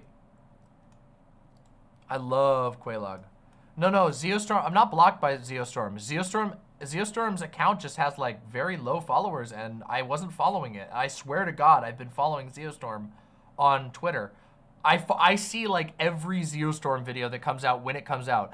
Okay, when Zeostorm got shouted out by Cenat, for me that was like my team winning the Super Bowl. I'm not even kidding you. I literally was screaming in my house. When I heard Zully the Witch and then Zeostorm both get shouted out by Cenat, I was like, yes! Yes! Go, my boy! Go, my girl! Yeah! It was crazy. Oh, I was like literally so hyped. It was unbelievable. I'm sure I just gave a heart attack to like 50% of my viewers, seeing as how I've been really quiet for like 40 minutes.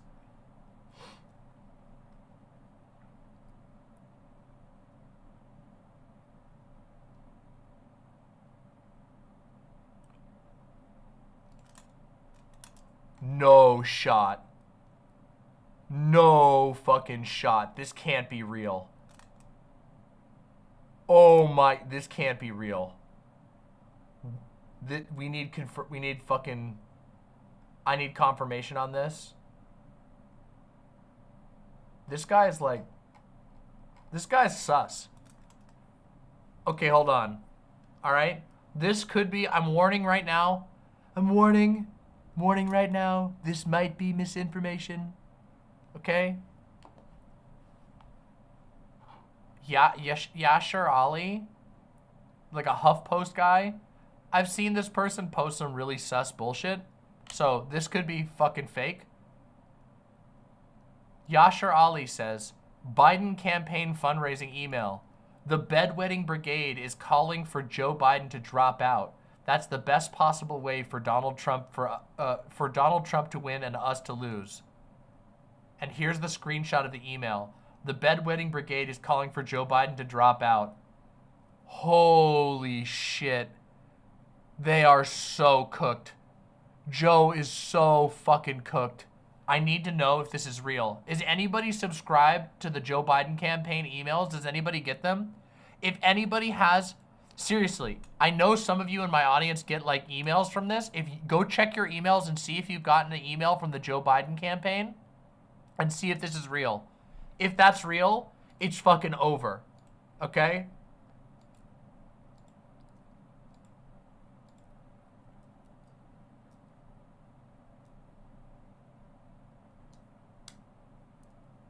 You're not necessarily outing yourself as a lib, just somebody who pays attention to libs.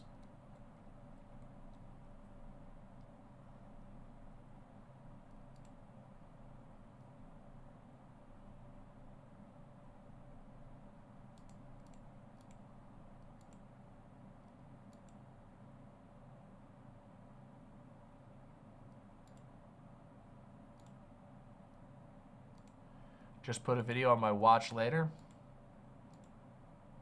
The Bedwetters Brigade? Yeah, they're saying that like, this was something, the reason why I believe it is because I heard that term used at the night of the debate. They said that like, you know, Democrats are known for being bedwetters. And this was a Democrat saying this about Democrats, which is like, holy shit, we are so cooked. Like if Democrats like answer to Trump is being like, yeah, you know, yeah, we're all basically bedwetters, but you're not kidding. We have confirmation from Furcifer. Furcifer says, I got the email, I looked up bedwetting, and I found it. Holy shit.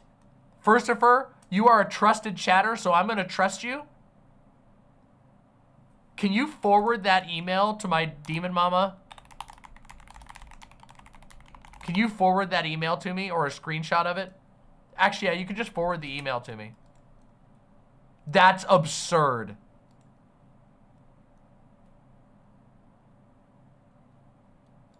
So cooked. So cooked.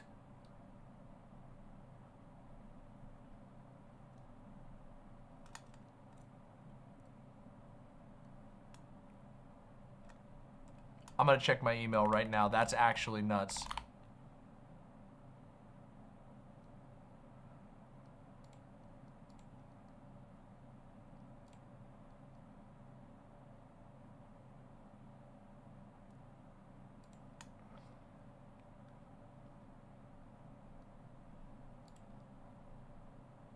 So what's the email? It's a fundraising email that's calling anyone who doesn't support Biden bedwetters, which is, let me just be 100% clear, completely insane to do when Joe Biden shat his pants at least 4 times on stage during the debate. Genuinely insane.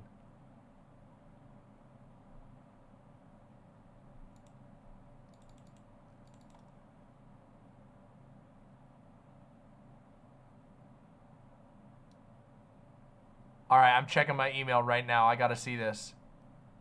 Holy shit. Thank you. I can't wait.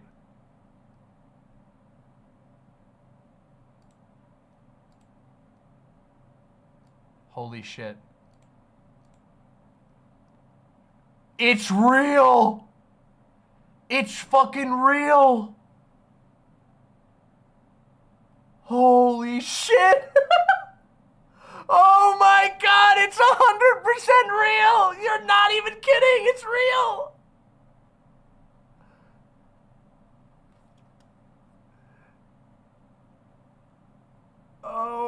my God. I'm gonna screenshot it and show it to you myself, okay? Oh, man. Oh, this is so bad. Holy shit.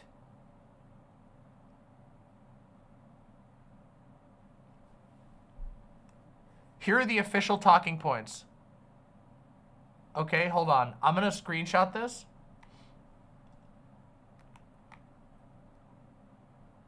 We're gonna go over these actual ones, and we're gonna make a little segment out of this, because this is absurd, and I need to do this. And then after that, I got a real treat for you all, okay? Hold on.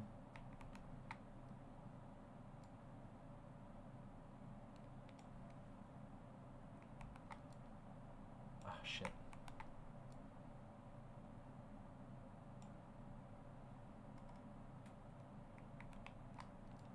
This is so bad.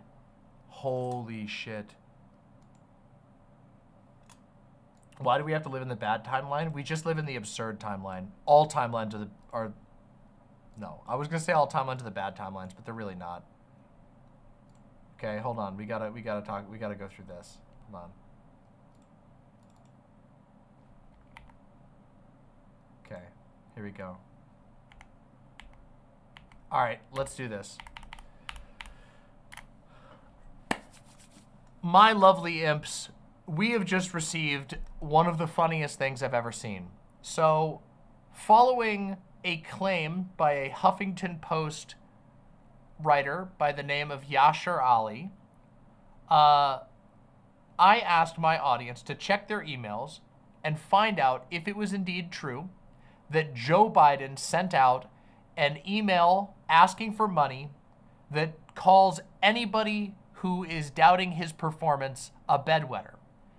I have mixed feelings about the Huffington Post generally, so I wanted to make sure. And I received a copy, an official copy, verified of this email. Multiple people got this email. We're gonna look at it. Let's take a look at this, because this is so funny. So the email is a fundraising email from the Joe Biden campaign to people who have donated or subscribed. It has 7 points in it. And we're going to start with the first one. Point 1. Yes, the debate started rough, but voters saw what a threat Donald Trump is to the country. It was more than just lying. He did plenty of that. Trump defended the end of Roe v. Wade, saying it's been a great thing. Said that the pro-Trump Nazi march in Charlottesville was made up. Said on January 6th that we were respected all over the world. Defended his 34 felony convictions, saying the system was rigged and that he did nothing wrong. Now, these things are all true claims that Biden could not respond to during the debate, which is the big concern. No one here is pretending that Donald Trump was honest or did well during the debate. It's just that Joe Biden fucking flubbed. And the debate didn't start rough. The debate was rough all the way through. And not just rough, it was abysmal. We watched it with our own eyes. It wasn't, he was fumbling the entire time from beginning to end.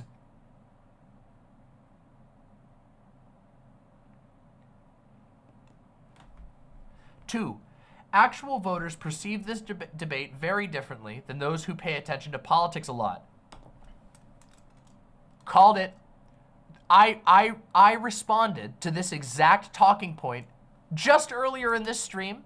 If you're watching this as a video on YouTube, go check out my video on it, which is the Biden debate discourse, because I preempted this. I knew this was what they were going to run with. I saw it all over liberal Twitter, so they were already putting out the feelers of this is the message. The message is, oh, actual voters perceive the debate very differently. But we don't know that. And what we do know is that actual voters who may not have actually watched the debate almost certainly are going to be going on social media and seeing the entire Democrat sphere completely freaking out. They're going to see clips of Joe Biden shutting down completely and going,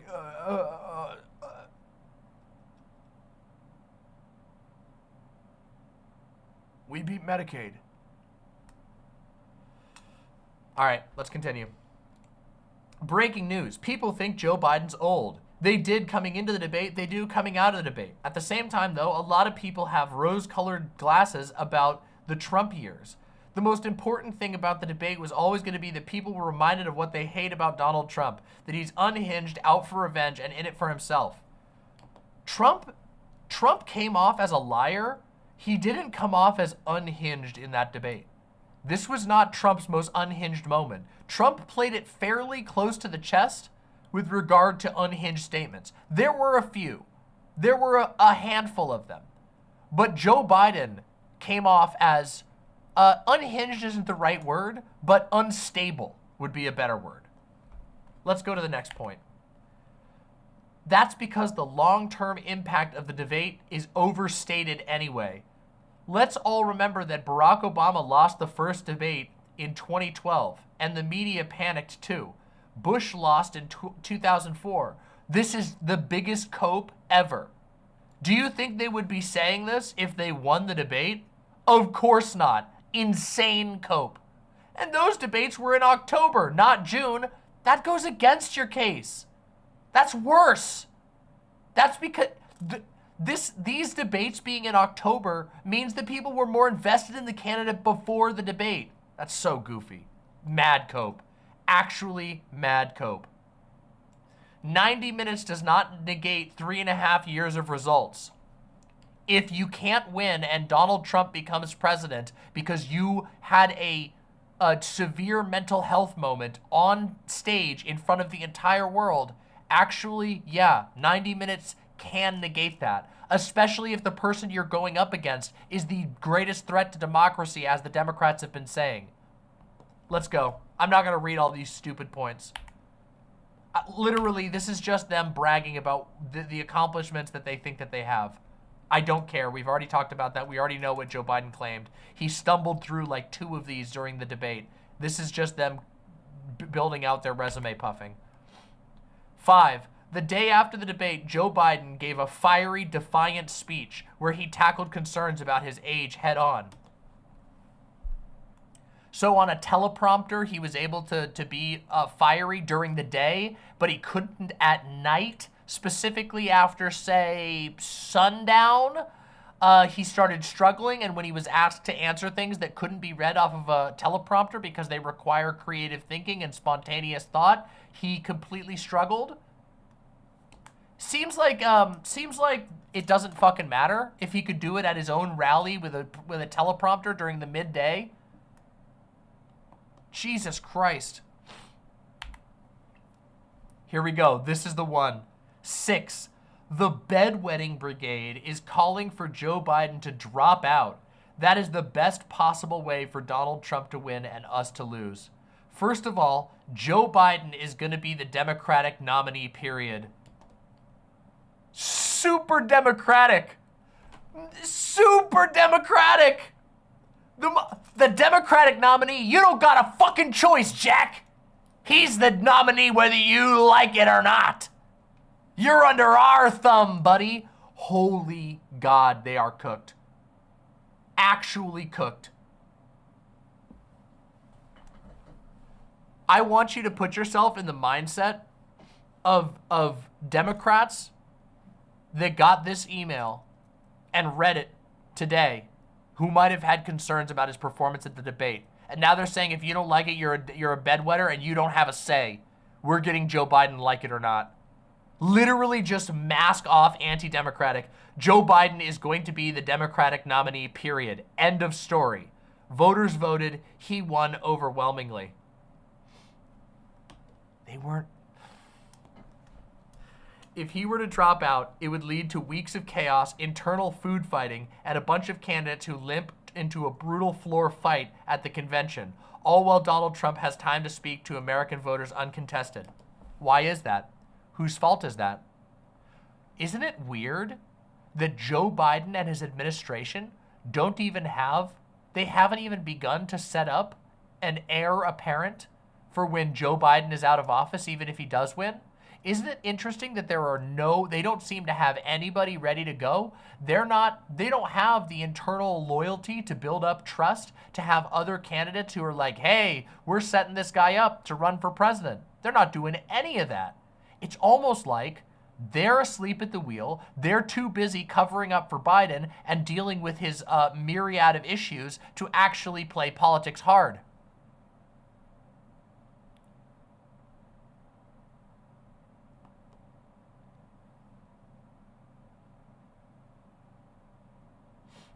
All of that would be in service of a nominee who would go into a general election in the weakest possible position with $0 in their bank account. Whose choice is that, Joe Biden?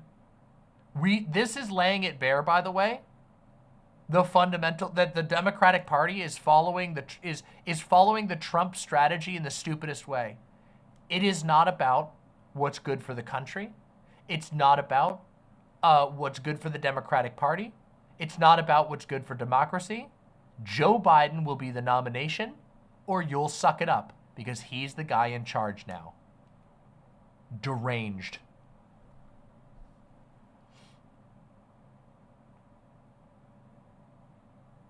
At the end of the day, we'd switch to candidates who would, according to polls, be less likely to win than Joe Biden. The fact that they're even sending out this email and having to be like, no, come on, guys, we're not going to depose our candidate. I want you to recognize just how bad the stakes are right now. Just how bad it is that they have to send out an email going, guys, come on. Sure, he shut down publicly, unarguably, live on stage, and the entire Democratic Party is in a panic, and every politically active person is in a panic. But guys, we don't got to depose the incumbent, a thing that we would never even talk about any other year. This is so bad. Here we go. Number 7. Joe Biden is the Democratic nominee, period. Rather than worrying about polls, our supporters are getting on board. Did you see the awesome clip of our supporters on the tarmac doing the Cupid shuffle at 2 a.m. on the night of the debate? Are you... What on... They're done. They're so done. Bazinga. Sure, our candidate literally couldn't speak, was genuinely incoherent, and sent the entire Democratic establishment into an absolute panic. But did you see people doing high hopes for the living on the fucking tarmac? Sorry, I really shouldn't insult Pete Buttigieg, because at this point, I'd vote for Pete Buttigieg. I'd vote for Pete Buttigieg over Biden any day. I'm catching it. The Cupid shuffle? Did you see the awesome clips of our supporters doing the Cupid shuffle? Oh my God. Oh! The biggest rally of our campaign on Friday? Well, no, probably not, because the media is busy hyperventilating and trying to manifest drama to boost ratings. You guys remember how for the entire time of Joe Biden's campaign, they've tried to make fun of Trump going after the media, and now they're trying to insult the media? They are cooked. But this isn't Aaron Sorkin's fever dream. It's Joe Biden's re-election campaign.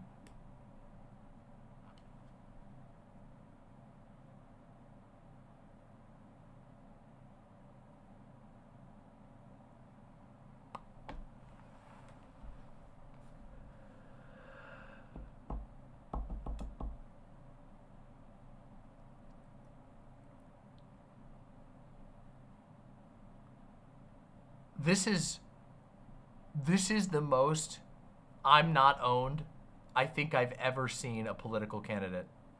I didn't think it could get more embarrassing than like Ron DeSantis, like having to thank Donald Trump after Donald Trump said, tell your wife I said hi, Ron, and screw you, I won. And then Ron DeSantis is like, thank you, Donald Trump. Thank you so much for being graceful as I back out of this race.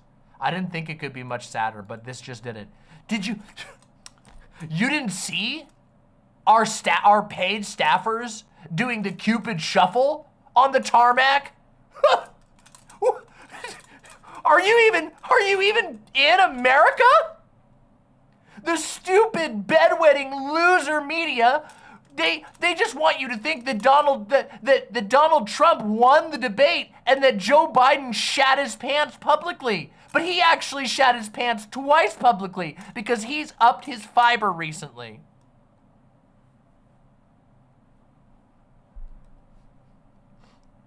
Can we see? I want to see if we can see the Cupid shuffle now. Now I need to see this awe-inspiring Cupid shuffle.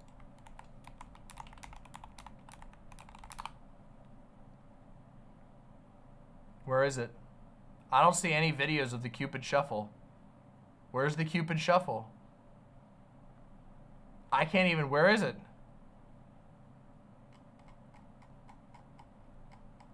Where is it? Somebody give it to me. I can't find it on YouTube. I literally just searched Biden Cupid shuffle and couldn't find it. Anybody got it? Anybody got the video?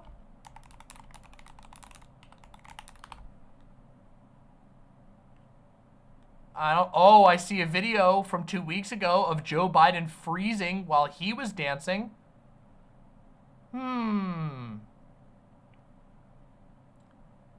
Where is it?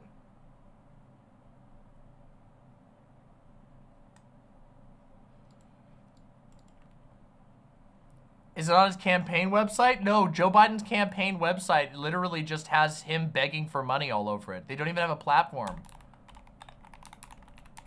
Maybe. Let's double check. Maybe they got it up on here. Let's check. Let's see if they got it up on their website. Literally just a giant donation request. Let's continue. Let's see. Oh, more donation, another donation. Sign up for donations.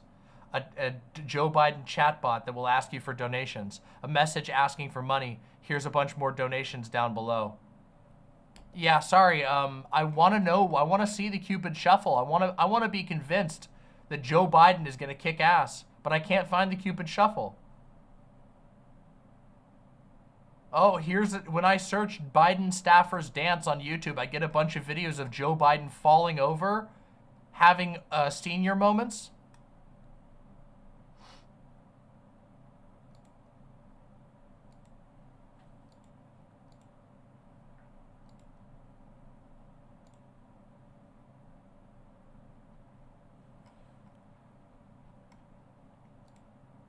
Amazing. Truly incredible. Anybody else found it? If anybody finds it, I'd love to see the Cupid shuffle. This is where we're at, okay? Dems in fucking free fall, okay? This is where they're at. That was what the best they could come up with. They didn't even wait to check the check the temperature. They're just like, you guys are a bunch of bedwetters. Insane move to call your supporters bedwetters when your candidate is fucking Biden. Actually insane thing to do. Well, at least it's gonna be funny, everybody. At least it's gonna be funny. Okay. All right, everybody. If you enjoyed the funniest Biden email that you've ever seen in your entire life, and also a nice helping of the theater of the absurd, make sure that you press subscribe down below and leave me a comment. Do you think the Cupid shuffle could change your mind to vote even harder, to maybe even vote twice for Joe Biden? Let me know in the comments down below. Thanks for watching.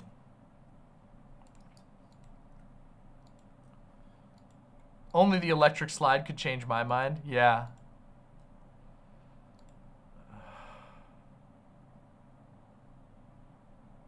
I'm thinking back to your segment last year from when Biden announced his re-election campaign. That could not have aged more poorly. What was my segment where Biden announced? Hold on. Wait, my section couldn't have aged more? Did I say something badly? Did I goof up? Oh, that's right. This one. This one. Hell. Trump versus Biden 2024. This one. It's going to be a year of political misery. Oh.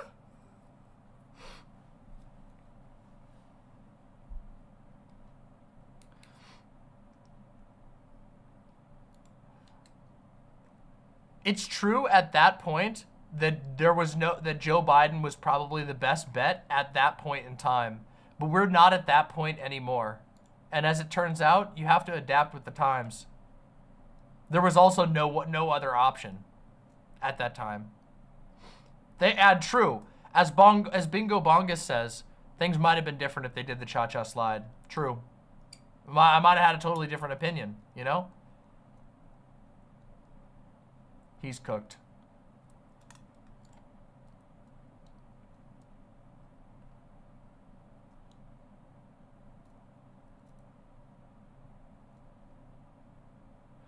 I did not enjoy it. I'd like to see an incompetent Trump campaign doing hilariously stupid things, but not when our side does it.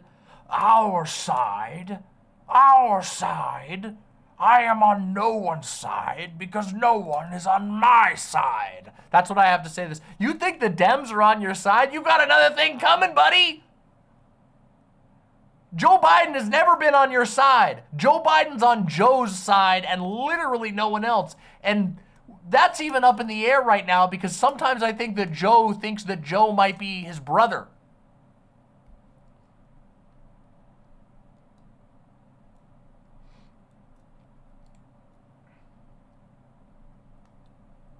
Cause I got high hopes for the living. I actually don't know any of the lyrics, so I'll just, oh, high hopes for the living. That's me right now. I'm Buddha judge or bust, baby.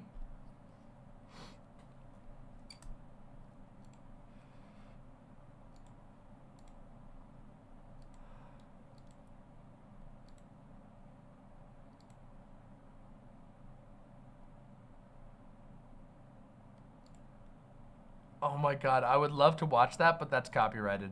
That is actually excellent though. I wish there was like a KK Slider version of High Hopes that I could listen to. Hold on, maybe there is.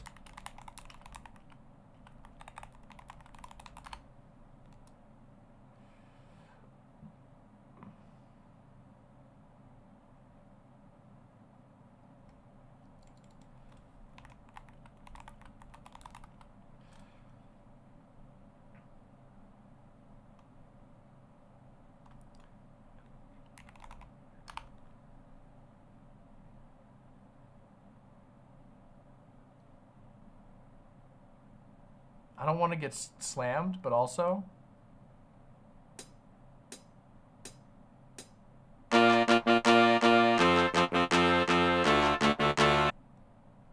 Where's the part where it comes in? Hold on. It's right up here.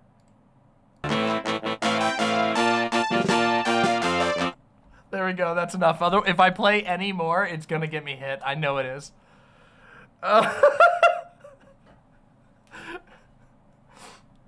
I wish I could put this. I really would.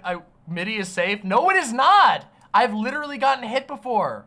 I played a MIDI version of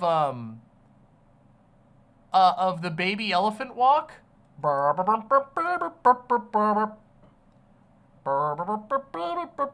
And I got hit. I also got hit for a MIDI version of Poison. You're poison.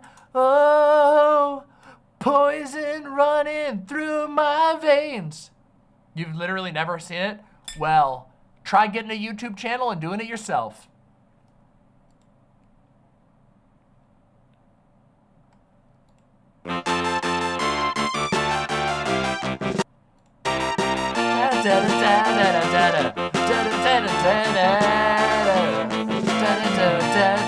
There we go. That's enough. That's definitely gonna kill me. I'm gonna lose all of the money that I made in ads for this segment, for this entire video, which sucks because this is a good video.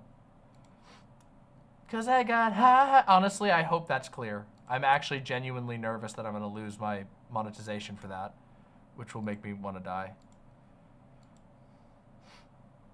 Yo, good job, Kazama. Hell yeah. Here's how Bernie can still win. Whoa!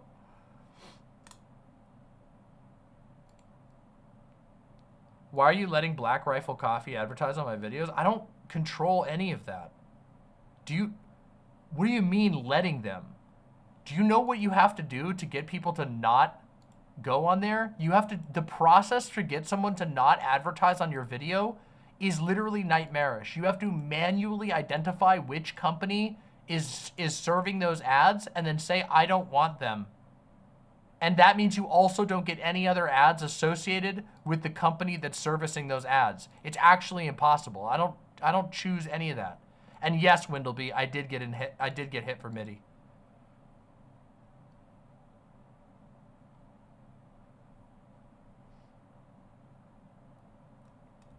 I'm not freaking out. What the hell's your problem? I talk loudly and energetically. You stop freaking out. Now listen here, Jack. I'll show you a freak out. Oh, you want to know what's really bad, Windleby? Recently, some of my old videos got hit. How about this? Oh yeah, sorry. I was gonna say I got distracted by a moron in YouTube chat. I shouldn't do that. But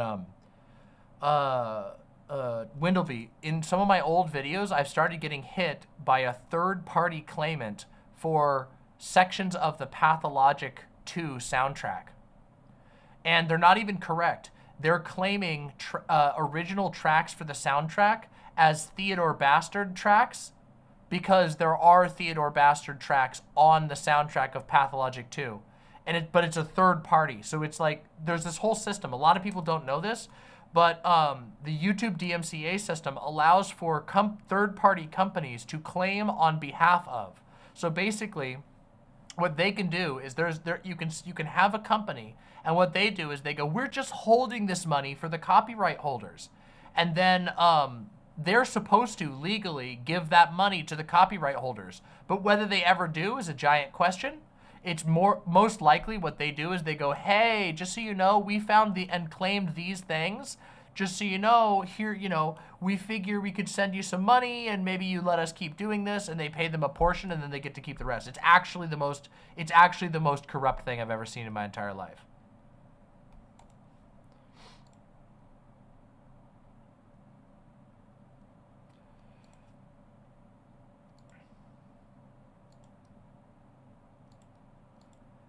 It never used to be claimed for pathologic stuff, ever. But it's only just started.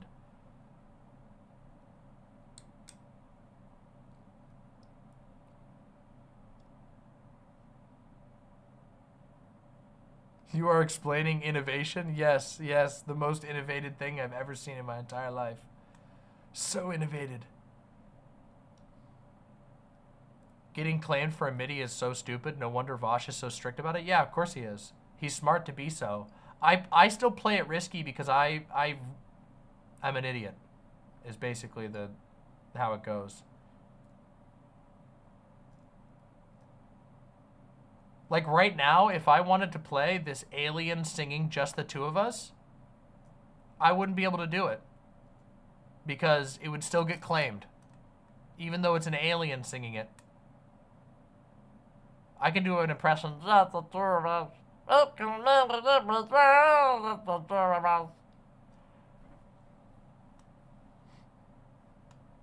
Look, I'm not even kidding. That's a real video. That for like literally 3 days straight. For like 3 days straight, Doe and Fawn were both singing that, like, literally constantly. And I was going crazy. Because Doe would, like, there would be silence, and then I'd look over at Doe, and Doe would be like,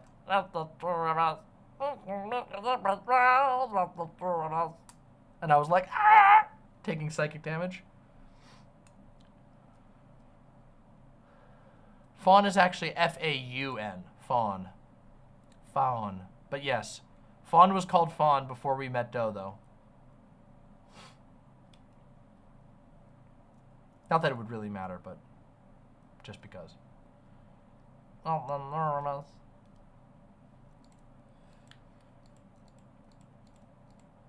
and I was like, Lego Yoda scream? Yes, basically.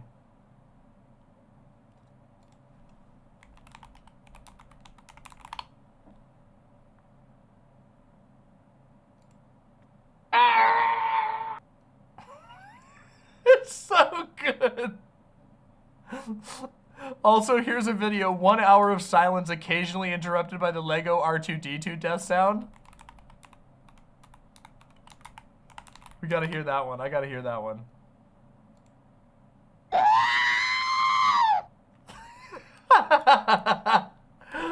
that one's pretty good. That's pretty solid. The Lego Yoda one is definitely better, though.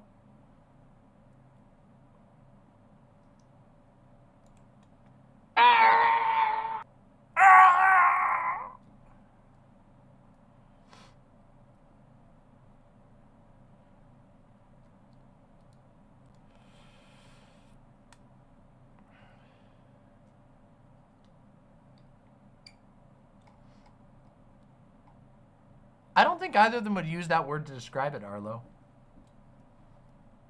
I think Doe is just Doe. Doe wrote a whole thing about it. Doe doesn't really use that term, but I'm sure it's not completely inaccurate. It's probably pretty close. What is this? What the fuck is this? Man-child streamer says you're weak for not gaming hard enough? Who is that, Zan? No! Are Present Sunday and Zan beefing? I was not up on this. What is this?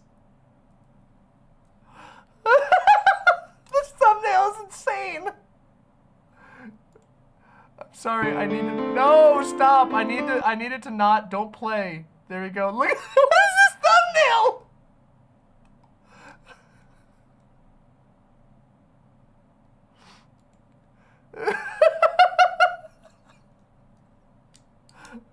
Aren't they always beefing? Okay, yes, to be fair, both Sunday and Zan are always beefing with almost everyone. I'm not beefing with either of them right now. I'm not as close with Zan as I used to be, but, you know, that happens in life.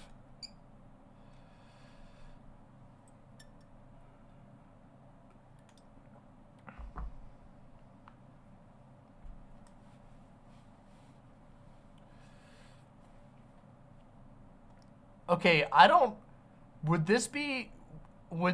is this drama? I'm also really curious because this sounds really funny. It doesn't seem like drama because it's talking about gaming content. I kind of want to really watch this video, but also I really want to talk about Elden Ring and it's getting late. Okay, I want to find out what's the deal.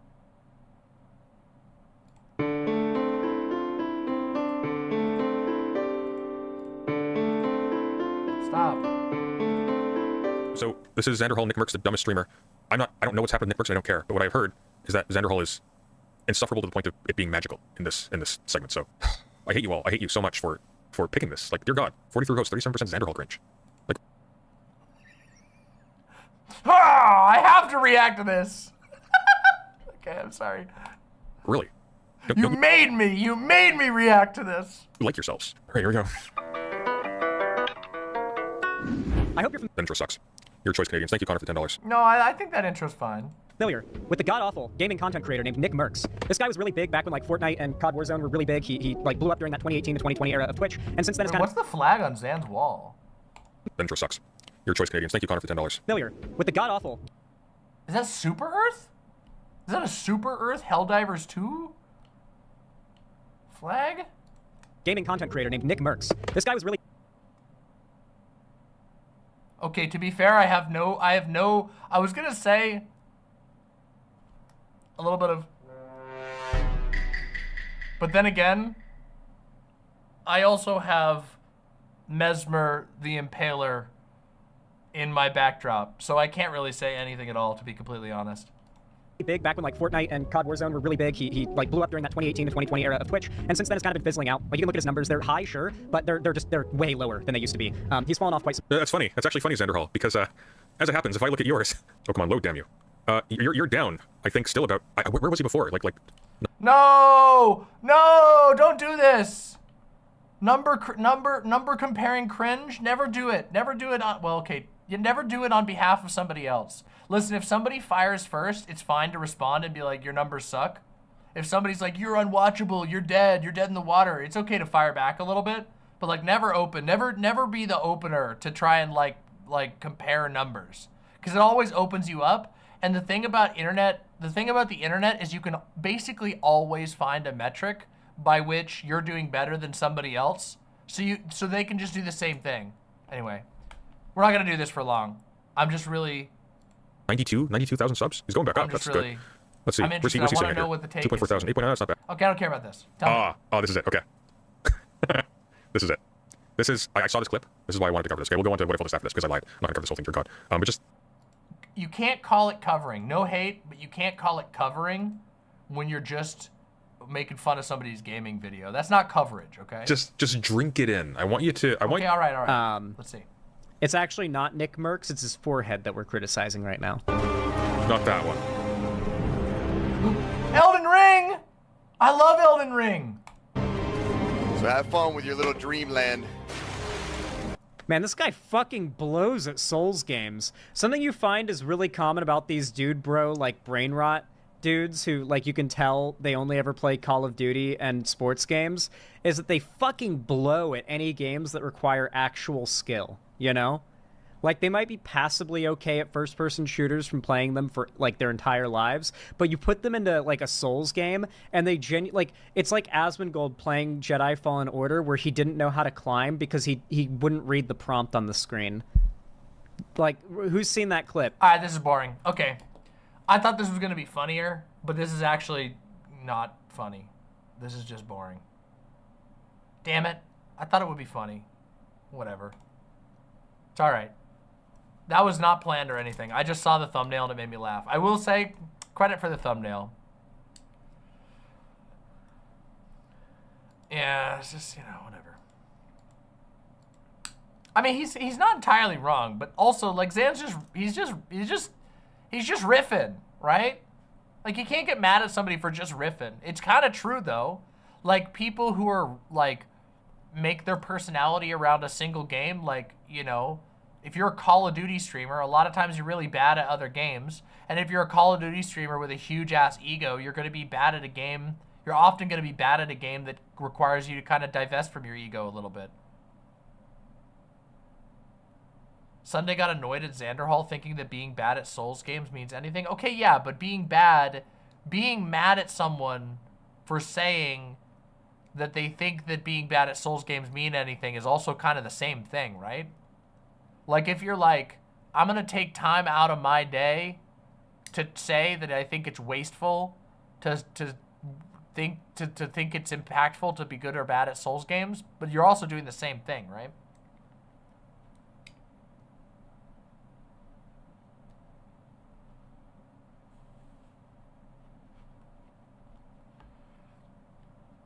Anyway, no hate to either of them. I just thought it was funny, and I saw the thumbnail, and I needed to see. I don't have any hot take. Nobody's getting canceled or anything like that. You know? Well, yeah, but you know, that happens sometimes. You know, whatever. Oh. Sunday has been pissed at Sunday ever since he called him out for being two-faced and acting like he's better than everyone. Sunday's been mad at himself? Was he just calling Nick Merckx a tourist or what? I don't know.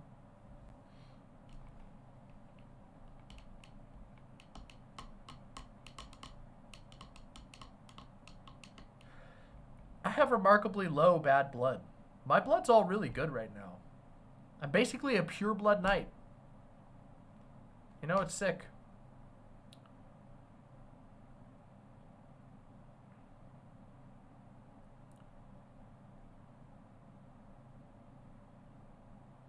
Gamers don't deserve free will? Probably true. Probably true.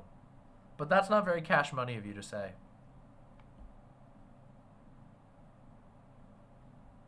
Xanderhal canceled himself when he said degrading things about FDM bottom surgery? I never heard of him saying that.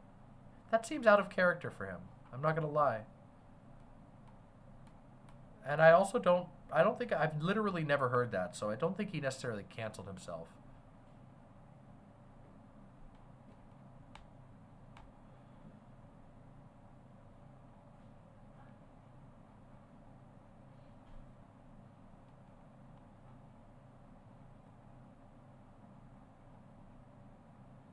Kenneth on Cook, have a good night. Thanks for being here.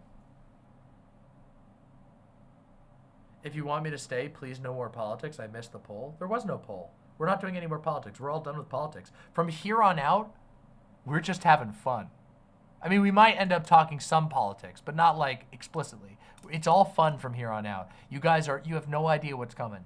We're entering into the hours where the true fans get all their rewards. This is the juicy hours. This is where the funniest stuff happens. So if you're here right now, you should stay because the greatest and juiciest stuff is coming yet. You thought the whole stream, you were like, holy shit, it can get even juicier, it can get even more fun, and that's right. See, there's a bunch of people. There are like 200 Demon Mama super fans. And those super fans will stay no matter what I'm doing. They'll stay until the very tail end of the stream, and they get to see stuff like me having a complete and utter meltdown over an extremely niche piece of Elden Ring DLC where I'm screaming until I'm red in the face. They get to see me do things like get really fucking drunk and make a bunch of jokes and bomb a bunch of jokes, but still have a good time anyway. You get to see that kind of stuff. We want to make it 300. We want to grow that number. Oh, you don't have to send me that. I literally don't care. I'm not interested in stupid shit. Like, if he said something stupid, he said something stupid, but I just don't care. It sucks if he said something bad, but you don't have to worry about it.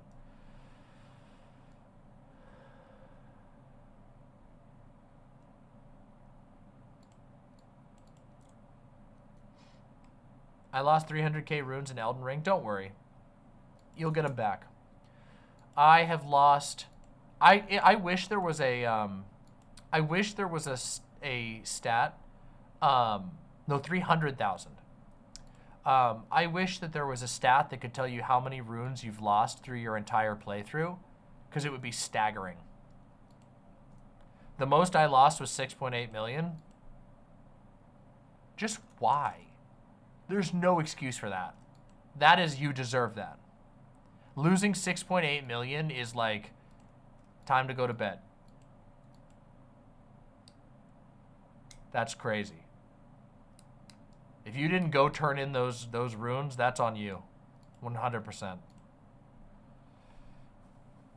My character is like level 550, okay. Oh, you're on like New Game Plus 3, so never mind.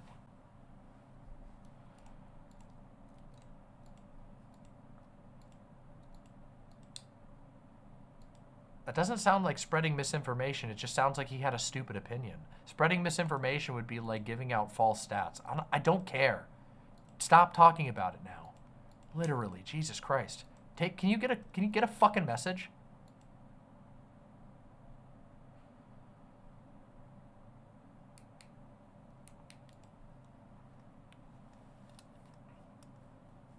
You know, I hate banning people from chat, but sometimes you really test me. If I have to say it fucking 2 times and we're pushing into 3,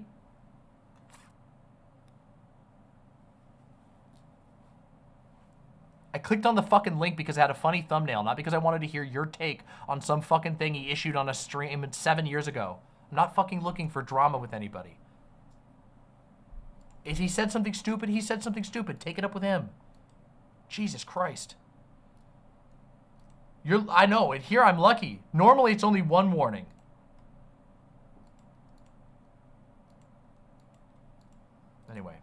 This is you know, is this the did you find the Cupid Shuffle video? Hold on. Did we find it? This wasn't from recently, was it though? 1 day ago? Did we find the video? We found the Cupid Shuffle. Is this it?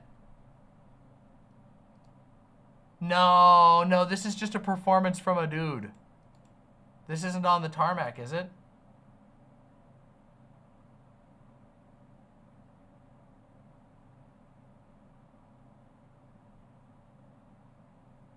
No, this is at a fairgrounds. This isn't it.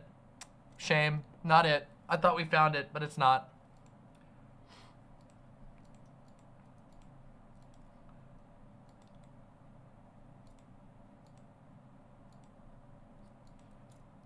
Cause I got high, high hopes. I lost 15% by not switching to Geico. Oof.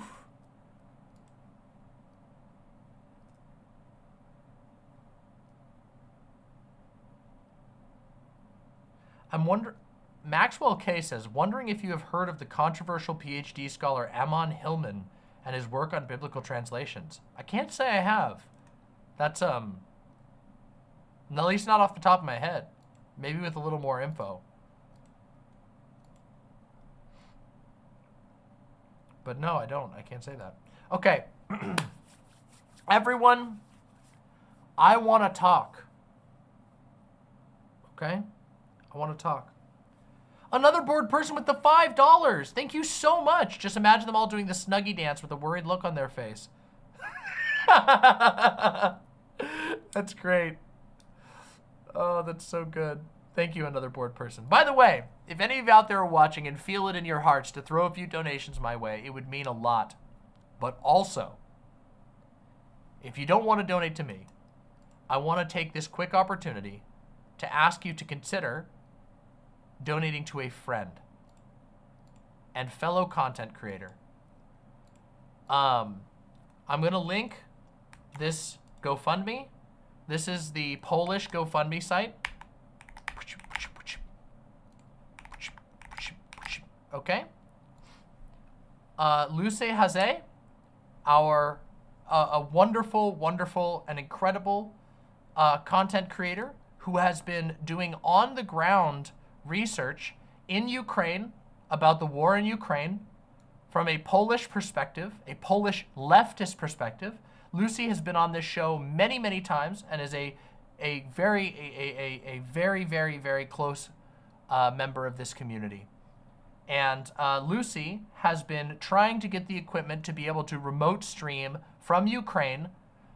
Specifically, Lucy was talking recently, reaching out to and talking to LGBTQ people in Ukraine. And Lucy wants to be able to stream on the road while traveling and documenting things in Ukraine. Lucy is trying to raise just a very simple $3,100 specifically for streaming equipment to be used on the road in Ukraine. And I would really love it if people were willing to throw a few bucks over Lucy's way. I really like Lucy. I really think Lucy is wonderful.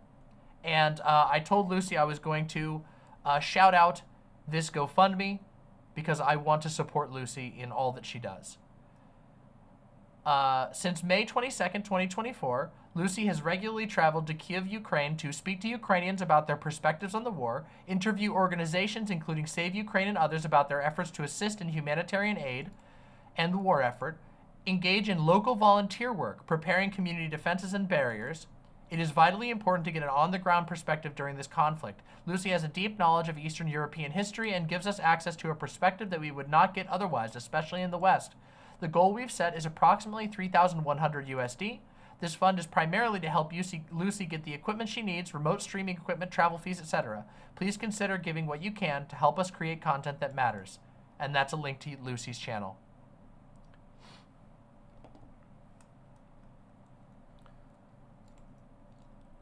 Yeah, please go check out Lucy's channel. Lucy is amazing. Lucy's been on here on this show multiple times. So if you got it in your heart, toss some money over, okay? Go donate. Go send a few bucks over. Cool thing is, American dollars go a long way. So consider it. Just a little goes a long way. In fact, I'm going to donate right now. Hold on, let me see.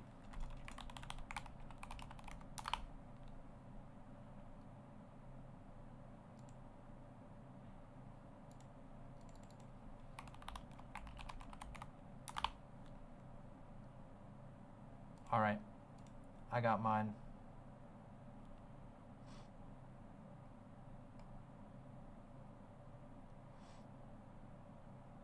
Wait, I feel like I have an account on this website already. I feel like I did. Hold on, let me go log in.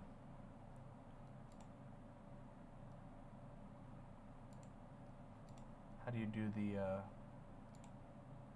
oh yeah, /EN.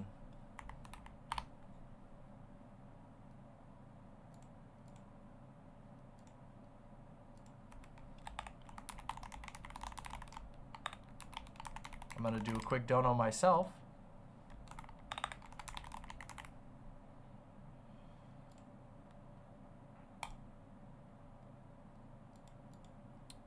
Why is it not working? Oh, okay, I'm gonna have to do it later. For some reason it's not working on my browser. I'm gonna have to do it on another browser. Oh, I know I was able to do it before. Maybe I'll just send it directly to Lucy then. I've never seen this currency type. It's Polish. Polish zloty. Lucy's awesome. So consider donating.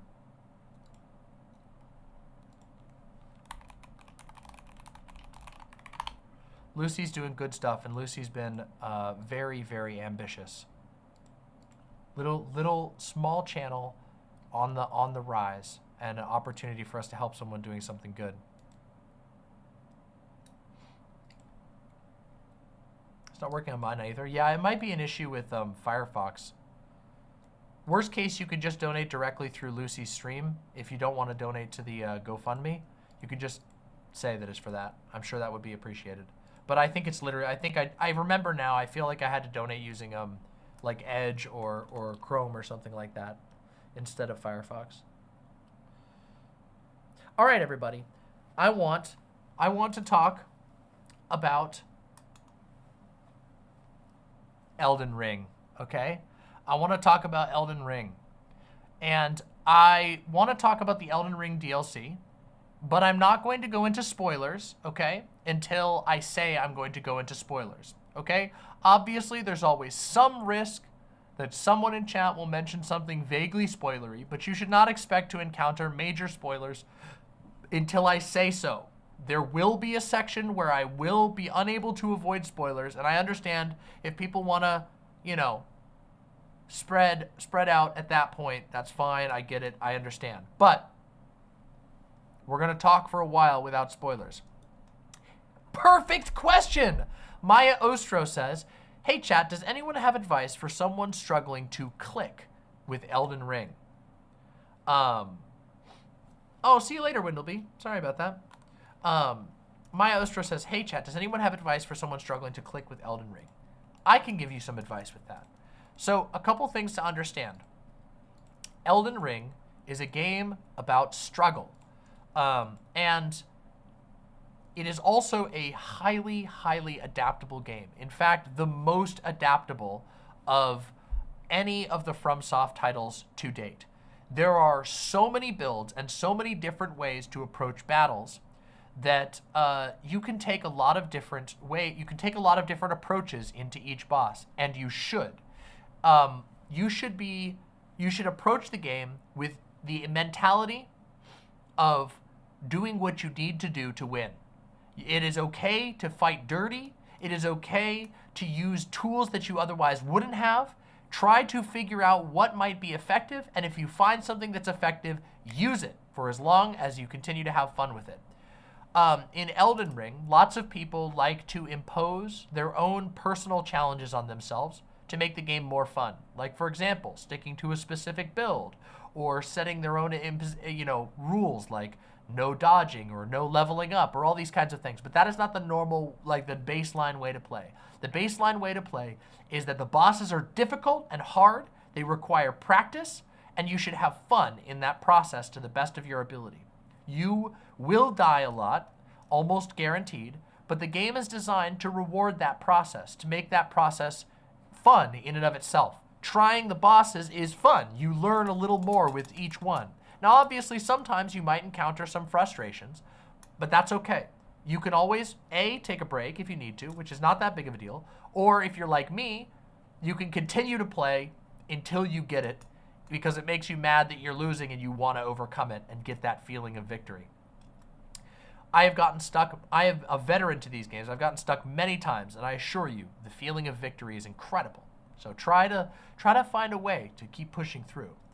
Additionally, don't be afraid to adapt. I mean that, really. I'm hammering on that one again. Even if it means doing things like using the respec tool within the game. If you're not familiar with the term respec, in the game, there is a certain character that you will meet who will offer you the ability to change your stats a limited number of times in the game. I believe that the maximum amount is like somewhere in the ballpark of like 20 or something, which is, I've played this game for, on my current character, almost 200 hours, and I have only used like 7 or 8 respecs total. Which for some people, they're gonna be like, 7 or 8 respecs? And for other people, they're gonna be like, wow, only 7 or 8? In reality, it's totally okay to move your stuff around. And also, another thing that you should never neglect is upgrading your weapons. In Elden Ring, all upgrade materials, except for the maximum one, which is a very rare item, you can find a way to renew them endlessly. Meaning there is an item you can find in the game that will let you get infinite upgrade materials for every single level except for the final one, which means you can bring as many items as you want right up to the final level of upgrade endlessly. It might take a little bit of effort, but you should feel free in upgrading your weapons. If you find a weapon that's starting to feel really good for you, upgrade the hell out of that weapon. I always get choice paralysis when respecs are limited, even when the game is very generous with them. Don't stress it too much. I respect pretty much whenever I wanted to, and I didn't run out. I didn't even come close. I currently, at the end of the entire game and the DLC, respecking whenever I felt like it, I still have like 8 respecs sitting in my inventory. Don't worry too much. Just try to overcome that, because you're gonna find that you're gonna like builds anyway. You'll find a build that you want to stick on and work with, and you'll get good with that build. Another thing, okay? Another thing about Elden Ring, and this is not just the DLC, this is the game generally. In Elden Ring, you always want to dodge basically as late as you can, with very few exceptions, okay? So watch characters' limbs, and very rarely their mouth parts if they use them. There are some enemies that will bite you, but for the most part, you want to watch a character's limbs. Tail, arms with a weapon, feet for a kick. Watch their limbs, and when they start to get down there, that's when you want to do it. Try to train yourself over time not to go when they first start moving, but rather when they start to bring the weapon forward, or the stinger forward, or the claw forward. If you learn that mentality, especially in Elden Ring, this is especially true for Elden Ring, most of the characters have little tricky delays they can do. They can hold their attack a little longer to try and trip you up. And if you watch for that swing and you wait until it starts coming out, you're gonna get a lot better at those types of things. You're gonna get a lot better at dodging, basically. Yeah. I'm trying to think if there's any other advice. I should honestly do a full Elden Ring advice section, but I didn't actually type everything out. So this will just be a quick Elden Ring advice section that won't actually become a segment, unless I think it's really good. Another thing. Oh yeah. As a general rule, you should have your equipment weight level at low or medium. For me, medium was the sweet spot for the entire base game, but when you get into the Elden Ring DLC, I started playing with light equip load. Now, equip load is there's a lot of complications for it, but basically if you're confused about it, just look it up online how the rules work. Basically, you want that light or medium level. If you go into heavy, your rolls are going to really stink, and you're going to have a hard time dodging abilities, and because of the way the game works, you are probably not going to actually be tanking much. The armor might help you a lot, and there are certain enemies where heavy armor is ideal and certain circumstances where heavy armor is ideal. But generally, you want medium or, if you can, light. I'll talk about the light equip load thing in a little bit, but for now, I wanted to just give some basic advice. I played most of the base game switching between light and medium based on what type of armor I liked. Medium rolls were actually easier for me against certain bosses depending on the weapon that I was using. For example, against the final boss of the base game, I deliberately put myself at medium equip load because it would mean that when I rolled through an ability, I would still be close enough to hit with a follow-up attack. Whereas when I was light, I would go too far away and I couldn't easily hit with a follow-up attack. Your equipment load affects both the number of iframes, meaning invincibility frames, that you get, how much time you will avoid damage while you're rolling, and also the length of your roll. So if you're struggling when you're like rolling backwards, if you're struggling with an enemy still hitting you, first of all, try rolling to the side, and secondly, try going down to light equip so you can roll further backwards.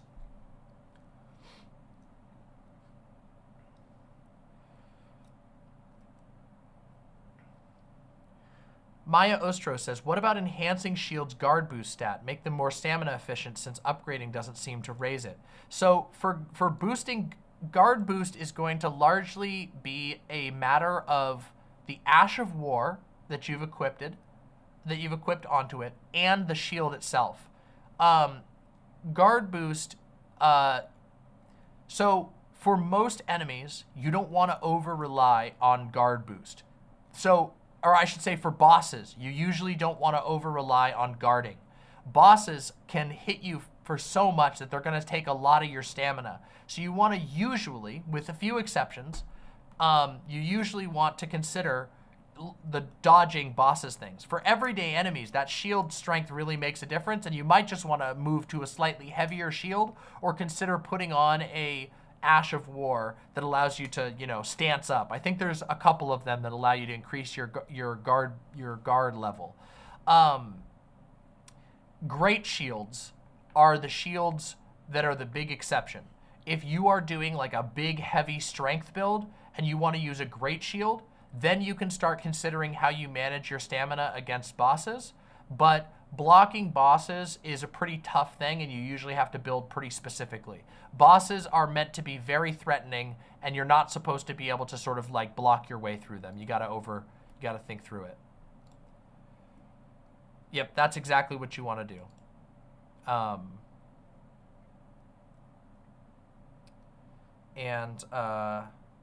Let me think if there's anything else. Elemental damages can be extremely important, okay? There are bosses in the game who are very difficult until you switch elemental damage types, and then you cook them. And sometimes, depending on the circumstance, it is better to be able to exploit an elemental weakness than it is to have more base attack power. For example, there is an enemy in the game that is extremely weak to fire. And even though I was not built around fire damage, fire scales off of strength, I switched to fire with the pure purpose of being able to defeat that boss, and I cooked the boss very shortly afterwards. Cries and holy damage. Holy damage is very good against certain enemies, but a lot of enemies in Elden Ring have resistance to holy damage for story reasons. But that doesn't mean that it's not good. In fact, holy damage is still really good and scales really well. It's just, there are a lot of major enemies in the game that for story purposes are resistant to holy. But there are also enemies in the game that just get cooked by holy. It's just one of those things. You gotta know where to use it. I did find a talisman that massively boosts my magic block stat. I think it was the Spelldrake. Spelldrake talisman, I love my Spelldrake Talisman. But you also got to remember to switch your talismans frequently. Talismans are designed to be super adaptable, so you can swap them out from battle to battle. I would throw on the Spelldrake Talisman anytime I was going against an enemy that used sorceries, but it's not very strong against other enemies, so you want to be careful with that one. That said, the talismans, swap those babies out whenever you feel like it. The immunities talismans, or not the immunity. Yeah, there's one of them that's immunity, one of them is robustness, and one of them is focus. They're called horn charms. Those charms are lifesavers to a crazy degree when you go up against a specialized enemy. If you're going up against an enemy with poison, get that immunization on there. If you're going up against an enemy with freeze, put that robustness charm on. If you're going up against an enemy with frenzy, get that focus charm on. You will thank yourself for using them. It's actually absurd how much of a difference it can make.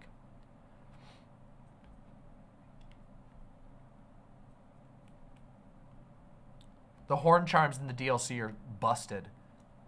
I was cheesing an enemy last night with one of the horn charms.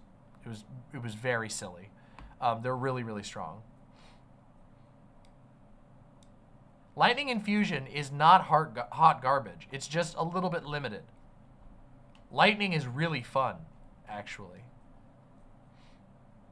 The talismans in the DLC are really next level. They really went above and beyond. There's some absolutely crazy stuff.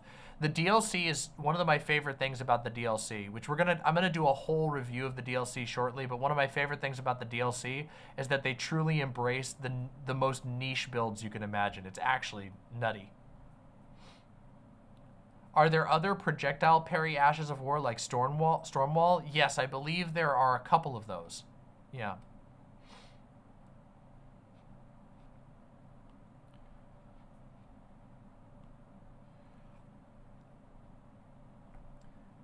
Kazama, I urge you to try your... I found Lightning had worse scaling, lower base damage, and no real utility to the other infusions, but that may be my build. You know Lightning scales off of Dex, right? And also, the long-haft Death Knight axe is one of the coolest weapons in the entire DLC. And it's a lightning weapon, and it absolutely wrecks shit. It is insane. Those who know, know. Okay? Those who know, know.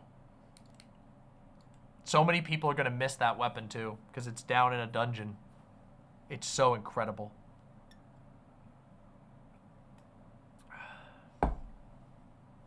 I did know this. I have 40 dex. What's your level, though? What's your soul level? 40 dex doesn't mean anything in and of itself, but...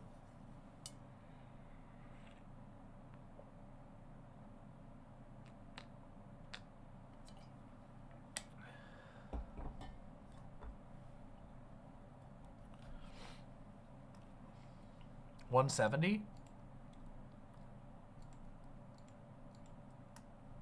Depending on your other stats, that could be okay. Sacred Blade is busted. I used a lot of Sacred Blade for a while. Oh yeah, people have been tearing with the lightning perfume. I've seen people ripping shit up with the lightning perfume, but I've also killed multiple people using the lightning perfume build, so I was having so much fun last night. It was so great. I was being yesterday I played as a gold summon for like 5 hours, and then for like 2 hours I played as a red invader, and then for like another hour I was in the arena, and I was playing with the Eternal Sleep sword. Yes, I've beaten the entire DLC.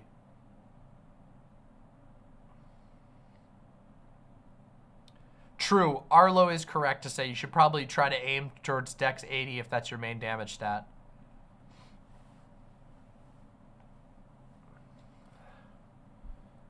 Oh, I love that one, Maya Ostro. That one's really good.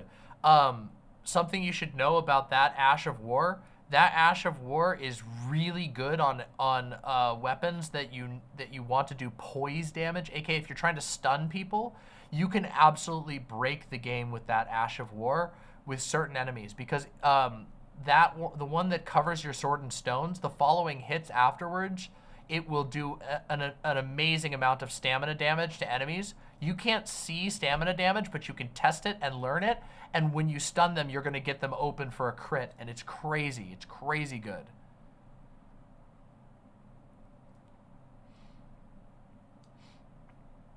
Oh, the pot build goes so hard in the DLC.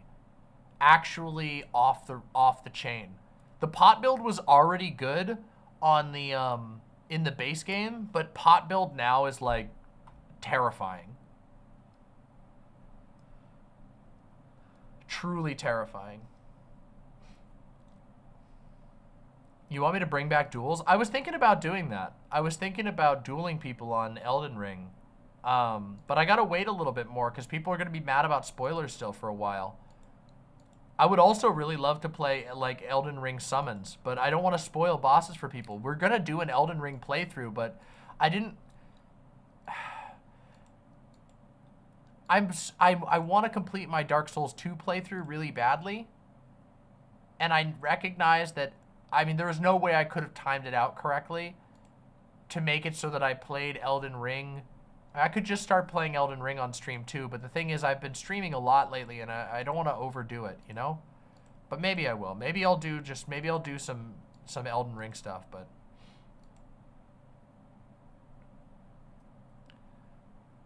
You just follow Alexander for the rest of the game. Okay? You just keep doing Alexander's storyline, okay? Don't you ever give up on that boy. Don't you ever do it, okay? Are you going to do Dark Souls 3 after Dark Souls 2? Yes. Or Demon Souls. I thought about doing Demon Souls. I am like nearing the end of Demon Souls on my own playthrough, and I've got it running really well. So I might just do Demon Souls because so many people haven't seen Demon Souls, and Demon Souls is fucking amazing. It's actually so cool. I wish I could play Demon Souls. I wish everybody could play Demon Souls. It's really good. I'm also really, and yes, Chariot, I'm beyond excited for Dark Souls 3. Dark Souls 3 is like, it's got a special spot in my heart. Demon Souls has such a fantastic OST. Ho, ho, ho, ho, ho. Boom, boom, boom, boom, boom, boom, boom. Ho, ho, ho, ho, ho. Boom, boom, boom, boom, boom, boom, boom. Ho, ho, ho, ho, ho. Boom, boom, boom, boom, boom, boom. Ho, ho, ho, ho, ho. So good. So incredible. Demon Souls has like such a lovably... It has such a lovably like rough soundtrack, but it's so good. Elden Ring base game OST kind of mid. I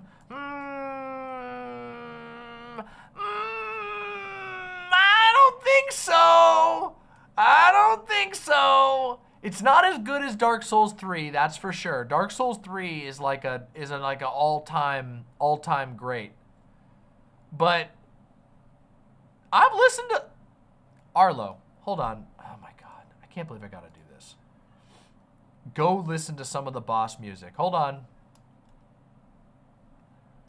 Me doing that one meme that everybody's doing of the guy from the Crusades. The like leper king. Okay. I just want you to just take a quick look here, okay? Take a quick look here. You see that number right there? Can you see that number? That says 550.2 hours. With all due respect, quite sure that I could pick any of the boss's music out of a hat.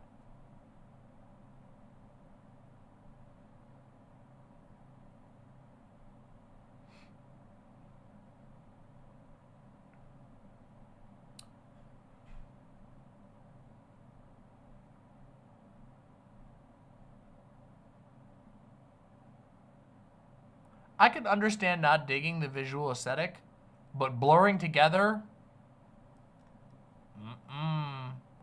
Your eye is simply not trained yet. It's, I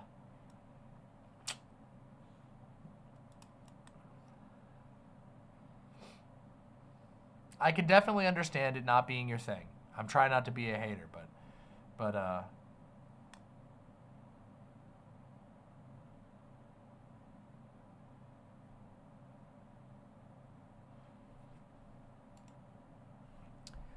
Dean Mama just said Dark Souls 3 has a better OST. She's about to get gotten by Lupine OS.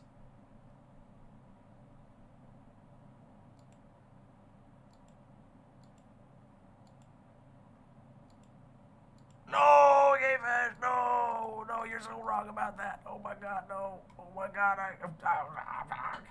I'm starting to get angry. Oh no, I don't want to be angry. You're wrong, no. Hold on, I have to show you screenshots. All right, now I gotta show you screenshots. I'm sorry, no. I'm gonna have to break out the fucking Cerulean Coast.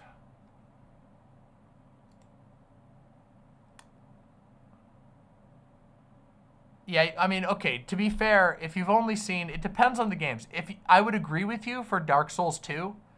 Dark Souls 2 does have like a desaturated problem, partially because of a complicated thing that is no real good excuse because it's still the game. But like, can we just, wait, okay, I can't do spoilers, but at the same time, like, I really want to show some of this stuff. And yeah.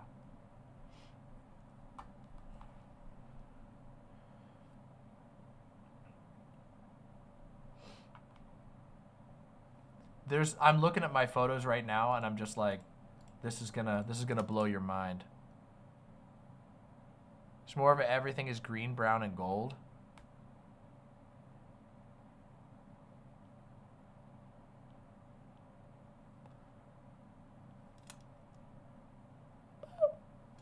Okay. I'm okay. I'm alright.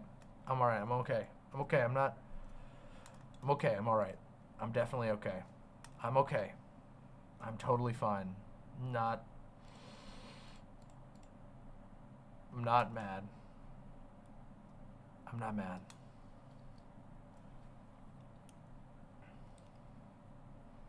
In fact, in Elden Ring, okay. Okay, hold on. We gotta bring it back together. I got so much to talk about. I can't get stun locked about the color stuff. I'll make that correct in time. I promise. I'll make it my mission to show you. Just like, okay, this is not a spoiler at all, okay? Because this is from the fucking trailer, okay? But let me just show you real quick. Hold on a second. All right. Let me just give you an example. Okay. This is one that actually fits the gold. Okay. There's definitely brown and yellow and gold in this particular screenshot, but I just need you to observe all of the other beauty. Okay. Wait, why is this? This is not the one that I wanted. Wait, yes it is. Here it is.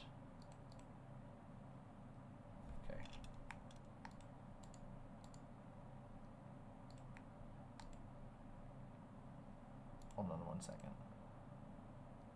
Okay, ready? Here, let's take a look at this together. All right?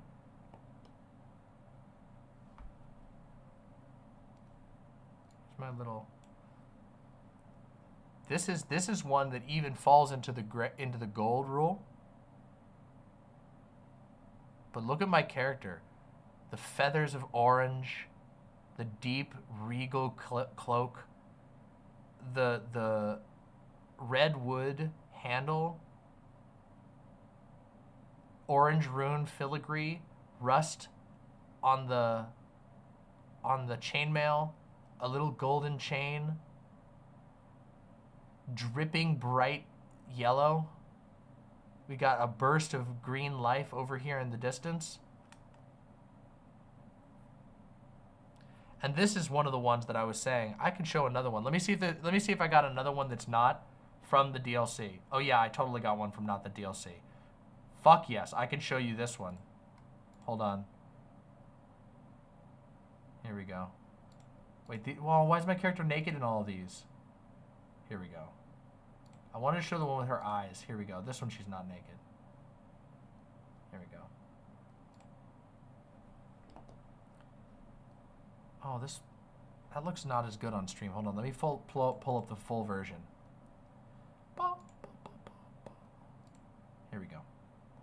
Here's the full version. There we go. That's the one. Look at this. Look at my girl. Same armor set, by the way. Different location. The flaming red. We got the tan beige of the city here. The golden. I can show all of my pictures from the base game because none of those are DLC, so nobody can yell at me about spoilers or anything because it's all base game. Here, let me show you one that was in the mountains. Here's one in the city. Ooh, that one's so good. Oh, I have so many good shots. I have so many beautiful shots from this game. Hold on.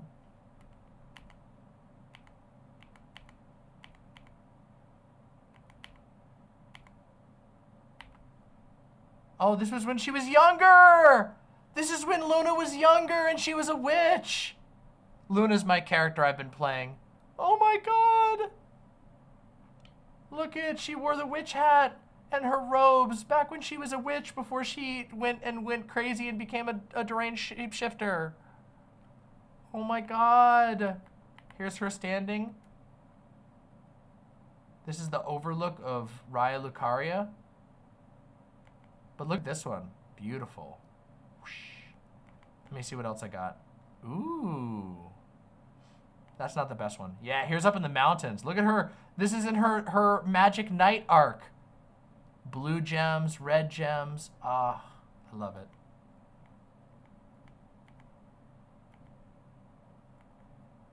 Oh, this was so sad. This was so sad. Oh, Millicent. Millicent. I laid down next to Millicent.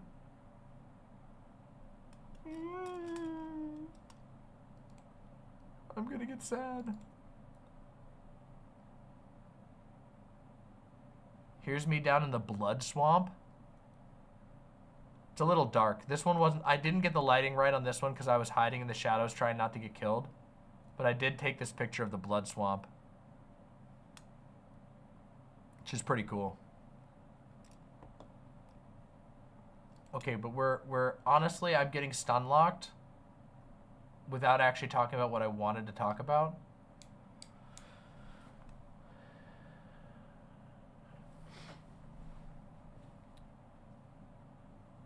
I didn't see that theory, but that's interesting, Arlo.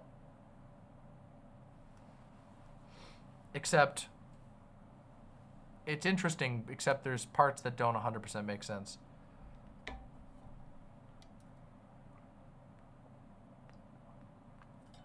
Okay, I want to talk about something specific, okay? I want to talk about something with regard to Elden Ring that was a discourse. And I promised that we would do this, so I really want to do it. Okay, can we do it? Do you think that we could manage a segment at 11 o'clock at night? Because I think I can. I think I can do it. My lovely, lovely imps. Elden Ring DLC, Shadow of the Erd Tree, Skidoo fragments. You've heard it all, I'm sure, whether you want to or not. Whether you're an Elden Ring FromSoft fan like I am, or whether you're not, you have almost assuredly heard all of these things. And alongside of them, you have probably also heard a lot of people talking about difficulty. You have probably heard people going this way and that way and all over the place about difficulty in video games, and specifically about difficulty in Elden Ring. Just so that you're aware, the discourse around difficulty in Elden Ring got so intense that Elden Ring gamers, in fact, review bombed the new Elden Ring Shadow of the Erdtree DLC. Okay? This is 26,893 reviews with a mixed rating. Now, I want to just be clear in no uncertain terms. There is no world in which Elden Ring Shadow of the Erdtree is a mixed game. Like, that has, it's partially terrible and partially good. There is no world. That is just a level of disconnection with the reality of a product. It's not realistic, okay? And I understand, I'm not saying that people aren't entitled to dislike a game, but the baseline quality level in Shadow of the Erdtree is phenomenal. It is a massive, well fleshed out, beautifully designed game. It has flaws, which I'm going to talk about, but there's no world in which this game is a mixed bag, okay? Like, to that level. That's like saying, like, Ocarina of Time is a 5 out of 10. An insane thing to say. You know, just there's no reasonable world in which you have to be a hater, a genuine hater. You have to be incapable of understanding what might make something incredible or even interesting or even good. It's willful, right?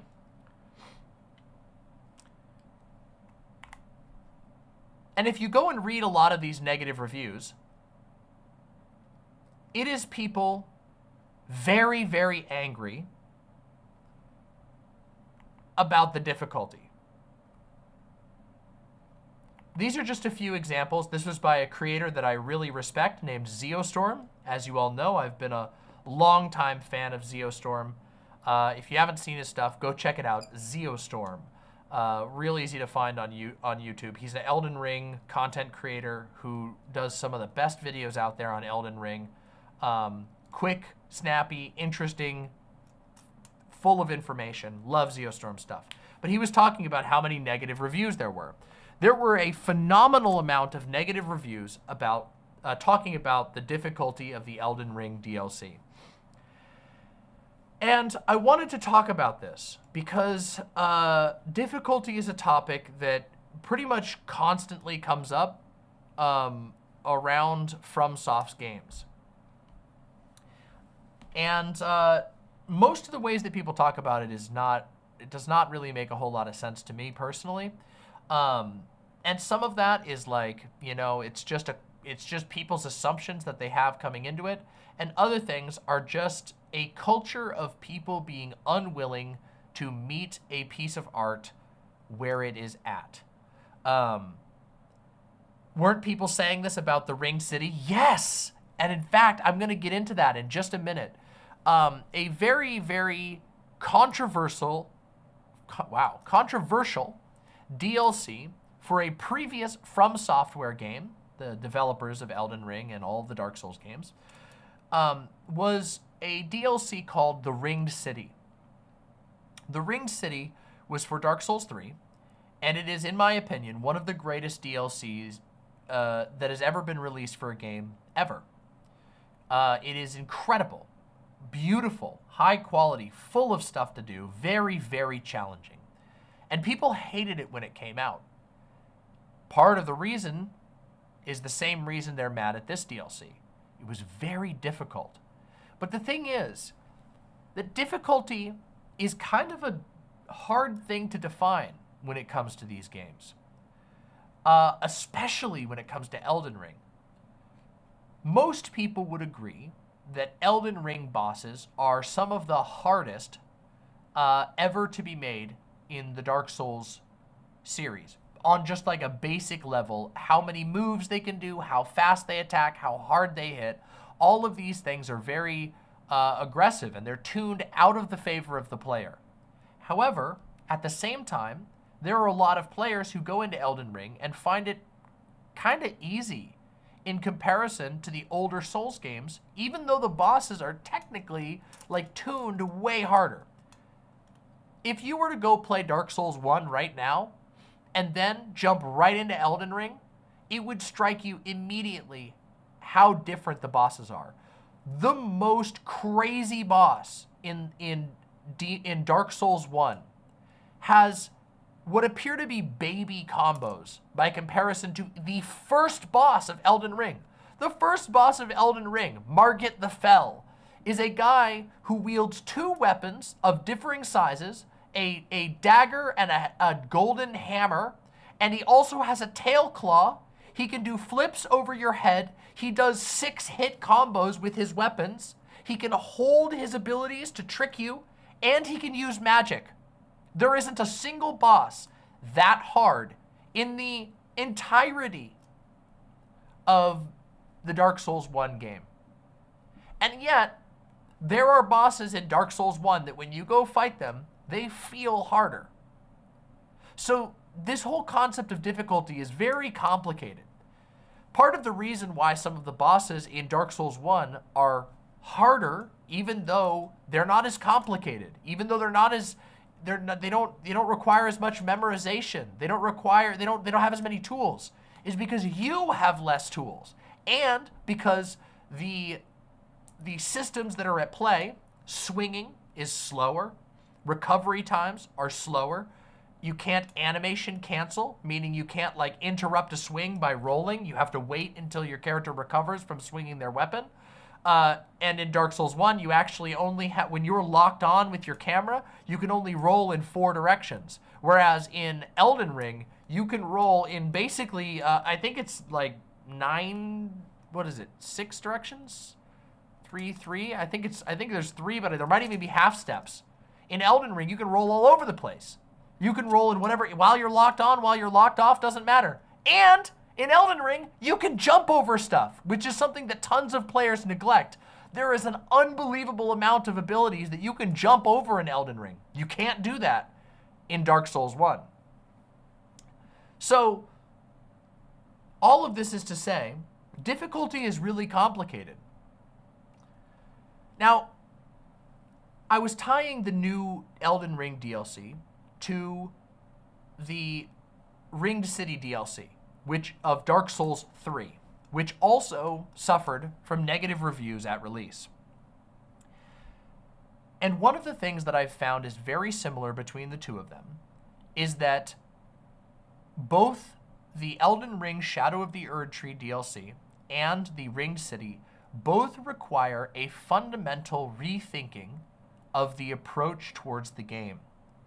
And this is not true for most other DLCs, and it's not really true even necessarily between games in the Dark Souls series, although between like Dark Souls and Bloodborne or Bloodborne and Sekiro, it definitely is.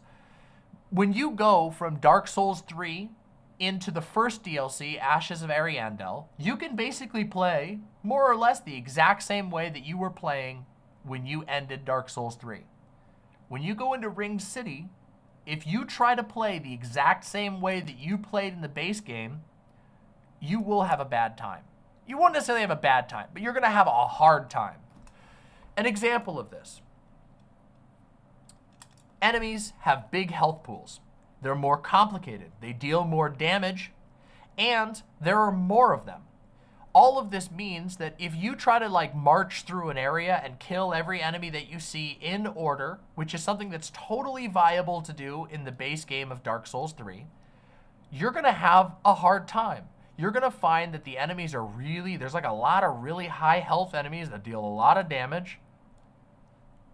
And while it works at certain points in the DLC, you can't do it for all of the DLC.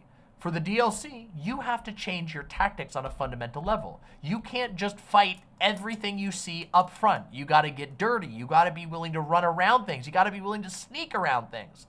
You got to think and look for where you're trying to go so that you can progress. And this is a struggle for a lot of players. One of the things that a lot of players have difficulty with is personal adaptability. And I say this as somebody who also struggled with this for a really long time in these games. And it wasn't really until Elden Ring that I had fully internalized the need to go with the flow. Out of fear, when I used to play Dark Souls 1 and even Dark Souls 3 the first time that I played through it, and maybe even the second or time I played through it, I was always scared that I was going to get owned by bosses. And as a result, I would have a tendency to retreat to tactics that I knew would work, things that I was comfortable with, and I would stick to them, and I'd be like, this is what lets me beat the boss. I would stick to that tactic. And sometimes that works great. But in the DLCs, specifically in Ringed City and Shadow of the Erd Tree, both of these DLCs are attempting to sort of bring something new to the table. They know that they have devoted players, players who are hungry for a challenge. Difficulty in Souls games is a part of the storytelling. It is a part of the experience. It is a flavor, like spice in a spicy dish. It adds something to the game. It gives a sense of stakes. It gives a sense of accomplishment. And players are hungry for that. They also kind of fear it a little bit. So a lot of players have come into Shadow of the Erd Tree and in a similar position that players came many years ago into the Ringed City, where they are not ready to, they're not in a position where they're ready to adapt, to start changing the way that they play. A perfect example of this is in the Shadow of the Erd Tree DLC. When you first enter the game, very close to the entrance of the DLC, there is a little mausoleum. If you go down into that mausoleum, there is a knight. That knight is very difficult. Right off the bat, he will basically kill you the second you walk into that room. He's a heavy armored knight who moves really quick. He has a lot of new tricks up his sleeves, and his health pool is gigantic. Now, a lot of players encounter that guy and simply will not stop fighting him. They will not consider going and looking at anything else, even though there's literally an entire world in front of them. Because they encountered this knight in the first spot, they will just keep going at it. Now, some players will be able to get it so good, they'll be able to practice so well that they'll be able to beat him even with all of the advantages stacked against them. But the majority of players are going to start getting frustrated, and they're going to go, this guy's so hard, it's so unfair. And instead of just saying, okay, I'm going to mark this guy on my map, which is a tool that you are given, every player can put little markers on their map. Instead of marking him on his map and saying, I'm going to go look around and see if I can find some tools to use against this guy, they'll just keep going at it. I would be willing to bet that a lot of the players that negatively reviewed this did this on one of the first few bosses. I imagine a number of those negative reviews were from that very night. The first night that you can encounter if you happen to choose to go left. Now, if you went right just a little ways, you actually would find an item that would make you notably stronger against that knight. An item that everyone can use. It's not even a build-specific item. All you have to do is go right. And guess what? If you go center, you find another one of that item. And if you go center a little further, you find a third of that item. Items that would help you kick that knight's ass. But because people were used to, they got into their groove in the base game of just punching through everything that was in their way with their little tactic that they got, they run into this guy with a big tool set, a big new tool set, and they just can't deal with it. They can't think that maybe I gotta go somewhere else. And the game literally even communicates this to you. It actually is shockingly blunt with its communication in a way that most of the Souls games are not. Most of the other Souls games like to communicate things indirectly, but in this DLC, there's a number of points where they just straight up tell you. When you walk in there, all you gotta do is walk a little bit forward and the game literally says, hey, you wanna look for these little fragments that will buff you up. Everybody calls them skidoo fragments. It's actually the Old English word for shadow. It's spelled S-C-A-D-U, and S-C in Old English is sh, and U is more like O, so it's shadow tree fragments. But I always call them skidoo fragments as well, which is great. people completely neglect that a literal pop-up comes to tell you, a tutorial pop-up comes up to tell you, hey, you got to go grab these fragments. They're a big deal. They're a major progression item for this expansion.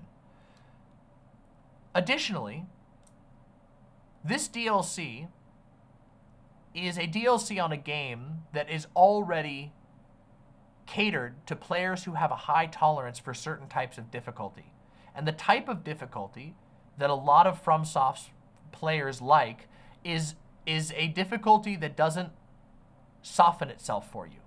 It wants you to adapt to the circumstance and you to come up with tactics, not, you know, it bends for you. And so, in a DLC for a game that already is like that, I think it's fair for them to say, all right, we're going to make this a little tougher. We're going to crank this up a little bit. We gotta crank it up just a tiny bit. Because a DLC is meant to be, it's meant to be where you experiment a bit beyond a main game. And especially for this one, and this is why I draw so many comparisons to the Ringed City from Dark Souls 3, they are both DLCs that on a design level are in conversation with their own base game. There is commentary in the design. Here's something we did in the base game. Here's something we want to do here. Look at where we're going. Look at where our mind is going. Think back on where you were and where we are now. And this is very present for both of these. And a lot of players really struggled with that. And it was very unfortunate. Another thing that I saw was players just outright refusing to use their tools.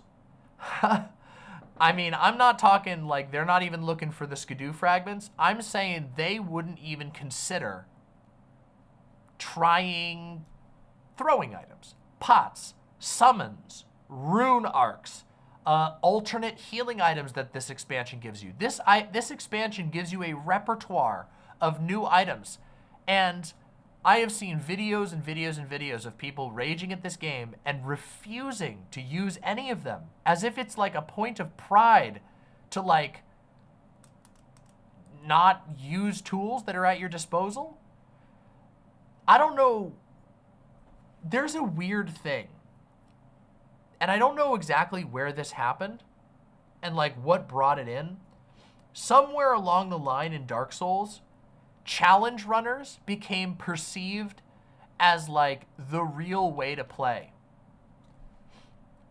And I don't understand why, because I don't even think challenge runners act like that. Challenge runners don't claim. When a challenge runner is beating the entire game naked with a stick item, they're not claiming to be the right way to play the game. They're doing their own challenge for their own reasons. It's very weird.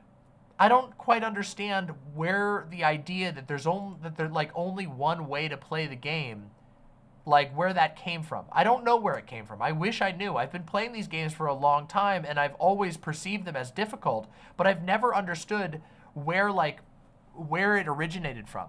There was a section of Dark Souls 3 players who used to hate on magic, using magic at all, which magic builds like pyromancy and pyromancy in Dark Souls 3 was fucking amazing, and magic was really fun, but also really actually kind of underpowered, and yet everybody said, oh, you're cheating.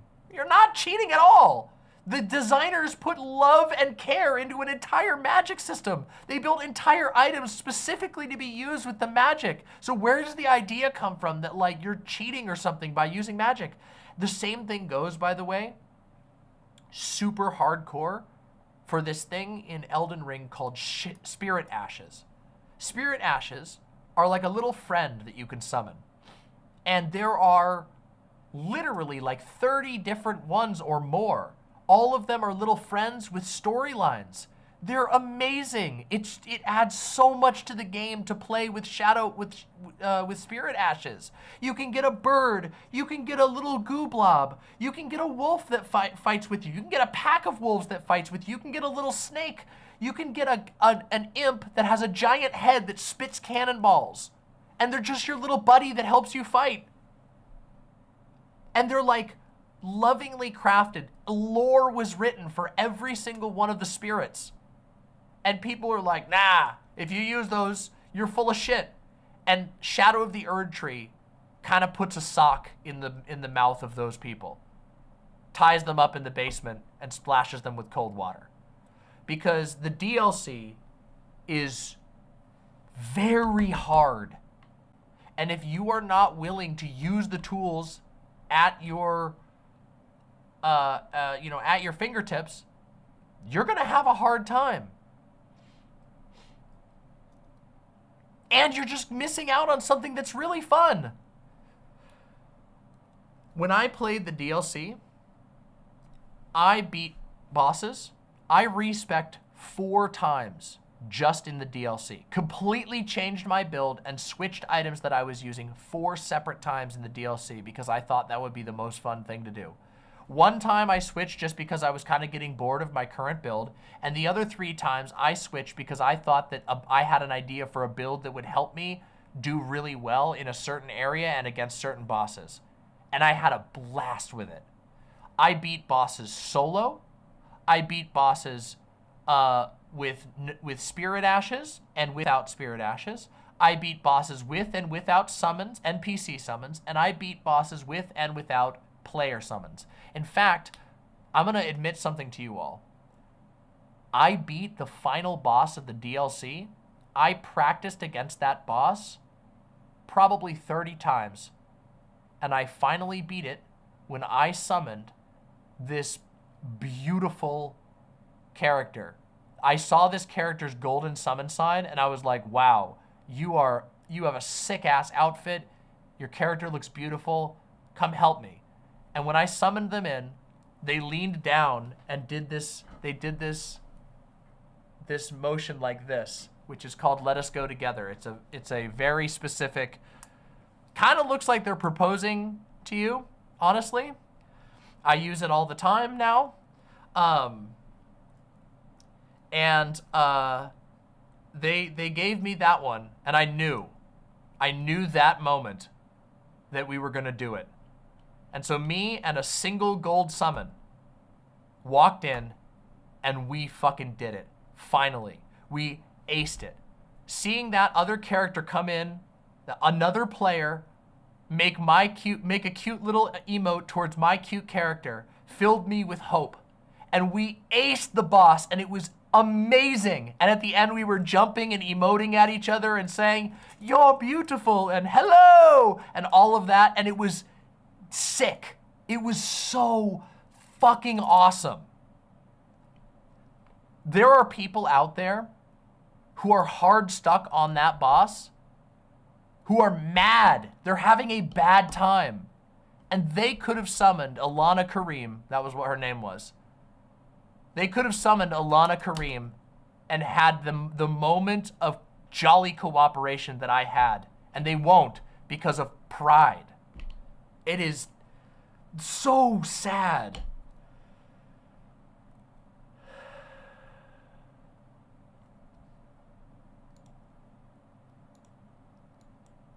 It bums me out. And that's not to say that people who want to solo the final boss are wrong. People who were really driven to solo the final boss often have a good time, but they also know that they're in for a long haul, okay? They also know that they're going to be there for a long time practicing. But there's a lot of people who feel for some reason like they have to do the game a certain way, and they're missing out on fun. Can I tell you the number of times that... look, I got a meme for you, in fact. I got a meme for you. Extremely, extremely minor spoilers for one boss. Minor spoilers, okay? I'm telling you, really minor spoilers for one boss. Nothing major. This boss has been showed off all over the place already, okay? I want to show you this meme, okay? Ready? You guys want to see a great meme? Just watch this. This will sell you on what I'm talking about with the spirit ashes, okay?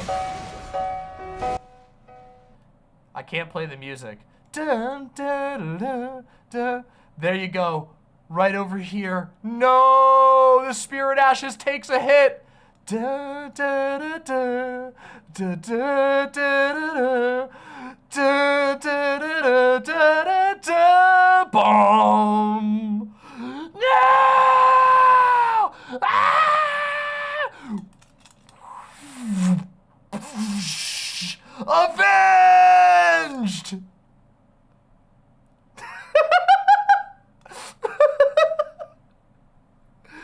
Actually amazing, okay? And you can't have that moment of avenging your little mimic tier unless you're willing to be brave enough to play the way the game wants you to play, okay? Elden Ring, especially the DLC, wants you to crank out those tools, okay? And when it doesn't, it will communicate with you. For example, I'm going to give you another example of this, okay? There are a number of bosses in the DLC, especially towards the end, that have absolutely enormous health pools that get even bigger if you summon 2 players. So the way that summoning in Dark Souls works, bosses get more HP for more summons that you get. And if you have 2 summons, they have a lot more HP. Because obviously, if you have 3 people, you can share aggro. So the idea is that it balances out by giving them more HP. But if you think about it a little bit for a second, if there are bosses in the DLC that have large health pools that get really big with 3 people, what they're communicating to you is, hey, maybe consider only having 1 summon for this boss. Unless you really want to commit to a big fight, you can do that, but it might be smarter to just go with 1 summon, or it might be even smarter to do it yourself, just by yourself. There are bosses that I summoned for, and then I realized while looking at that boss, I went, actually, it would be easier for me to try and solo this boss. So I soloed the boss, and I won. The game communicates this fairly well. There's a boss like this, by the way, identical in Dark Souls 3, The Ringed City. There is a boss in The Ringed City that's a giant dragon by the name of Midir. He is a boss that is designed to be soloed. You can summon for him, but when you summon, his health pool gets really big, and it becomes difficult to manage his aggro. Because for this particular boss, it's actually best if you can keep him focused on you, because you're supposed to be hunting a dragon, and that's the fantasy they're trying to sell. They let you play how you want, but it's sort of softly communicated. Well, in this case, a little bit harshly, because in that one, it's the second DLC of the game. It's sort of telling you, hey, you're going to be fighting an uphill battle if you're summoning 3 other people to fight with you. Consider fighting it one-on-one. I unironically hate Midir. I hate that fight so much. Midir is one of the best, is perhaps the best Dark Souls boss fight that has ever been made. Like, I can't think of another boss that I like as much as Midir, as far as just on a raw fight level. I've never gotten as much of a thrill, and I've also not died as much against a single boss as I have against Midir.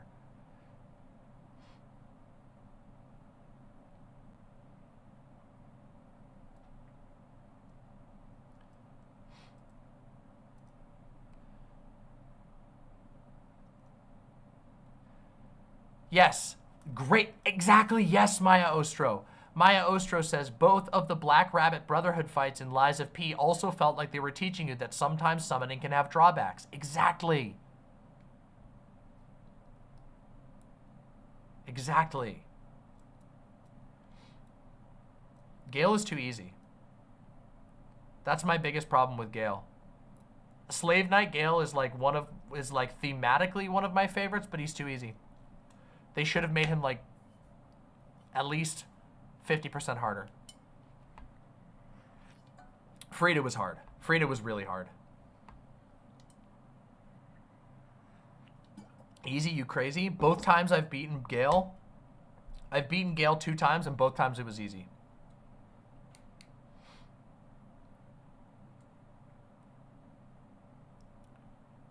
Please play Elden Ring. It is a beautiful game. It is a absolutely wonderful game. I think Frida is easier than Gale by a country mile. Not for me. I find Frida harder specifically because she goes through so many different phases and you have to remember so many different abilities. It's true that she's easier to stagger, which for some builds that can be easier, but I found Gale really easy. Curse you, Baal! I hereby vow you will rue this day. I'll riddle your besotted hide with my harpoons! That guy? Is that who you're talking about? That Egon? Is that the Egon you're talking about?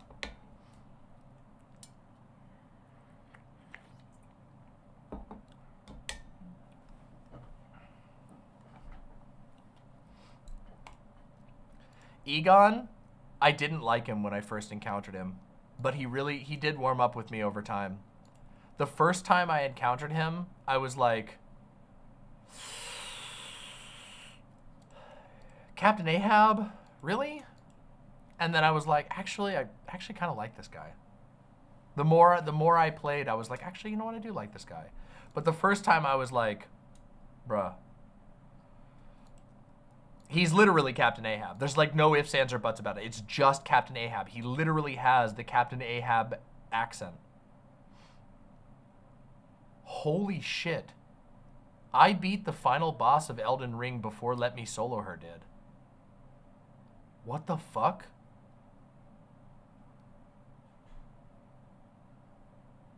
Happy to see Let Me Solo Her catching up with the real pros.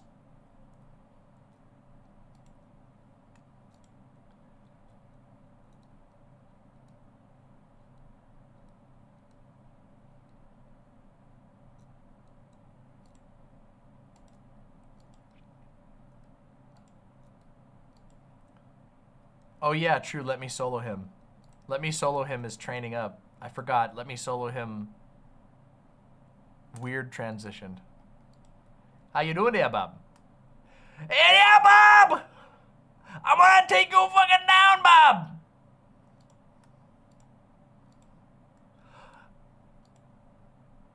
Huh?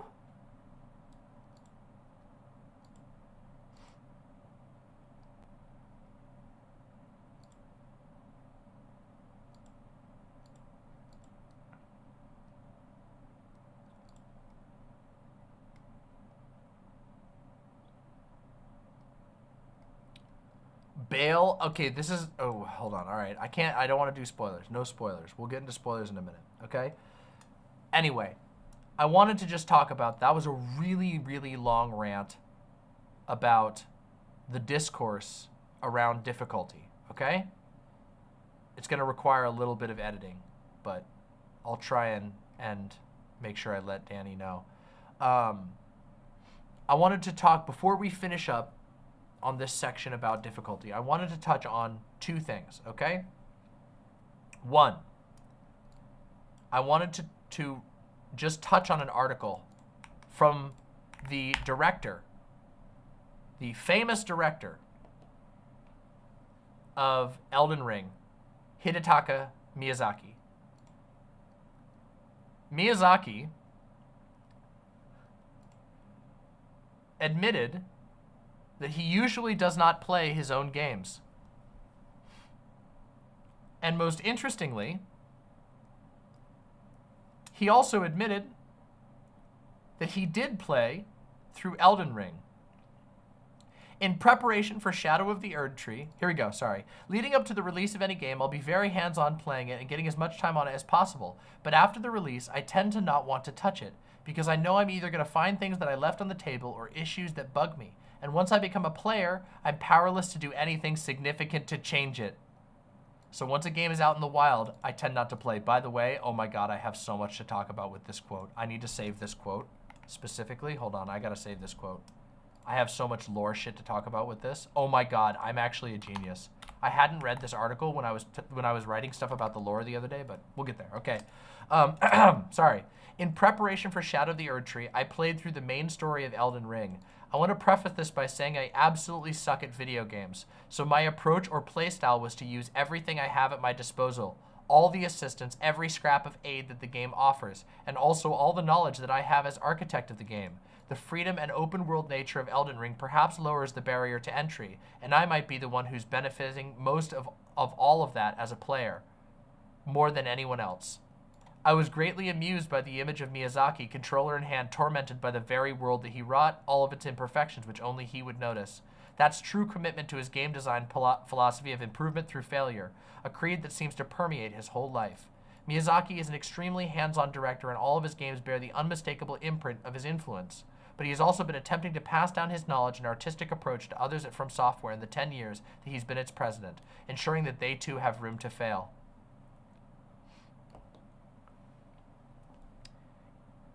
I can't tell you how much it means to me to know that I am not and was not the only person who truly sucked at video games, who made my way through the Souls games by desperately trying to figure out whatever I could make that worked. And that also I was able to evolve beyond that and genuinely become better at video games. At so many video games. The Souls games have taught me to be better at other games. I am better at every other game that I've played since I played through the FromSoft library. Specifically, Sekiro and Elden Ring. Genuinely incredible. That's the first thing that I wanted to share with you, is that even the creator acknowledges that you should. These games are designed for you to use every advantage that you can get if you're struggling. If you happen to be super good at memorizing patterns, you got it. Ace those bosses. But if you're like me, or if you're like Director Miyazaki, grab those pots, grab those healing items, grab those spirit ashes, summon those friends, summon those NPCs, grab that fucking weapon that for some reason vibes with you, and beat the shit out of those bosses. Claim victory, please. And then and then you won't even need to leave a negative review, because you're gonna see the beauty that the rest of us see in these games. One more thing that I wanted to share with you on this particular topic, and then I'm going gloves off, baby. We're going all in, okay? I'm going into my final phase. My HP has dropped below 50%, and we're entering into the motherfucking phase 2, baby. That's where we're going after this, okay?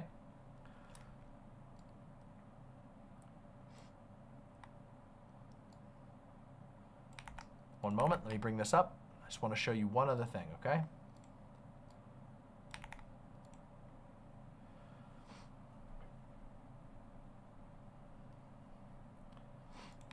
Here we go.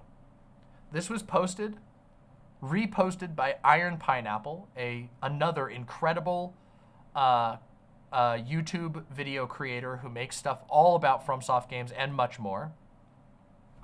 But this is a repost from the Elden Ring subreddit, and I want to read it to you, okay? I know, you know it's got to be good if it's an Elden Ring, if I'm reading a Reddit post, okay? Title: I am a bedridden quadriplegic. I cannot move my fingers at all. I have beaten the 3 DLC bosses and mini-bosses so far. I love this game. This is not meant to come off as a brag post. It's just not. I see a lot of people struggling, and I want to share. If I can do it, I know all of you can do it too. I have beaten the first night in the catacombs, the dancing lion, and R'Lana, plus a bunch of exploring and unlocking signs of grace and collecting stuff. I'm 3 and 3 on blessings and around RL 139. Okay, by the way, that's underleveled. So this player, soul of gold. okay? Soul of gold, this player. I'm telling you. I was way higher level and I was struggling too. That's crazy. That's so good. I normally join random worlds to see the boss I'm at for a few times until I feel that I've got the rhythm down before I try it myself. Based. Another thing to consider. Consider getting summoned yourself to learn bosses without risking yourself. That helps me a lot. And winning there until I feel comfortable helps other players along the way too. Beautiful. Once I'm ready, I fight the boss with my mimic and the NPC if there's an NPC. I just want to encourage people. Gaming gives me life in a world that I'm otherwise confined to a bed. I hope someone who may be struggling with the DLC reading this can find some of the joy that it gives me. I thought the title was trolling, but you sound sincere, dude. Thy strength befits a crown. And the poster replies, thank you, I am sincere. I got hurt playing football in high school, American football, when I was 16 years old. I am now 55, a lifelong gamer. Gaming was my hobby since I was 10. For a few years after my accident, I was fearful to even try because my mind said, how? A friend encouraged me to just do it, just try, and now here I am. I'm impressed, says another user. How do you actually play if you don't mind me asking? I mean, what is your control interface? And the OP responds, I am a console gamer. I play with a modded controller, just laying it on my chest and pushing the sticks and buttons around with my 2 index fingers. It sounds crazy, but I've been gaming like this since around 1987, and it's just natural to me now.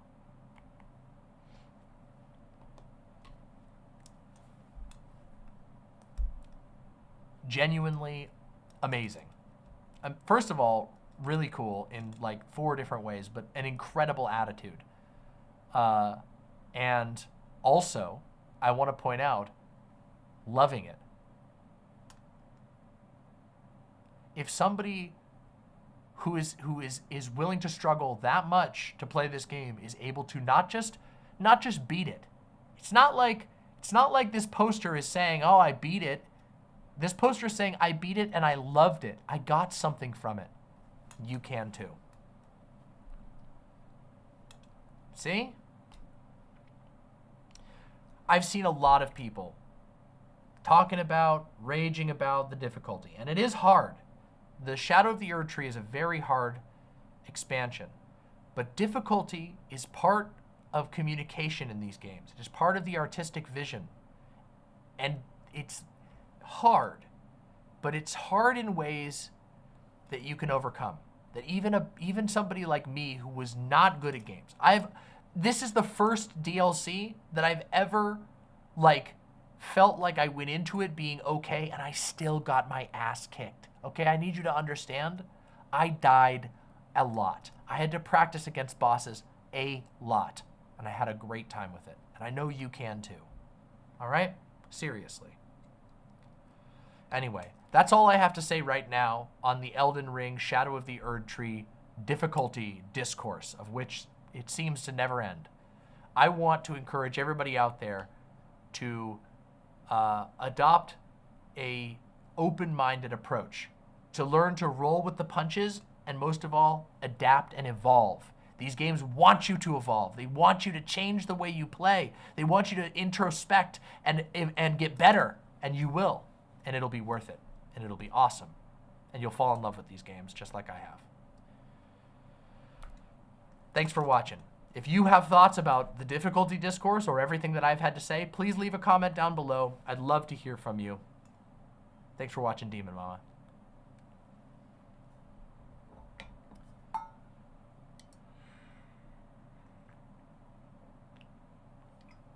How we feeling about that segment, huh? Makes sense? I was a little worried that I got too far off topic at the beginning, but I think I pulled it back around. It's like a 30-minute segment. Pretty solid. Huge topic, but I think I did it in 30 minutes, and that makes me feel pretty good about it. Oh, I was gonna also show this one, but this one doesn't actually have to be in the segment, but look at this. I'm increasingly convinced that a lot of Elden Ring's biggest fans haven't actually been playing Elden Ring. They've been playing Dark Souls 2 Open World Nuzlocke Edition. So many people are saying they don't use summons, never used great runes at all, never respect, and avoided mounted combat. I don't know, and they're quote tweeting, I don't know if Shadow of the Erd Tree is too hard, but learning a lot of players have not been using one of the game's most fundamental mechanics and primary rewards is quite the revelation. Literally people not even using rune arcs. That's like trying to beat the entirety of Dark Souls 3 without ever using a humanity sprite. Wait, that's Dark Souls 1. Dark Souls 3 is embers. Like never using an ember. Crazy. I can't use rune arc. What if I run out? Rune arcs, you want to know the easiest way to get a rune arc? Straight up. Put your name into the summoning pool. There's an item that you can use that lets you put your name into the summoning pool automatically, near and far. If you put it into the base game, if you don't want spoilers, you can get summoned and you'll beat easy peasy bosses, help somebody have a good time. You can goof around and dance and you can do emotes at each other. You squash an easy boss, show off your fashion to somebody else, walk away with a rune arc and a bunch of free souls. You can also invade, but invasions are really, really hard. Unfortunately, one of my biggest criticisms of Elden Ring is that they made invasions really difficult. Really difficult on multiple levels, not just like they're hard, as in they're like really stacked against invaders, which means that people don't want to invade, which means there's barely anyone invading anyway. They kind of messed up there, in my opinion. If you play offline, there are enemies that drop rune arcs, but it's a little harder to get rune arcs if you're not playing online.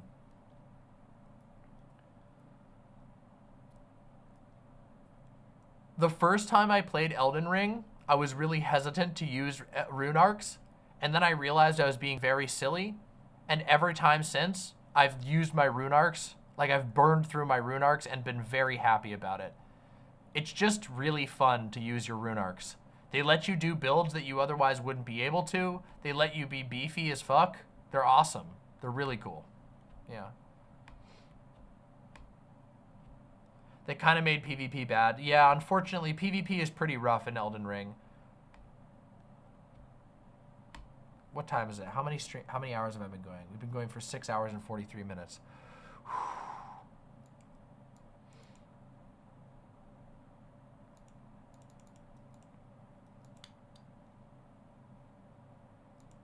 I might save my spoiler stuff for another stream. I am definitely sick, which is a real bummer. But I'm so happy. I'm so happy that I streamed today. Today was such a successful stream. And now I just want to vibe and chat for a little bit. I'm not going to do any more segments.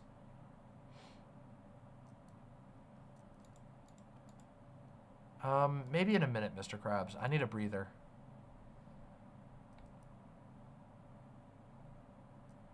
I don't think I'm going to talk about any of the, well, there was some lore stuff I wanted to talk about, but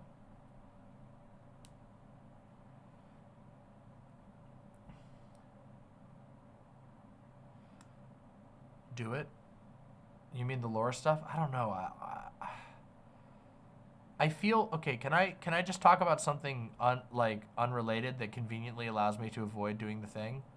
I'm really self-conscious about talking about Elden Ring lore on stream.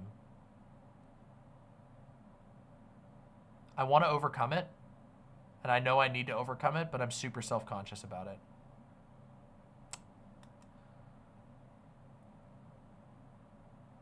Louis Boy says, God, I love that I can come in 5 hours late and still have a fun time on Demon Mama stream. It's what I aim to do. I got high hopes for the streaming. Gonna keep going and going till I'm dreaming. That's me. No, but really, I do have high hopes for my stream, and I want to keep becoming a better streamer. I don't know. I feel like I want to do it as good as some of the people that I look up to, you know? I've been really inspired by Jerma. I've been really inspired by Northern Lion. I've been inspired by Sam Cedar of the Majority Report. on politics stuff.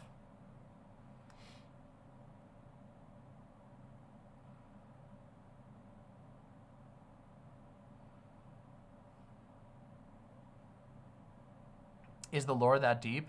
It actually is. The lore really is that deep, but also I watch a lot of lore videos, and so I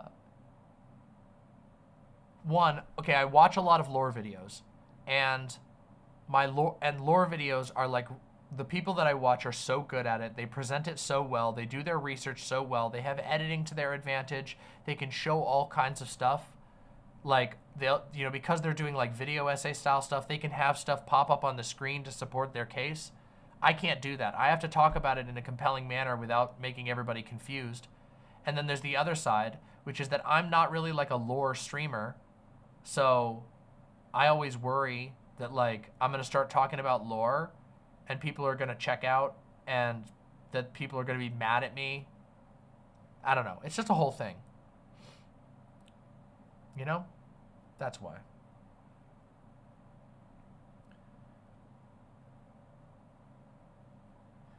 Remy says, Pride Month went by so fast, it really should be 2 months.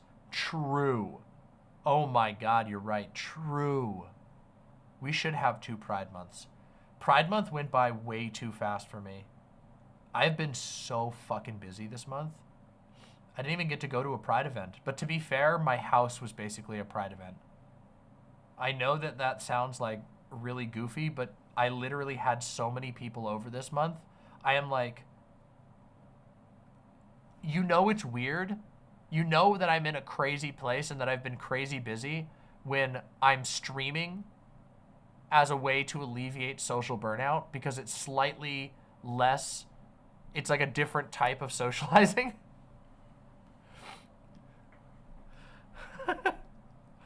I have had a great time. Don't get me wrong. It's not like I didn't like hanging out, but I've done so many different social things this month that I've been like, oh my God.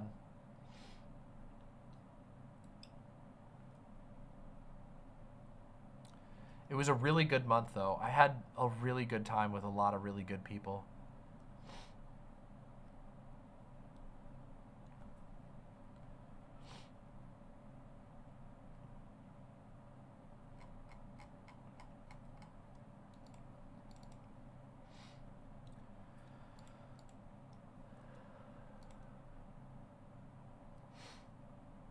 I am definitely sick. Oh, I can feel it.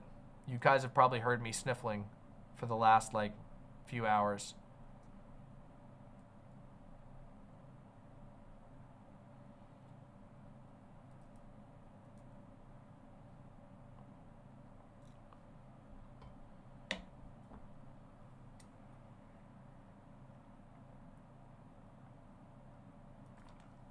It's okay. Tomorrow I'm gonna be curled up in bed like this, going, but I'm gonna try and be as comfy as possible. It's all right. I'll be okay. I'll survive.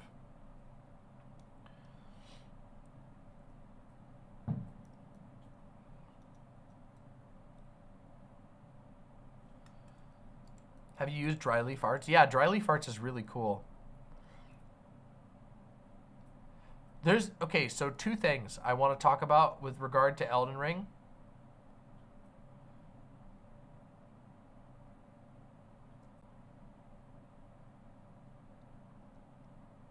Holy shit. I just opened, I accidentally tabbed into Twitter and a video auto-played of a professional slapping competition. And I think they just killed this guy. I think I can show this. Can we watch this real quick? This is deranged. Can we watch this? Watch this, okay? This is insane that this is actually a real thing that people do. Watch this, okay? His name is Dumpling. The guy who's about to slap, his name is literally Dumpling. 2. Get ready.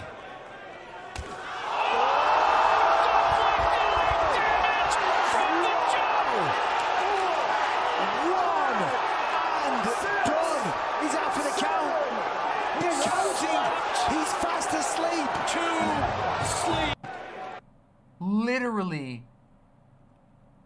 a complete KO. Actually deranged. Why would you ever do this? This type of slap thing is like, it's actually like, I think it's worse than like boxing or MMA because you have to get hit in the slapping one. Like, obviously, you're assuming you're going to get hit a few times in boxing or MMA. But in slapping, you're volunteering to let somebody hit you one time. And it could fucking blow your brain up. Mother Meerset with the $5. Thank you so much. Mother Meerset says, I went to see my first Pride event this month. I got to see my first drag show, and it was so much fun. I hope you feel better, Demon Mama. Trans rights and trans thriving. Hey, thank you so much. I am glad you had an awesome time. Drag shows are really cool. Slap fight, no summons, no healing, no dodge roll. Literally, though. That's quite literally what it is.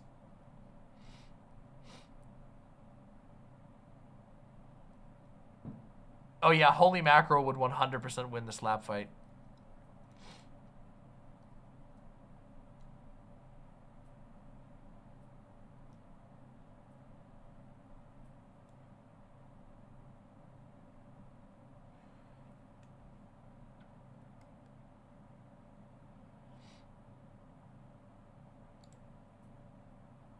Whoa, that's awesome, Louis Boy. Louis Boy says, since we're talking about drag, I actually got to lead the Pride Parade in drag this month. Whoa, good job. That's awesome.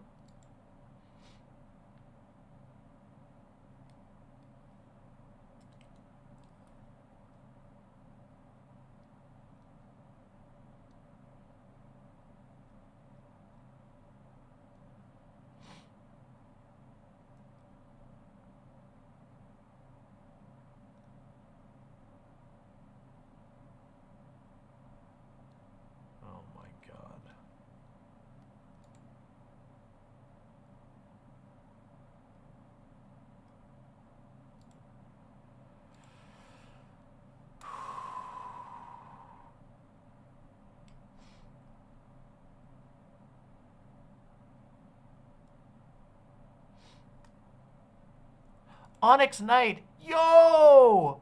Onyx Knight with the 10 gifted tier 1 subs. Thank you so much. Onyx Knight says, listening to you talk about FromSoft games while leveling my new character is one of my favorite things. Yes! That makes me feel great. I want to do more of it, I promise. I know right now I am speaking to my most awesome and amazing and loyal imps right now. And it means the world to me that you guys stick through and listen to me do all this. I want to end up being confident enough that I can do full streams where we do what I did earlier, where we're just talking about random topics and having a good time. And also, you know, where we're, you know, then we're talking about gaming and I can just go about that. I'm working towards it. I promise I am. It really means a lot to hear that. Thank you so much. Seriously, thank you so much. Why are we getting bombarded with fireworks right now? It's so, oh my God, so much. It's gonna drive Yoda crazy.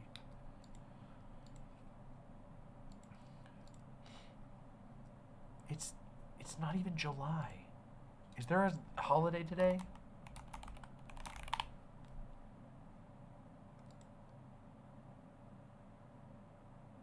No, there's no holiday today. Why is there so many fireworks?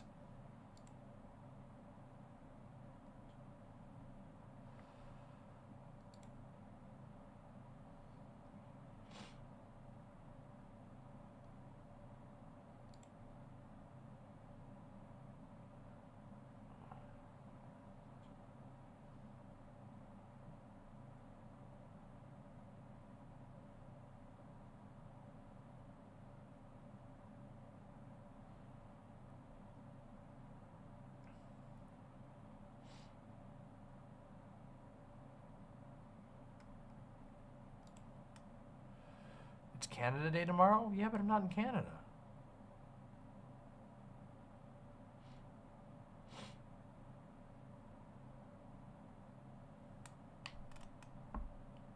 What did you think about Cenat? Actually, I have a whole selection of things about Kai Cenat. It was really funny. All the Kai Cenat stuff is so awesome. In fact, actually, let's just do it. Let's do a little thing. Can we do a little Kai Cenat thing? This is gonna be a really like, here we go. We'll make it a soft segment. Imps, can I show you something cool? There's a really, really big and really famous streamer, way bigger and way more famous than I am, named Kai Cenat out there. Kai Cenat has been famous for doing a lot of different stuff, but recently he has become a Elden Ring super fan, and I love to see it. It is super, super, super beautiful. He's been so into it. I mean, let me just show you. Let me show you how into it Kai Cenat has been. Can I just watch this real quick? All right, let's watch this together. Okay, hold on. Let me just show you this little video from Kai Cenat's stream. All right, ready? Here we go. Whoa, too loud. Sorry. I feel like, bitch, I'm a crow. Here you go. I can't play the music because it's a Twitch one. This is Kai Cenat right here. He's got 2 knights. He's remade his entire thing. He's got a custom-made Mesmer helm over here, a life-size statue of Melania, and a full Radon armor set. His cape, no, the cape got stuck in your boots. No, bro, it got stuck in your boots. Okay, but it gets even better, okay? It really does get even better. Because Kai Cenat has not just been goofing around and really into it. He's also been sharing some love. And I want to play you a clip of this, okay?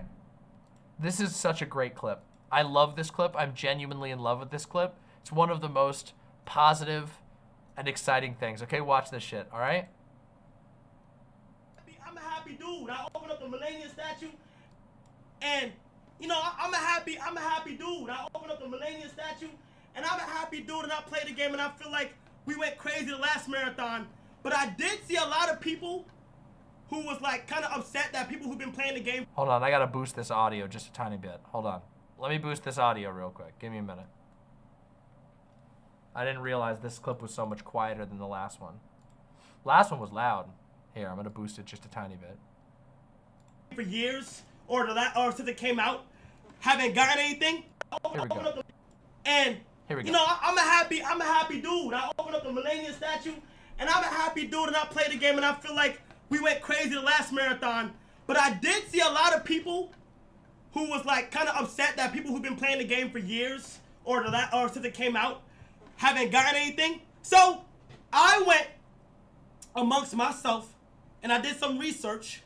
Shout out to Let Me Solo Her for having me go do my research on some good Elden Ring content creators out there. The ones who stream hard as fuck.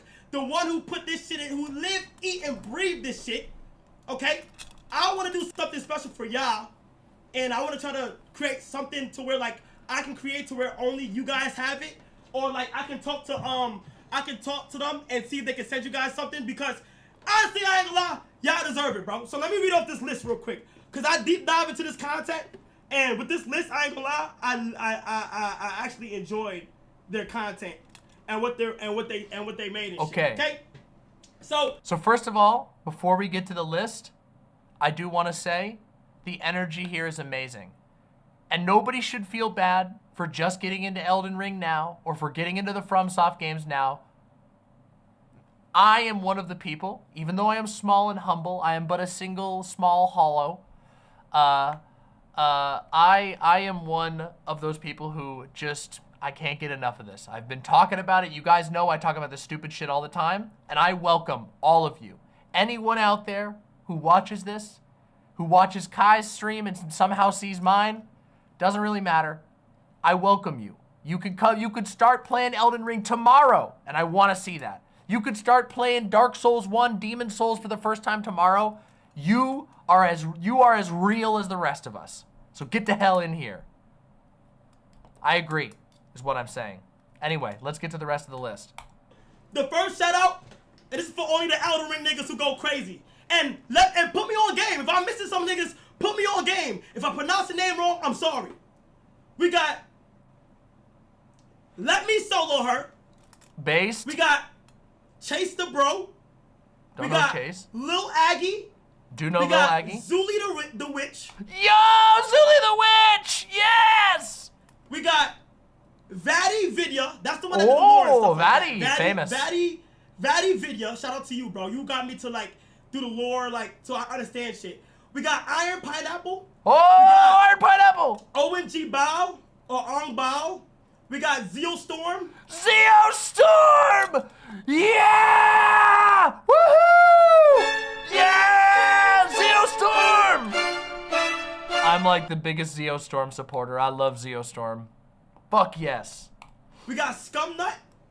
Scumnut. We got Matthew Shizman. We got Bonfire VN. Ooh. We got YM Fa. We got Prod. We got Distortion 2. We got Only Afro. We got Arobaro. We got Sunlight Blade. We got Zero Lenny and Limit Breakers. Limit Breakers. Shout out to Damn! What a list. Killer list, okay? I wanted to share that because it is incredibly, incredibly cool and wholesome, and it goes to show you just how much passion there is around these awesome games, which I am so happy, and I celebrate every day that there is as much energy as there is.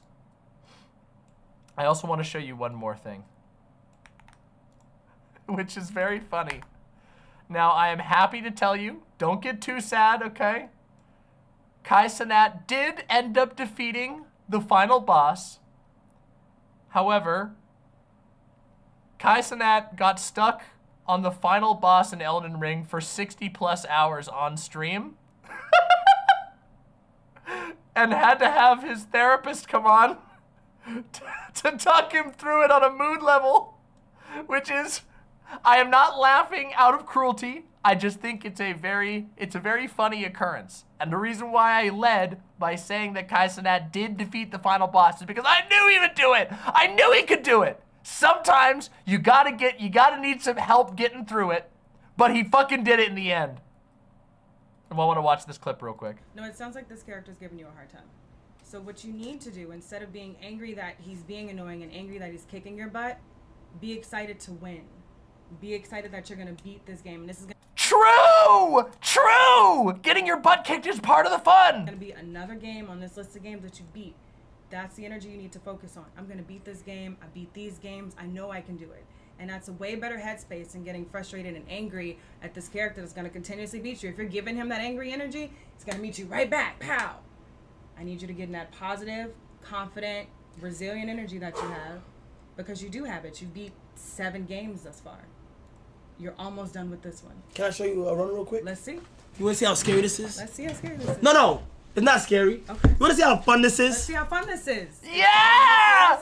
Yes! I love it! I fucking love it! It's so beautiful! It's so fucking beautiful! Yeah, very exciting. Thoughts. Watch this. We got this. Positive headspace. I'm going to show you one run. If I die, I die. Okay. But don't say that. I mean, when I win, I'm going to win. It's actually. Yes. You got this. Let's see. Oh wait, no spoilers! No spoilies, no spoilies. I'll stop right there. No spoilies. Nobody saw anything. I stopped it so fast. No spoilies. I didn't know they actually show the boss in this one.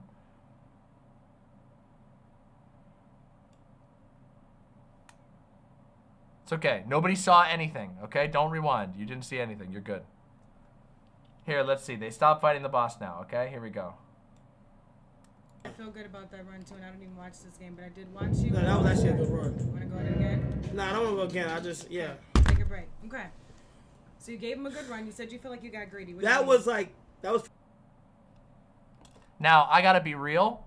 I gotta be 100% real. First of all, that was beautiful. I love every single minute of that. The therapist is on point. Cenat is like ready to learn in the best way. I love to see it, okay? It was beautiful. But also, just as a note, no joke, the final boss of the DLC is really hard. Like, so goddamn hard. It's brutal, okay? It's a fucking brutal boss. Real. So, I get it. And a lot of people are gonna have to be, you know, proverbially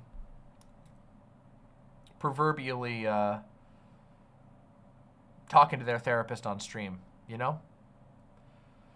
Anyway, I wanted to show that because Cenat is a massive, massive streamer, and it's so cool to see him and his community getting into the game, and also it's cool to see him shouting out all of these unbelievably passionate creators who have been making the world of all of these FromSoft games even more beautiful.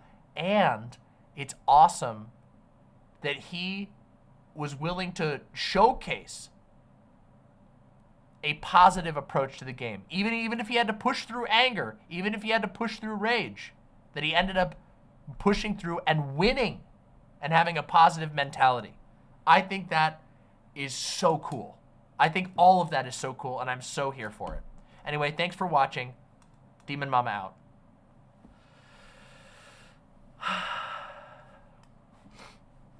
See, look at that. I lied. I did a little soft segment, but that one was a fun one, wasn't it? Wasn't that a fun little segment, little bonus segment?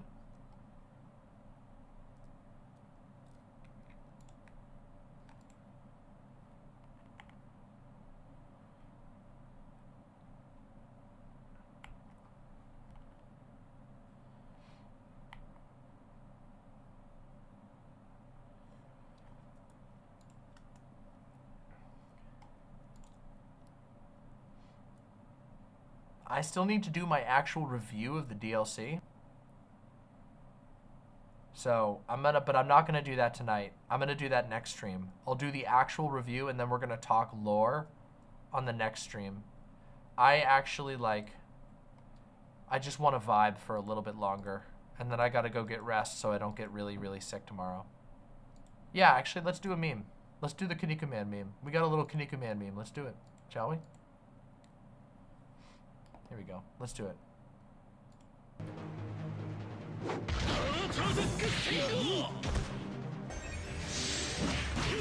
This guy's name is Kevin Mask, and the other guy's name is Serotonin. What the fuck? Hey. Oh, god damn it. This isn't a meme. This is just the video. We're getting mixed messages. See, this isn't oh, it's Geronimo, not serotonin. I thought it said serotonin for some reason. I guess that just goes to tell you how tired my eyes are getting. Look, wait. Oh, I know why I thought it said serotonin, because when I first read it, I was looking on my little tiny preview monitor in my OBS, and when it's really shrunk down, it does look like serotonimo.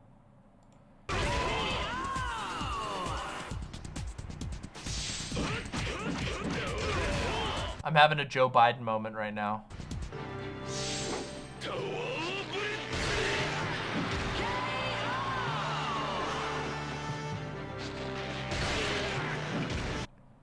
When your back gets broken so hard that you produce static electricity, it's over.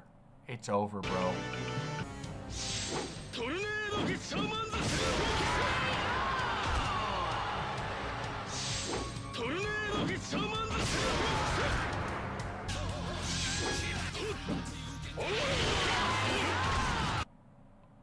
That is a gnarly attack.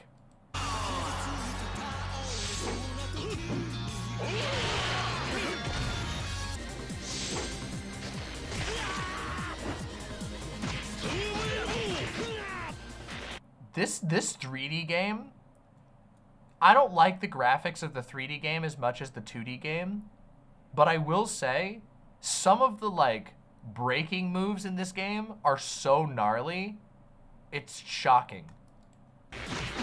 There's something about the 3D models and the way that they ragdoll or bend that makes it hurt more when I watch it.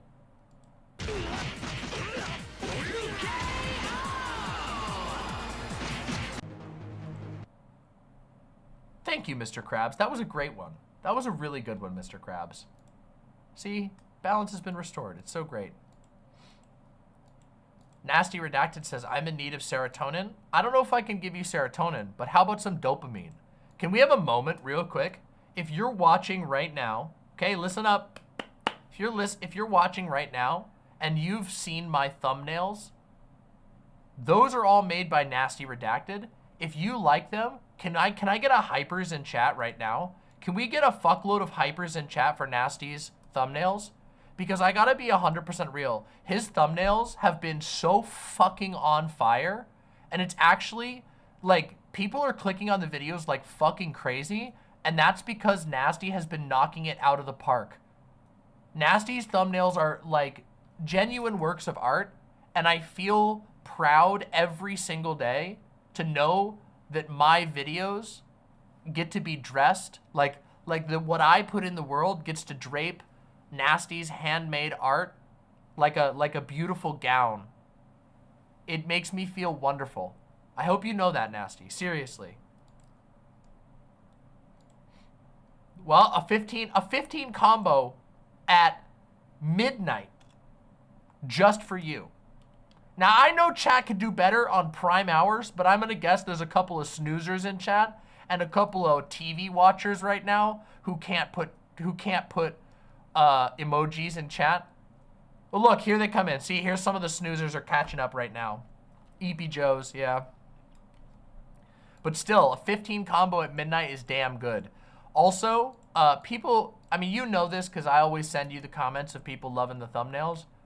Your thumbnails are magical.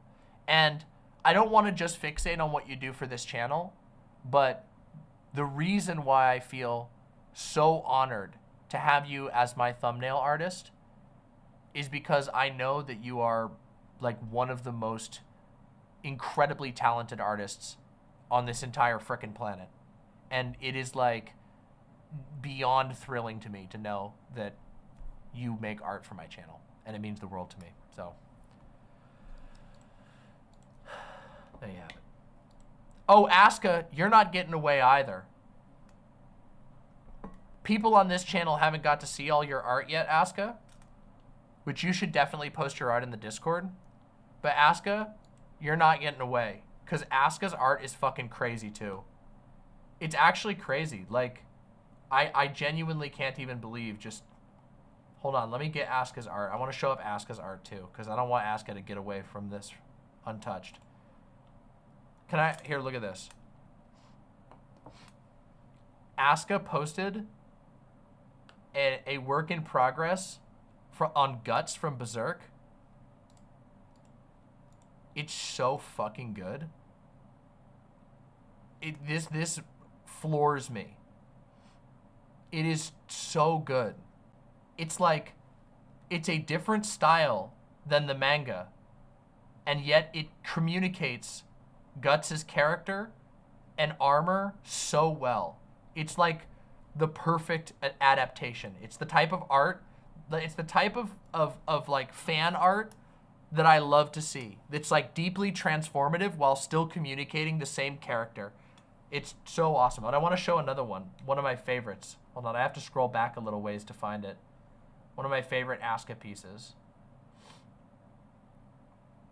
Where is it here?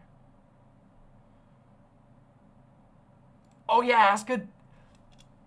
Yo! Melania!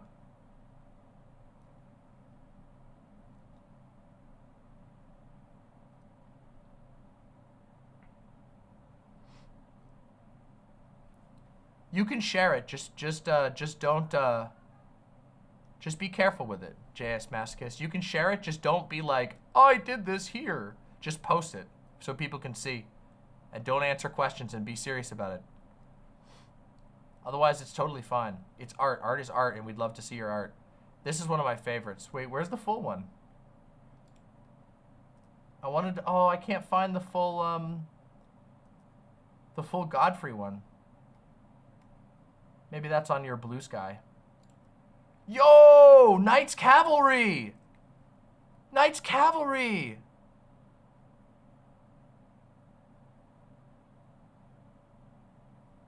So cool. I don't go on Blue Sky.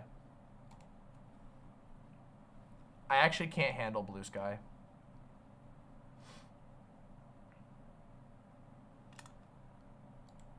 You deserve the praise, Aska. Your art is incredible. Legitimately, it's amazing.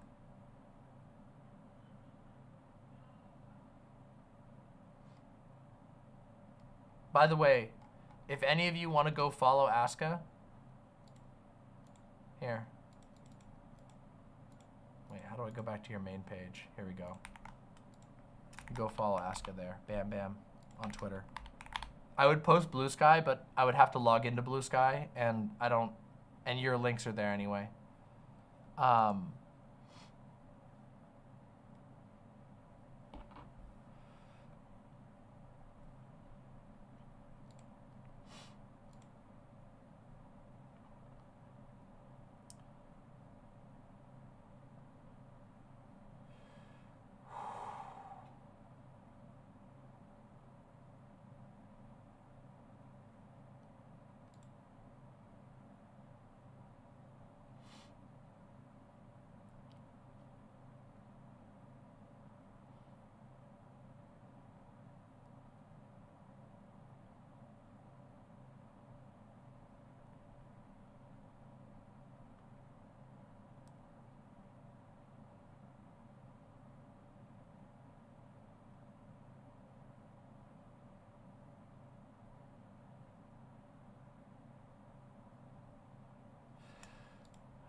No one goes to Blue Sky except for me. There are a lot of people who go on Blue Sky.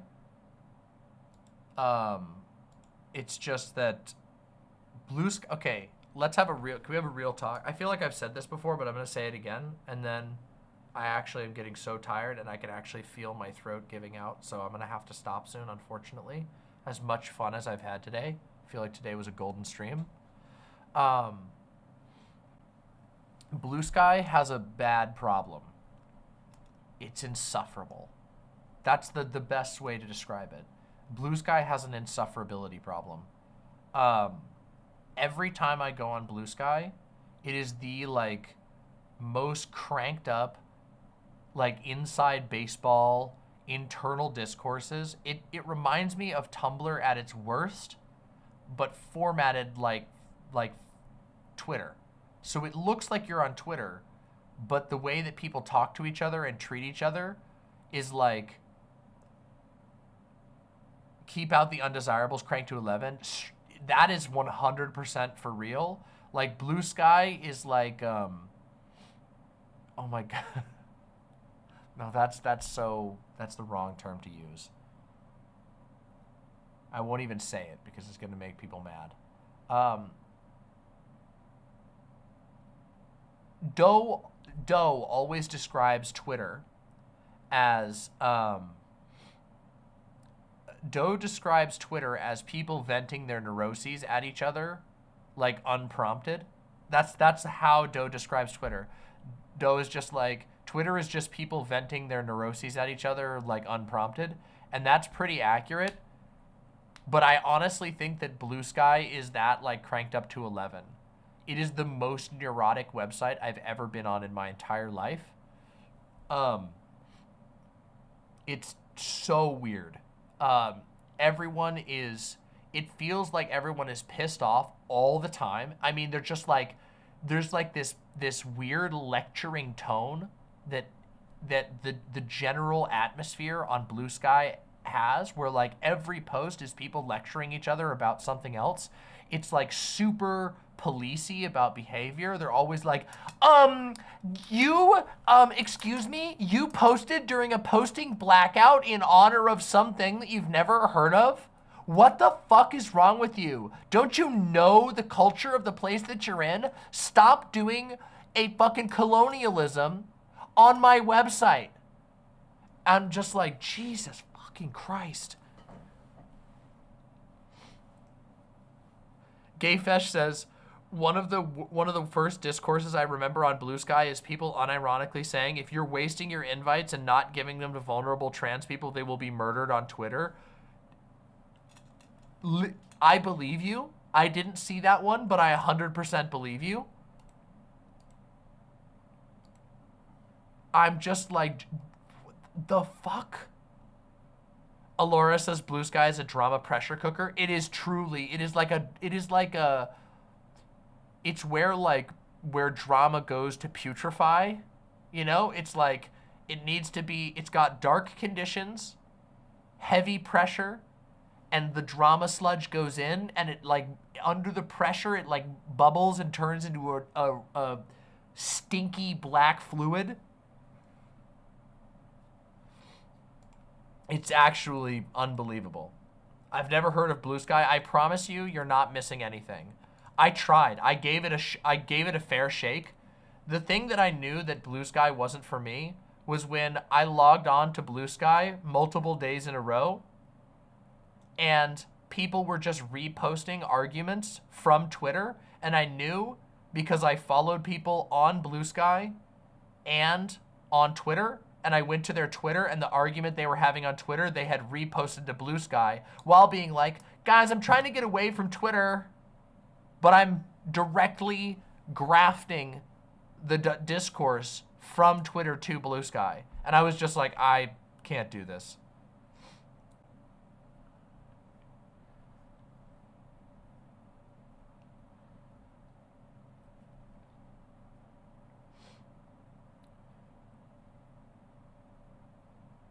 Mastodon, aka the Fediverse, has this problem to some degrees, but it's not. But Mastodon has the benefit that if people annoy you, or if enough people are on like if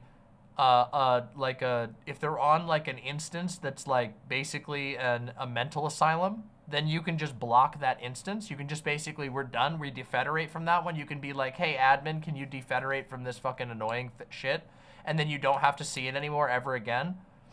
But there's still a lot of pockets on Mastodon, but because you have the freedom to like get away, it's better. Co-host is cool. I like co-host, it's just really quiet. That's the only thing about co-host that kind of stinks, is it's too quiet. But actually co-host has a pretty, overall, a pretty nice culture. It's really sad to me that there's still, like, I don't know. There's still so much of a network effect keeping people on Twitter, even though Twitter is in the worst place that it's ever been. You want to know an example of how bad Twitter is? Twitter has this feature where you can basically you can ask for a notification when someone posts, right? Which is like a pretty powerful tool. Like if you go to somebody's profile on Twitter, you can just click, there's like a little bell that says notify me for posts from this person. It's basically subscribing to somebody's Twitter, and it just straight up doesn't work. I obviously am subscribed to Doe, and not only do I not get notifications for Doe's posts, Doe never shows up on my timeline with top level tweets. So Doe for some reason is not in my For You page unless it's a reply. So I see Doe's replies to other people, but I do not see Doe's top level tweets, and I don't get notifications. Windleby says I only keep Twitter for prawn. Listen, it is still good for that. It's still the best for that. There's no place that's better for that.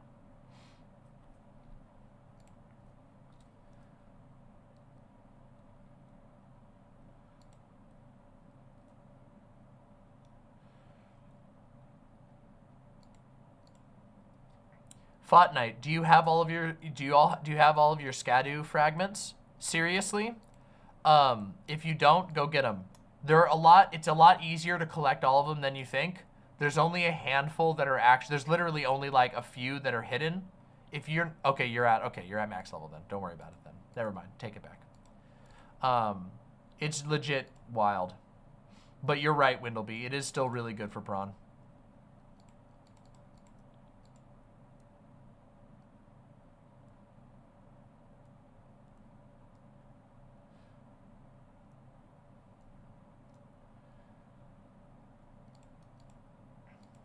damn. You'll get it, Fortnite. You'll get it.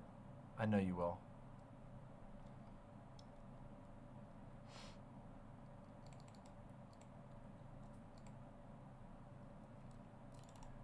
It's still like one of the best places to go. I mean, obviously, you know, Fur Affinity is like, you know, is like legendary. But, and by legendary, I mean legendarily bad, but there's legendarily good art on there. It's just, yeah.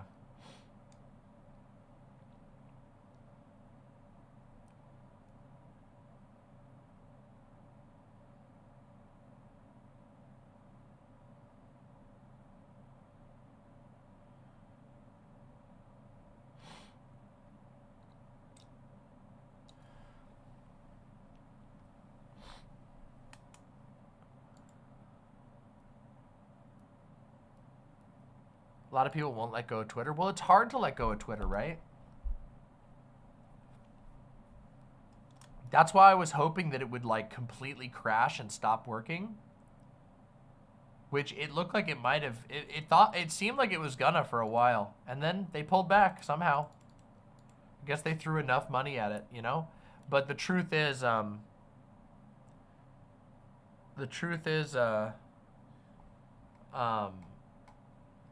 there's just, you know, the biggest problem is that the people who keep using Twitter are basically, I don't know, it's people who post stuff that you want to see. It's artists and content creators, and they're still communicating their stuff there. And it's like, well, we don't have anywhere else to post it, and we may as well dump it here because there's a chance it might get 1 or 2 views for low effort, you know?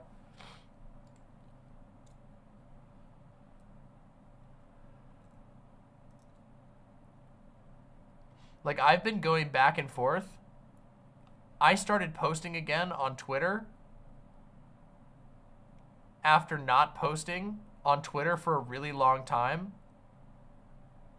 about Elden Ring, because everybody was talking about Elden Ring on Twitter. There was nowhere, like, people were talking about Elden Ring on 2 places. YouTube, sorry, 3 places. YouTube, Reddit, LOL, Bazinga, and then Twitter.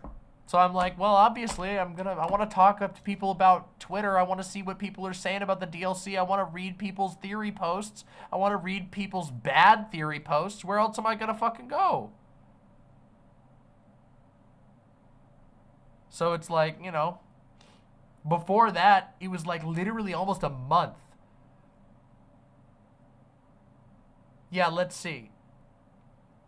My last post before my Elden Ring post was on June 5, and it was 2 weeks until my next post. Like, I almost never, and then I posted a whole bunch all about Elden Ring in a row, and now I'm back to, like, not posting anything again. Sometimes your hatred of Reddit is overblown. In my opinion, Reddit has some of the best community curation aspects of any site. Look, my hatred of Reddit is not strictly about the website or its tools. It's about the fucking people that conglomerate on that website. It is like bad, okay? It's really bad. I'm sorry, I know, and you're gonna probably say, yeah, but there's good people there, but fucking, there's just this Reddit mentality about everything. And they've encouraged over time, because it's been around for so long, it's encouraged, like, the baseline culture of Reddit is like this one where, like, everything is said in, like, an explanatory method, like they're explaining to you for the first time. And then there's also, like, these weird idiosyncrasies where people, like, cook their brains hanging out on an echo chamber subreddit, and then they go post elsewhere with the confidence that they are saying the most sane thing on the planet when they're actually saying the most insane thing.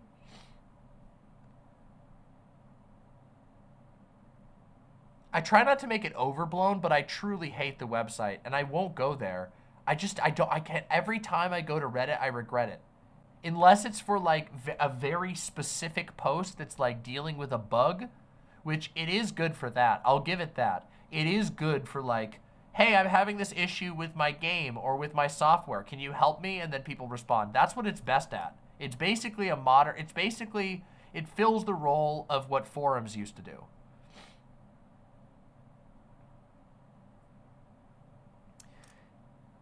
If you ever watch, like, if you ever go and look, here's a great thing. One of my favorite things that I watched a whole bunch of last month was I was watching through Northern Lions Am I the Asshole curated series, where he goes to the Am I the Asshole filtered subreddit. So he goes to the curated one, all right? Not to the default. So the one where they're like, okay, we're getting rid of all the like fake spam ones. We're getting rid of all the ones that are under this amount of upvotes. So only ones that are like interesting enough for people to talk about, make it here. And he'll go through and read the comments. And after you get a certain number of posts, you start to realize like there is a format for responses. And the responses become so predictable in every single case. The top response, it's like, there's like you could basically make a rules list that will predict the top responses in any one that gets 9 million updoot silvers, Reddit gold, Reddit meteorite. Genuinely off the rails.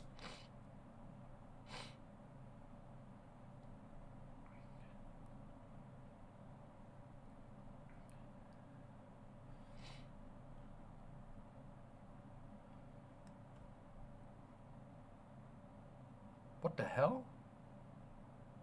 Princess Solstice of Arms Savoy in YouTube chat says, on my mom's side of my family did a bunch of shit, but the people on my dad's side froze Ireland. I want to make the place I'm from the warmest place on earth. Huh? Huh?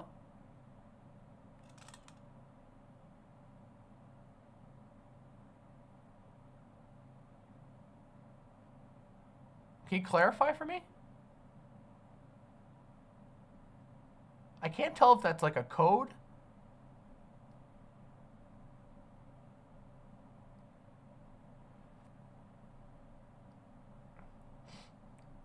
Arlo says, on Reddit I said I get wanting to take away some free will because I was a victim of CSA and I would do anything to have that never happen. Then some dude compared my CSA to a car accident. Yeah, I'm really sorry that happened, but also, like, that's what I'm talking about. That's exactly what I'm talking about on Reddit.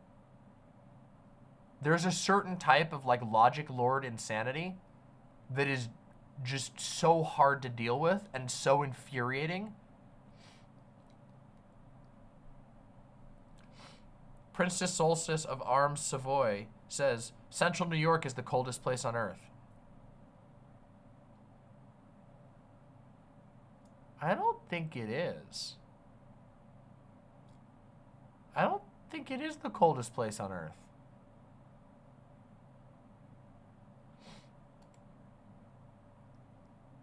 In fact, I'm pretty sure the coldest place on earth that people live in is in Siberia. And the coldest place that people don't live in is like maybe the bottom of the ocean or Antarctica.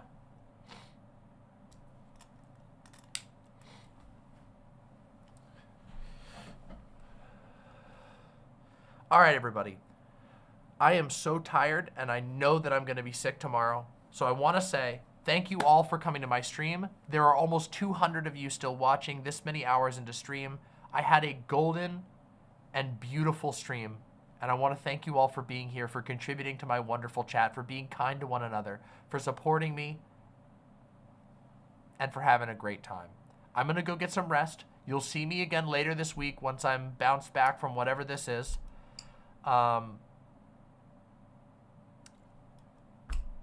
That's all I got for you.